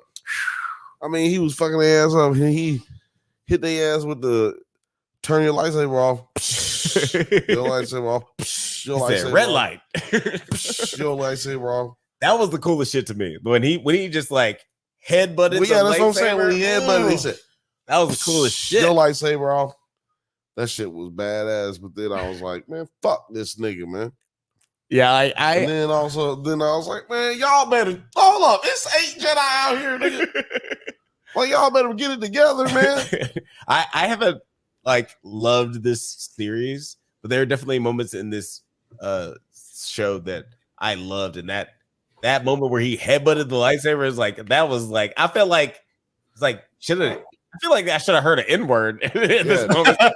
What? That felt like a great moment. But no, what it is like I said, I was like, oh, these niggas are terrible fighters. Mm. But then I started realizing this is a period of where they're in domination mode. Mm-hmm. So they don't fight anybody. They don't fight any other force users. Right. They just fight, or from what we've seen, I guess. Mm-hmm. They just fight motherfucking people regular people. So it's like me going and picking on some. They clearly only look at you, old man. You know what I'm saying? They clearly Which makes the idea of them using the lightsaber even funnier. Just walk up to random on the street and just well, to Yord's to the line that Yord had in this episode. I thought you were gonna say to Yord point. To Yord point. He was talking about how Smilo Ren doesn't fight with any type of rhyme or reason, any style or any rules of combat, and it just shows that all of these Jedi have only fought in training sessions. They don't know how to fight people who know how to fight dirty. And Jeff, I'm curious how you felt about this opening sequence, because I've heard a lot of criticism. I personally liked how visceral the fight scene was and how things we haven't seen before. But how did you feel about this opening sequence? So first off, I would like to apologize for my quick jump out there. I've had an entire pitcher of water, so yeah, had to just go take care of that real quick. Pee in the bottle after you're done drinking water. Yeah. So at very first, I was actually pissed when this episode started. I was like, you motherfuckers. Because at first I was worried it was what I said last episode, where I was like, remember, I don't know if you remember, but I said, if they just come back and everyone's just like waking up and it's like all over, I'm gonna be so angry. Right, and it starts with OSHA like that. And I was like, hang on. Wait. Jeff, give it a second. And I'm glad I did, because then it turned into holy shit badassery. Every part I had an issue with, then they gave me an answer. Mm-hmm. You know, like you said, he's like going out and he's whooping all this ass. And yeah, at first I was like, that makes no fucking sense, but it's exactly like you guys said. They've never had a real legit fight. One of the things that I noticed about that, and it comes later in the episode, but when Soul's like, what are you? And he's like, I guess you would call me a Sith. And there's no recognition. I mean, this is so, like, I thought this was supposed to be like, this ends and it's like goes into the prequels. But if that's the case, no, it has to be way, way earlier, because they don't even know what the Sith are at this point. So it's also interesting, because then I'll come back to that part. So there's parts like that where it's like, okay, how is he so much stronger? The helmet headbutt, like, what? Come on. But no, there's some sort of technology in it that disrupts a lightsaber for a second, which you think is the case. But then when you get yellow lightsaber dude running in with the helmet, he uses it the same way. It's like, yeah, clearly. And for a second, I was like, are you fucking kidding me? Like, he's got some technology that can like subvert a lightsaber. But then I thought back to when he was still like undercover and talking with May. He creates things. He created like this poison and stuff. Like, he knows what he's doing. He's very knowledgeable. So like, yeah, there were so many parts where I was like, are you fucking kidding? But then they gave me my answer, and I fucking loved it. It made me so happy. Yeah, and honestly, like that leads me to my next question, because the reveal of Jason Mendoza as the is no surprise to anyone, but I'm curious. It's no surprise to us, because I forget which one of you two called it the first time you saw him. I think people who didn't, I think like if you weren't watching this podcast, or like you weren't like really thinking deeper into it, I think a lot of people were surprised by it. Maybe. And I'm curious, like, let us know in the comments. I agree that I was right. Right. Like I think some people thought he was like the other acolyte, or like he was trying to get on the Master's good side or shit. I don't think a lot of people clocked him as being the Sith. Yeah, guys, let us know in the comments. You didn't see that coming? But Bill, I'm curious, how do you feel about, like, beyond the surprise of the reveal of the character? How do you feel about Darth Jason, and like how I like Smilo Ren. Smilo Ren's great. Smilo's great. We're going back with Smilo. Ren. How do you feel about his character and like his motivations? How do you feel like about him as a villain character in the Star Wars diaspora? Yeah, I mean, I know his motivations. His motivations is to kill Jedi. I mean, yeah, that's his motivation. But how do I feel? Do you like it? Yeah. How do I feel about his motivations? I mean, you know what I don't like about it? Let's just talk about what I don't like about it. I don't like that we have to deal with some whole little backstory, possible fucking like, what do you call it, flashback episode. Oh, man, I thought I'll die. So you think we're gonna get a flashback episode? I hope not, but yeah, it looks like that. Because we got to know why he's crazy. Because he's crazy, so now we gotta know why he's crazy. Yeah, we could have. It really doesn't work. Him going out, from here on out, not knowing what the fuck he's actually angry about.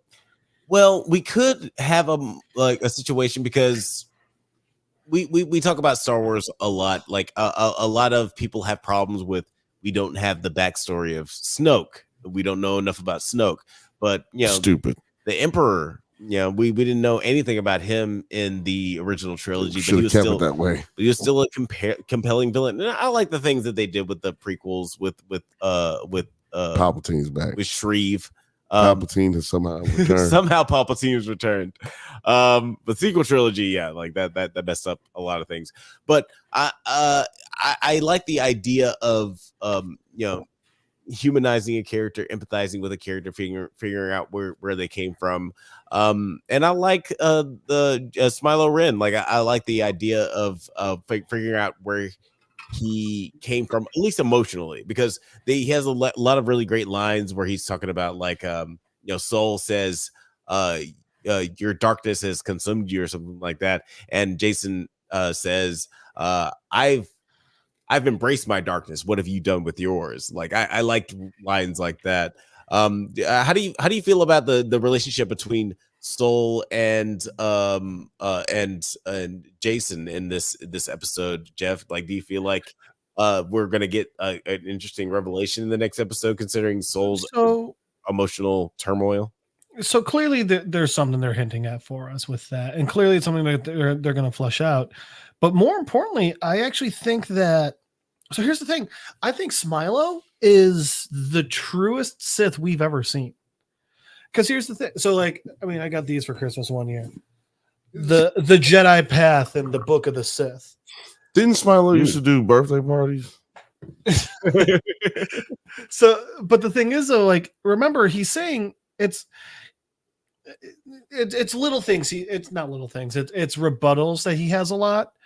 I'm not the one who has I'm not the one who defines things the Jedi are, or like I'm not the one who has the definitions the Jedi are, or when he's talking about how he's not looking for what they think he is, he's just looking for his freedom. And that's the thing. Sith see power as that. It's Palpatine wasn't a true Sith. He wanted power because he wanted control. Sith want power because they see power as a way to actual freedom. And it ends up getting very convoluted and everything, the Rule 2 and all of this.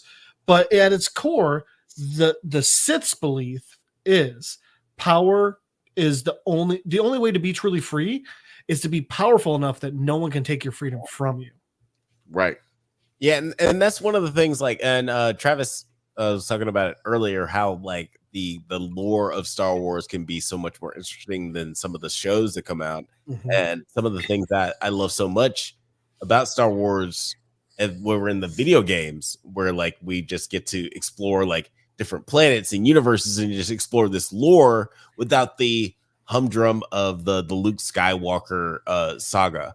And I like that we're really being able to humdrum. Yeah, the humdrum. Wow. And I like that fact they were able to explore just like the I guess like the downtrodden nature of a Sith character. And I thought they're going to do something like that with May. And we'll talk about that in a little bit, but it seems like we get a little bit more empathy with this character, and for good or ill, considering our main characters are our big main focus. But let's talk about May and Osha, because we do get this moment where we get like a sort of a switch. We get a little switcheroo. Moshe. Moshe. Yeah, they're a couple in the early 2000s. That's what they would call them. But I'm curious how you guys felt about the switcheroo, because May knocks out Saul after Smilo Ren kills everybody. He kills I loved it. I loved it so much. Can I say why we Kill Sabine? Exactly. Exactly. That's exactly what I was going to say. That's why we loved it, because it sets that there are real stakes. Yes. Yeah. Now, how did you feel about? Because this is my favorite. Because honestly, there were a lot of deaths. Like when they killed all the red shirts at the beginning, I was like, that was to be expected. Yeah, of course. And even when we were talking, we were like, well, now you coming up on the guys with the plot armor when he was coming up to fight Daphne Keene and Saul, and I was so surprised to see. I really like Daphne Keene. I loved her. That's what made it great.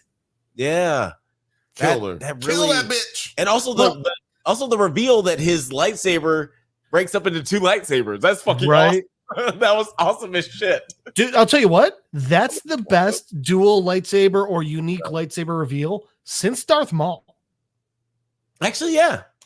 And we saw the Darth Maul reveal like a million times before the movie came out because it was in the trailer. So this was a little bit more satisfying. How did you feel about Daphne Keene's character and just her death? And because, this is happening in this time where people aren't supposed to know about the Sith, I guess all these Jedi do have to die for this to make sense. Did you feel like this was inevitable with Daphne Keene's character dying, or did you feel like that was surprising? I felt like it was surprising. I didn't really care for her character like that. Like it wasn't like I was like loving her character. Like, oh man, please don't kill her. But then when they did hit her, when he hit her with the 3, I was like, God damn, that was unnecessary. He plugged that bitch in the chest. Right. Well, if they had done that with Sabine, we would have had a better show. He treated but he treated her like a blow up doll. He was ashamed of. He just popped some holes in that. Yeah, he just popped holes all in it, and so I thought that was like egregious, but it was cool. But it just, like I said, it speaks to like how little these guys actually work out as far as defending themselves and wielding the power of the Force. Yeah, because these guys are no Jedi Knights. You know what I mean? Like they're not really made. They're not going to be making the rank of general or anything like that. Yeah, and she was like, I thought she had like a good hero moment in fighting May in the episode in the scene before.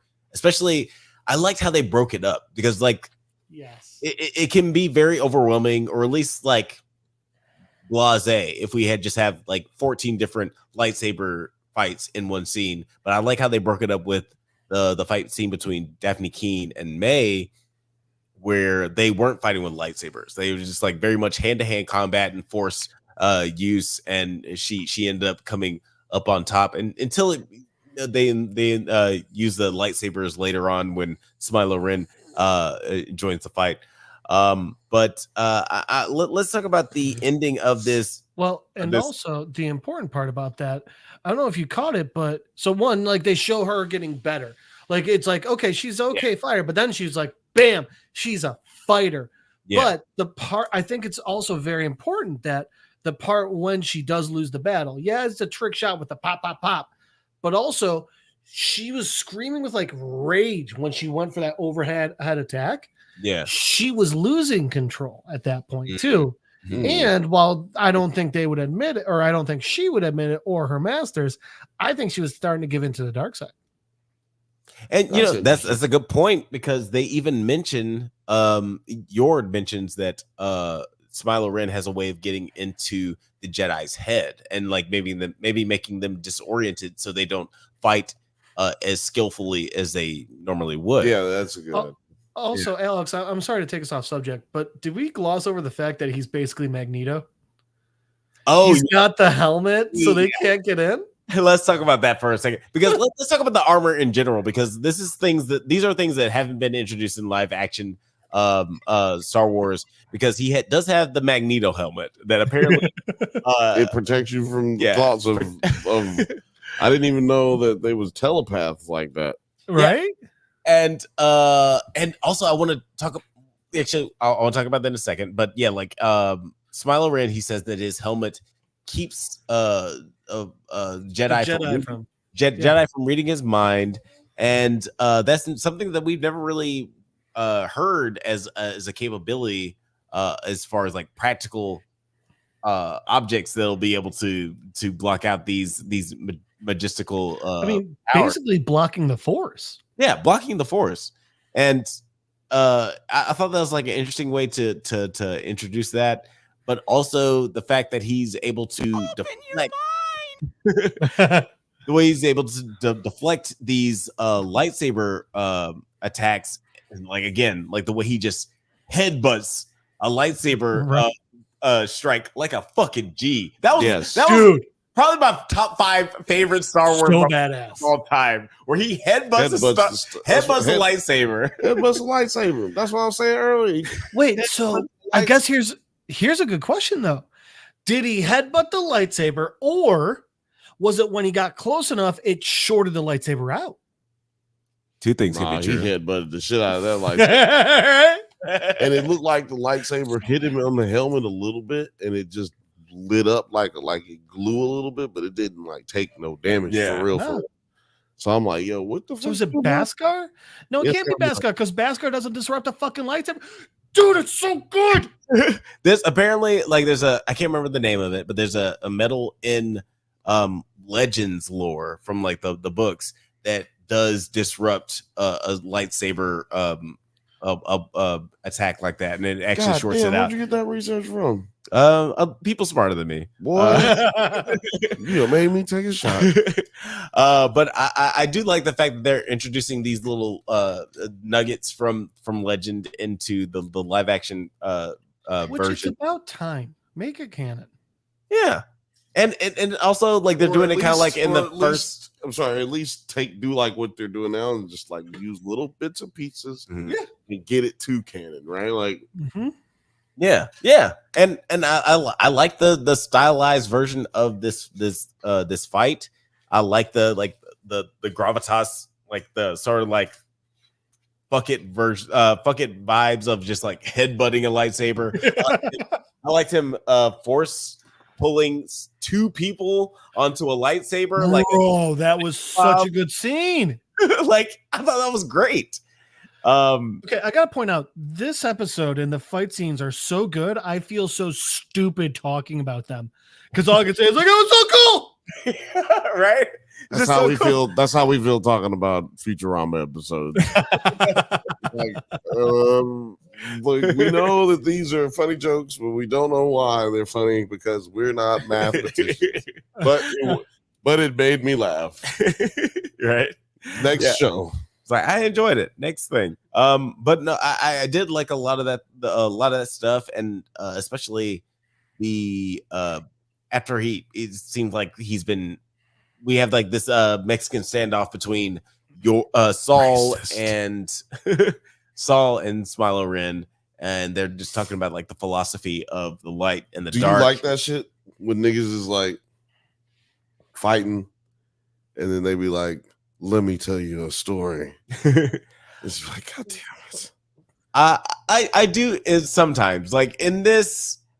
No, it makes sense because in this it makes sense because I feel like Smilo Ren's main motivation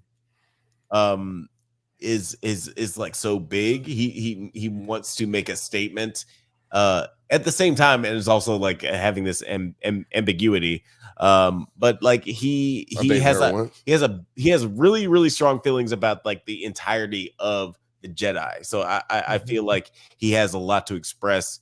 Especially being just like so solitude for most of his life. But what do you think of these last moments? So I also okay, I don't always like when they do that, hey, when they do those scenes, it's like, all right, we don't always fucking need it. I actually felt like it worked in this one because of how Force users fight. So like, Force users they're not just like looking for openings within the other person. They're also like sensing the Force within them and trying to use it as like how are they going to move next. Right. Obi-Wan, which by the way, still pissed that the title of the show wasn't just Kenobi because it should have been. Come on, man. That last fight scene with him and Vader, though, there's a part where they're just walking around each other. And I think they're talking as well, but again, the reason why is because they're watching each other. They're shifting different stances before they ever come together to do it. So in the Star Wars universe, it does make sense to me. And I think part of the talking is you're not even thinking about what you're saying. You're just trying to distract them while you get a read for the way to get it within their defense. Yeah. Like one of the things, the samurai influence in Star Wars is always really, really cool. When we get the last stand between Obi-Wan and Darth Maul, where they change stances like 2 or 3 times before they actually have that last interaction with each other that ends probably in like 15 seconds, but it's more about the drama of them, the preparation, and like who's gonna win in that preparation, which I really, really, really dug. But like in this episode, like toward actually, let's talk about the end, because like there's a whole lot of stuff that happens. Like basically, I think there's a big thing we got to cover before the end. Well, yeah, like I'll just kind of gonna run through it. Okay. Darth Jason, he kills fucking everybody. He kills. I thought that was the other show. What? Wasn't that Dark Matter? Oh yeah, sorry. Darth Jason Todd. He kills fucking everybody. He kills Daphne Keene. He kills Yord. He kills everybody. You said everybody except for Saul. And it's funny because I feel like I'm curious how you guys feel, because at some point I was like, well, he's gonna kill all these this cannon fodder, but he's not gonna kill our guys. He's not gonna kill Daphne. He's not gonna kill Yord. But at this point, like it's like, oh, now anybody's fair game. Yeah, anybody's fair game. That's why the murder was important. I think that he's just in a situation where you just gotta deal with it, man. Yeah. You gotta deal with it. Keep it pushing. Because I fuck all that. I'm stuck on this one thing because I really was pissed off because Smilo Ren gets taken away by some bugs after killing 25. Oh, I do have to agree with that. After killing 25 fucking Jedi, he gets taken off by some bugs, some night bugs, some cicadas. I wouldn't have had a problem with that if like it happened sooner, because when they came, was talking, I felt like the light was what did it, but they're swinging around lightsabers for like 45 minutes before that. Yeah, and light is a part of the name of the weapon, right? And I thought that Osha was gonna come in and it's gonna be like this whole thing where they're like chasing them into the scene, and that's what disrupts everything that's happening, and that like saves the day. Now I will say, so late, they waited until like 3 important characters got killed. Yeah. Well, okay. Well, so first things first. Mm-hmm. I'm actually going to work backwards on this one. I do love that they gave Osha the idea and the solution, and I like it because we just watched one of the most epic lightsaber battles I've seen in any Star Wars anything. So I do like that at the end, the solution doesn't come from the Force or a lightsaber; it comes from just being clever. So I did like that. Yeah. But before that, and I think this is very, very important. After killing Daphne Keene, he not only kills Yord, he snaps Yord's fucking neck, which was amazing. But so here's the thing. All right, killing Daphne Keene, we're like, oh shit, all bets are off. But at the same time, you're like, all right, that's it. He gets one of them. He gets one of our main characters. But then when he kills Yord too, the entire time he had May, it's like he might kill May. This isn't one of the, because like there's a difference between no one's safe and everyone's on the chopping block. Right. So there was that feeling like, hey, maybe he's gonna like burp, and like May's like dead. Also, like Saul could have died. Like the fact that I'm so excited talking about this because they did you guys called it. You were right. I was withholding because I was like, no, they're gonna hurt me again. And they didn't. But you were right from episode 1. No one's safe. But the thing is, they took it that step further. Yeah, no one's safe. Okay, Han Solo dies. But everyone's in danger. Han dies. Leia dies in that movie. Luke loses another limb. Fuck, they might have killed Finn in that movie. That's the difference between the two. That's what makes it higher stakes, and that's why I'm so engaged right now. Too bad that it's only what is it? 9 episodes, 8 episodes. I know. Yeah, and I'm a big advocate for making the series as long as it needs to be. Like, don't make it 22 episodes. You can tell the story in 10. But also, don't tell the episode. Don't tell the story in 10 episodes if you can tell it in 6. Because I feel like Night and Day could have been 1 episode. But I also feel like don't like make a series 8 episodes that could be 10 episodes. Yeah. It's all about the story that, like, tell a story that needs to be told. Yeah. Alex, I need to disagree with you a little bit. And that's just, I feel like they could have made Destiny and Day 1 episode. I feel like Night did need to be its own. I feel like if they took Day and put it together with Night, we would have just been like, it's such different sides of the coin that it felt disjointed. But I do agree with you that Day was, that's the thing. Day was just a weird fucking episode. Yeah. I'll definitely agree with that. Like, and I feel like something there's some sort of disconnect. Eric Kripke, who does The Boys, he made a really great point I think a couple of years ago about just like the I think we talked about this on one of the other episodes of the podcast, where there are a lot of streaming shows where their mentality is like, let's make I think we actually said this last week. I think you said this last week. Yeah, I think maybe. Yeah, we'd be drinking. Yeah, we also talked about it Warning, on the Bantha Bunch. Marijuana affects the memory. We also talked about it on the Bantha Bunch at 7 p.m. on Thursday. 7 but yeah, like it's hard when making there are a lot of streaming services that are trying to have a 8-hour movie rather than make a TV show. Somebody's decided to pull their green dick out. That's called. How are you gonna? I'm sorry. No. I appreciate, like, it's one of the reasons, like, appreciate you pulling out your big green dick. It's only time I've ever had that.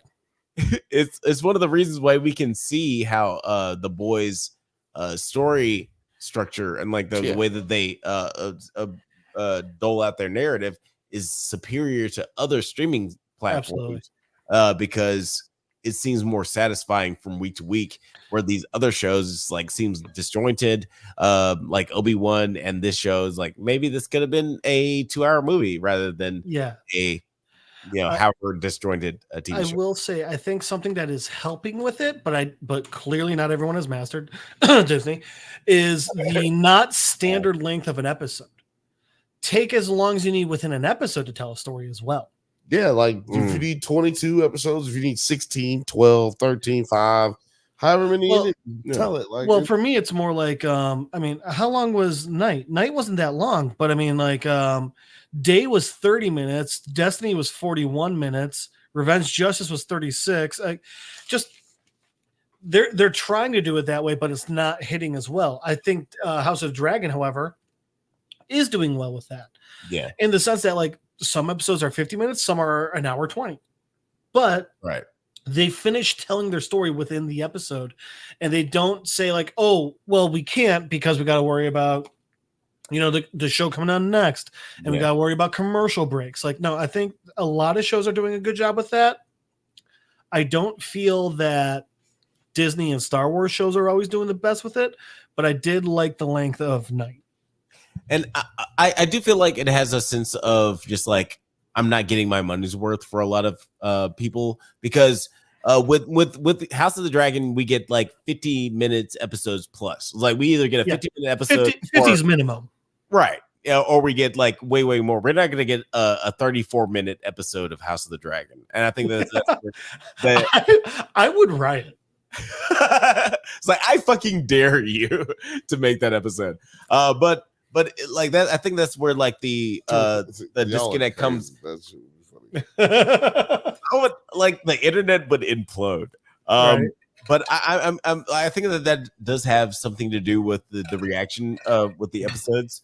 Yes. I'm curious how you guys feel about the end of this episode, because we get May uses Osha's stun gun on Soul so she can speak with him, so she can speak with Osha. They end up arguing each other's choices, and May uses the Force to knock Osha unconscious. May steals Osha's clothes and poses as her sister. Gets a good haircut, yeah.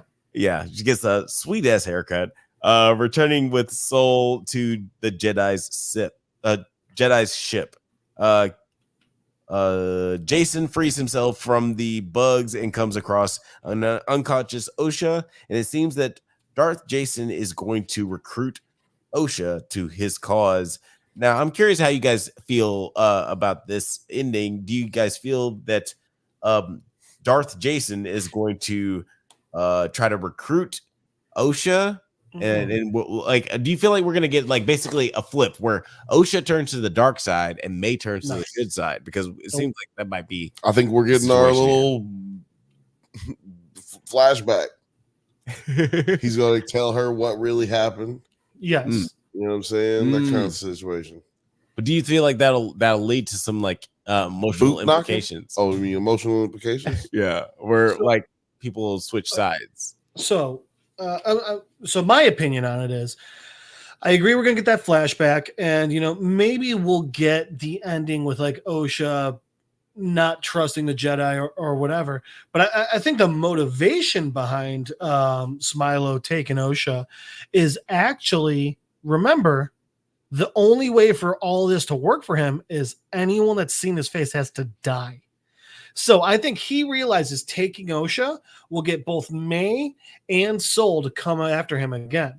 Now, I actually have a bigger issue, though. One of the main fucking things about Smilo is the Magneto helmet. Yeah. So that the Jedi don't read his mind. But we're supposed to think that, like, okay, so Soul's not going to figure out that May's sitting there radiating I'm not Osha mind waves. He's not going to pick up on. It's funny because I want to say something real quick, because I want to hear what you think about this too. Because in an early episode, and he says it in jest, Smilo Ren, when he first meets Soul, he says, please don't erase my memory or whatever you guys do.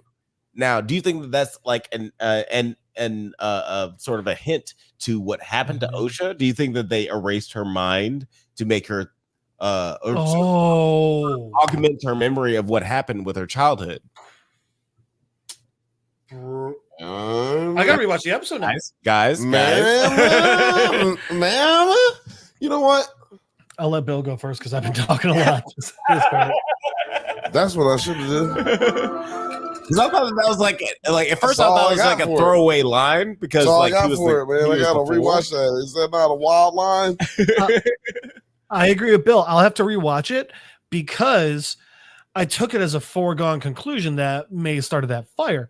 So what I need to do now is I need to rewatch it with this idea in my head and see May's reaction when Osha goes, "You started that fire." Because, oh my God.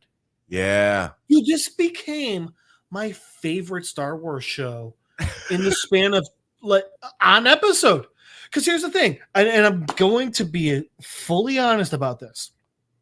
I was very, very, very cautious. I've been let down so much by Star Wars shows. Yeah, The Mandalorian was great. Obi-Wan, I feel like it could have been an hour and a half movie. Yeah. I didn't watch Andor because I was like, you know what? Everything's fucking letting me down. Book of Boba Fett, eat a dick and not a good one. The only good thing about that was BD1. Ahsoka, we know. Big Dick 1. We know. So the entire thing was like, I came into this one, and honest to God, if we weren't covering it, I wasn't going to watch it. So I've been guarded the entire time. I've been more critical than I usually am. And this episode gave me everything I've wanted in a show. Not just a Star Wars show, but a show. They threw the rule book out. They took I was trying to be more critical with this one. They took all my criticism and gave me answers. This episode this is as near a perfect episode as I can get. Yeah, there's still parts that I think are stupid. I think it would have made a lot more sense if Smilo, instead of getting like lifted up and carried off by the insects, if it was more just like we see them swarm him so much that he's focusing on them while they run away. But still, I'm amazed with how good this episode was, how much it turned the entire show around for me. Yeah, this is like definitely the best episode for me. And I feel Dude, like this, by the way, might have broken the fans. oh yeah, like this is the Last Jedi all over again. Well, no, what I mean is, before this, the highest rated episode was a 5.4. Mm-hmm. Oh. This one's only a 6.7, but still, compared to what these people have been doing in the review bombing, they still been review bombing, so that's really good. Yeah, that's really good rating for them at this point, especially. Yeah. The review bombing has been really, really hard for sure. Mm-hmm. And at the end of this episode, like I kind of want to 3% on Rotten Tomatoes. Yeah, like it's all over the shop. I don't feel like it deserves a lot of hate. Like I like a lot of things about the show. I like the story the most. The thing I like the least about the show is the cinematography. I'm not a cinematographer. I don't know how to make things feel real. But he loves commenting. Well, hang on a sec. Let's get Travis back on here. Travis. But I do feel like, like there's we talk about the Apple TV Plus all the time. Foundation had like a fraction of the budget of these Disney Plus shows, but they take a lot longer to make them. Well, actually, not even this show. This show has been in production since 2020. So even look at Dark Matter.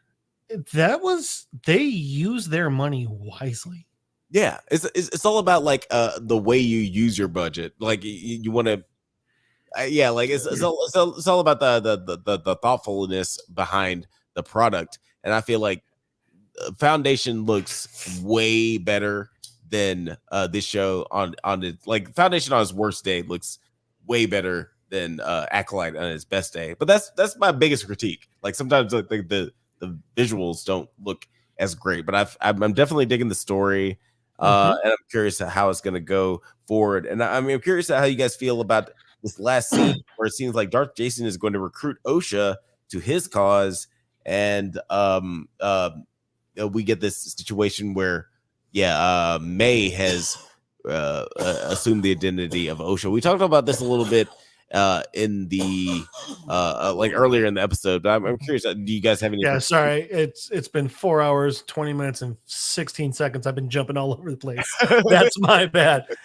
I'm sorry, you were asking a question though. No. I'm just curious, like before we wrap up things here, just like the way things are ending here, do you guys feel, because I kind of feel we might get a switch where we get the twist. We brought this up earlier in the episode, but do you feel like Osha will turn to the bad side and May will turn to the good, or how do you guys predict the next few episodes turning out? Bill, I'll let you go next.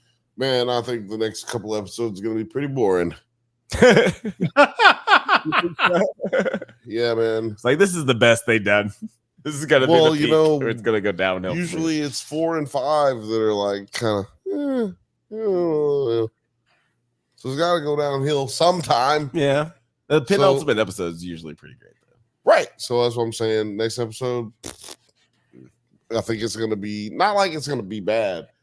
Some people might say that this episode of House of the Dragon was like that. You know, this episode was just people chilling, trying to figure out shit. Yeah. No action took place. Nobody got killed. Nobody was trying to kill somebody. Like we had a chase scene. We had a little chase scene. You know what I'm saying? Like, and I think that's what the next episode that we're gonna have on Acolyte is gonna be like. The question is, does it? No. You motherfucker. The question is that like, will have? You didn't see that coming? The question is did they write something coming up that's gonna be like captivating, regardless of whether or not we see a bunch of violence. You know what I'm saying? Whether or not we see a bunch of people putting the sword to work, Right. fight scenes and shit. Because I feel like that's what gets you over the hump when you're trying to avoid that lull. Like people are gonna have that, like, they need that moment to come down off the jokes or come down off the action or whatever. Get back around it, and then boom, you hit them again. Yeah, like what we were talking about with the hot D earlier is like the the action only takes you so far, and especially with hot D, they're coming off of Game of Thrones, where they have had some of the most spectacular, iconic moments in television history, and when you're trying to quote unquote compete with that, like oh, we need to figure out a way to better that or like top that. It's like maybe the best idea is not try to top that visually, but just to emotionally evoke that kind of that idea. Like let's put people in that same mind state without trying to top it. It's like, oh, this is the next biggest fight scene of all time. Let's just like sort of try to relate to the characters. So hopefully with these next couple of episodes, we just get really down into the nitty gritty, because I feel like this is the episode where they really showed their bombast. They showed their great cinematography and fight choreography. I still didn't like a lot of the cinematography, but the cinematography during the fight scenes were really, really great. Oh, it was as it couldn't get better. I'm trying to find words and can't to describe how great it was. Yeah, I really love the Alex the said fight bombastic. Scene. Bombastic. Yeah, and I had to try and top that shit. Right? I was like, man, I can't even say anything anymore. I feel like I get put in the penalty box when you saying shit like that. I'm like, it's like, spell it. I'm like, I can't. Like, I thought it was a scene. Oh no. But no, I did like just like the big nature of this episode, and I feel like they're gonna quiet things down in the next couple of episodes, especially since Soul has got a lot of splaining to do. So like we'll see how things unravel as far as like the emotional gravitas of the next few episodes. But Jeff, before we get out of here, do you have any like predictions on how the show's gonna go moving forward? I'm gonna do what I've done in the past. Not so much what I predict, so much as what I hope. Mm-hmm. So first off, obviously the next episode is going to have to be a flashback episode, which I fucking hate.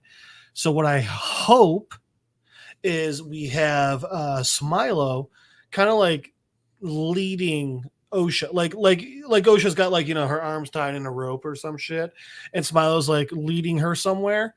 And I hope what happens is it goes back and forth between this flashback and Smilo trying to like explain it, and like it ends up with them at like some Sith holy ground or something like that, or like maybe like it ends up with them at a place where like the Jedi actually massacred some people. So I just hope that they use I hope one, that's not an entire straightforward flashback. They're never good. Yeah. You have editors. Edit this together in a way that makes us really feel for it. And when you do it in that way, where it feels like Smilo's narrating it, we're more engaged as well. So I hope there's that. The second thing I hope is that while we don't necessarily have like, I feel like they're also going to have, Soul confessing to May what happened. And I'm assuming it'll maybe be May doesn't know everything as well, so like she's getting some sort of revelation. The main thing I hope that the series ends with is I would love it if we got Smilo living on and like, hey, rejuvenating the Sith. But I think what's going to happen is we're going to end with, I see just like the Jedi Council room. And I see them there and like talking about the Sith, this new threat or whatever. And them hopefully just like being like looking into it or some way. But the thing is, I don't want a happy ending with this show. I want it to piss us off. I want us to be angry because the bad guys won and the good guys lost, or even if the bad guys lost, that the good guys lost too. I'm just hoping that this gives me a fucking real, meaningful ending. Yeah, well, one of the things that I was really hoping for with the show is that it would just be like basically like a 7 type show where like we get just completely distraught and just filled with despair about this universe, like and what's going to come with the hubris and the and ignorance and of the Jedi Order, and was going to lead to that order in the next few generations. But like we'll see. We'll see how brave Disney Plus is going to be. I swear to fucking God, if it ends with like Smilo talking to Palpatine, I'm going to throw a remote. Yeah, I don't need it to be that. We need fan service. We need somehow Palpatine's return drop. Right. His return. Yeah, we need that. We need that drop. Need that drop. Or like if they make like Smilo like a part of the Galactic Senate, fuck you. Yeah, no, another one. Yeah, another one. Yeah, turns out, dude, I don't want to. Smilo was actually Grand Tarkin. Was it? Grand Moff Tarkin. Grand Moff Tarkin. I don't know. Look, I don't know what's going to happen. I'm not going to pretend to know, but I definitely don't want none of that shit to happen. No. And by the way, we don't know because of this episode, because they literally said anything and everything can happen. Yeah. Thank you for finally giving us this.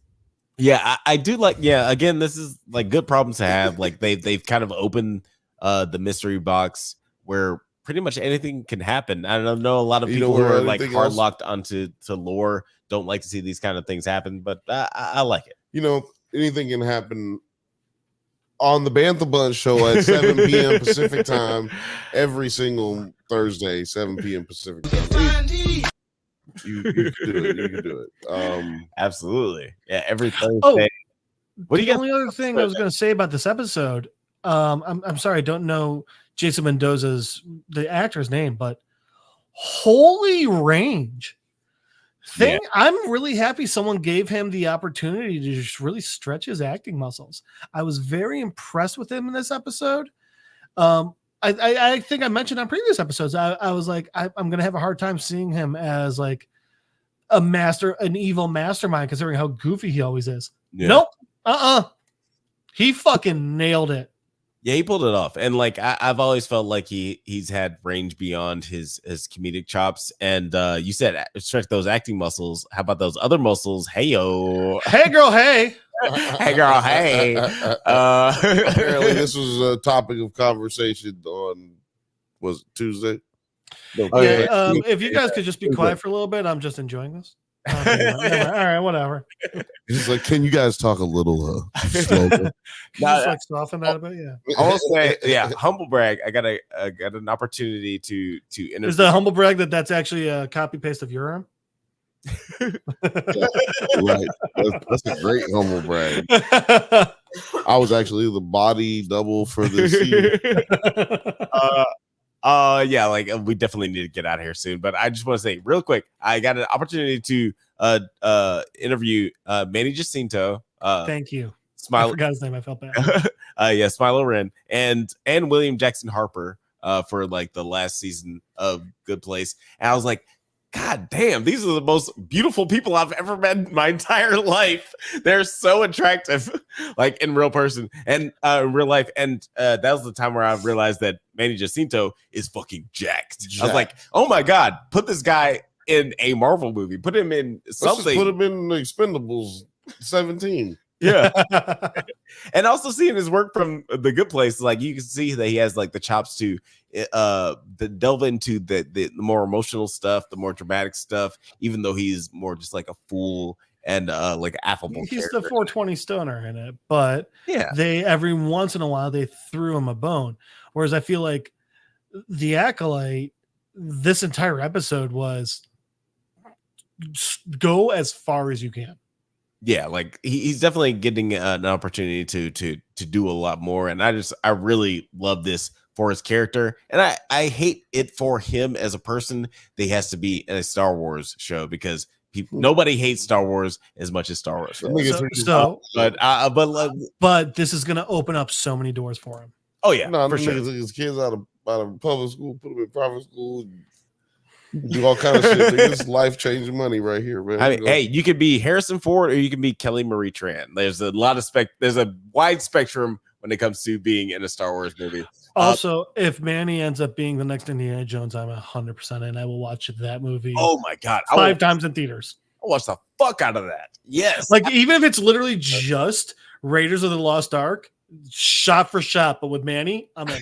Right? I want get the guys who made that fan film, who made the Lost Ark movie, and get Manny Jacinto to do it. It's on YouTube. Yeah, it's on YouTube. It took Yep. 6 years to make it. Oh, it's incredible. They started in high school and finished after they were done with college. God damn, that's crazy. It's awesome. There should be a documentary about that. I think there is. Oh yeah, there is one. Okay. Yep. So there's the film, and then there's a documentary of them making the film. I saw a documentary about Steven Spielberg where they were talking about the documentary of that movie. Yep. It's like 16 walls. But Jeff, you want to tell the people where they can find you on the internet? Yeah, you can find me in my bed. I'm tired. It's so late. It's so late. We've been way longer than this was such a good episode. All right. It was really good. The first and the easiest way, you can try and Skype Don Cheadle's driveway at littlediggy2.com. It's because of the hackers. Because of the hackers. Yes, because of the hackers. Jeff Madel on Facebook, at Madel Jeff on Instagram. Just come here on Mondays. This is where I am. This is the most social I'm at. You guys talk. Let's get it going. Let's go. Right on. Yeah. You can find me on the Drunk Banthas channel, NerdsatNite. The Bantha Bunch show every Thursday, 7 p.m. Pacific time. Every Thursday, 7 p.m. Pacific time. It's your favorite cousin Bill. Alex, what the fuck are we about to do? Go to bed. Get the fuck up out of here, guys. Thank you so much for watching the Drunk Banthas podcast. We do this every Monday at 8 p.m. Pacific time. Check us out on Letterboxd, TikTok, Twitter, IG, all the internet things at the Drunk Banthas channel. If you guys, stay safe, my little dragons, and may the force be with you. Get the fuck out of here. Get the fuck out of here. Go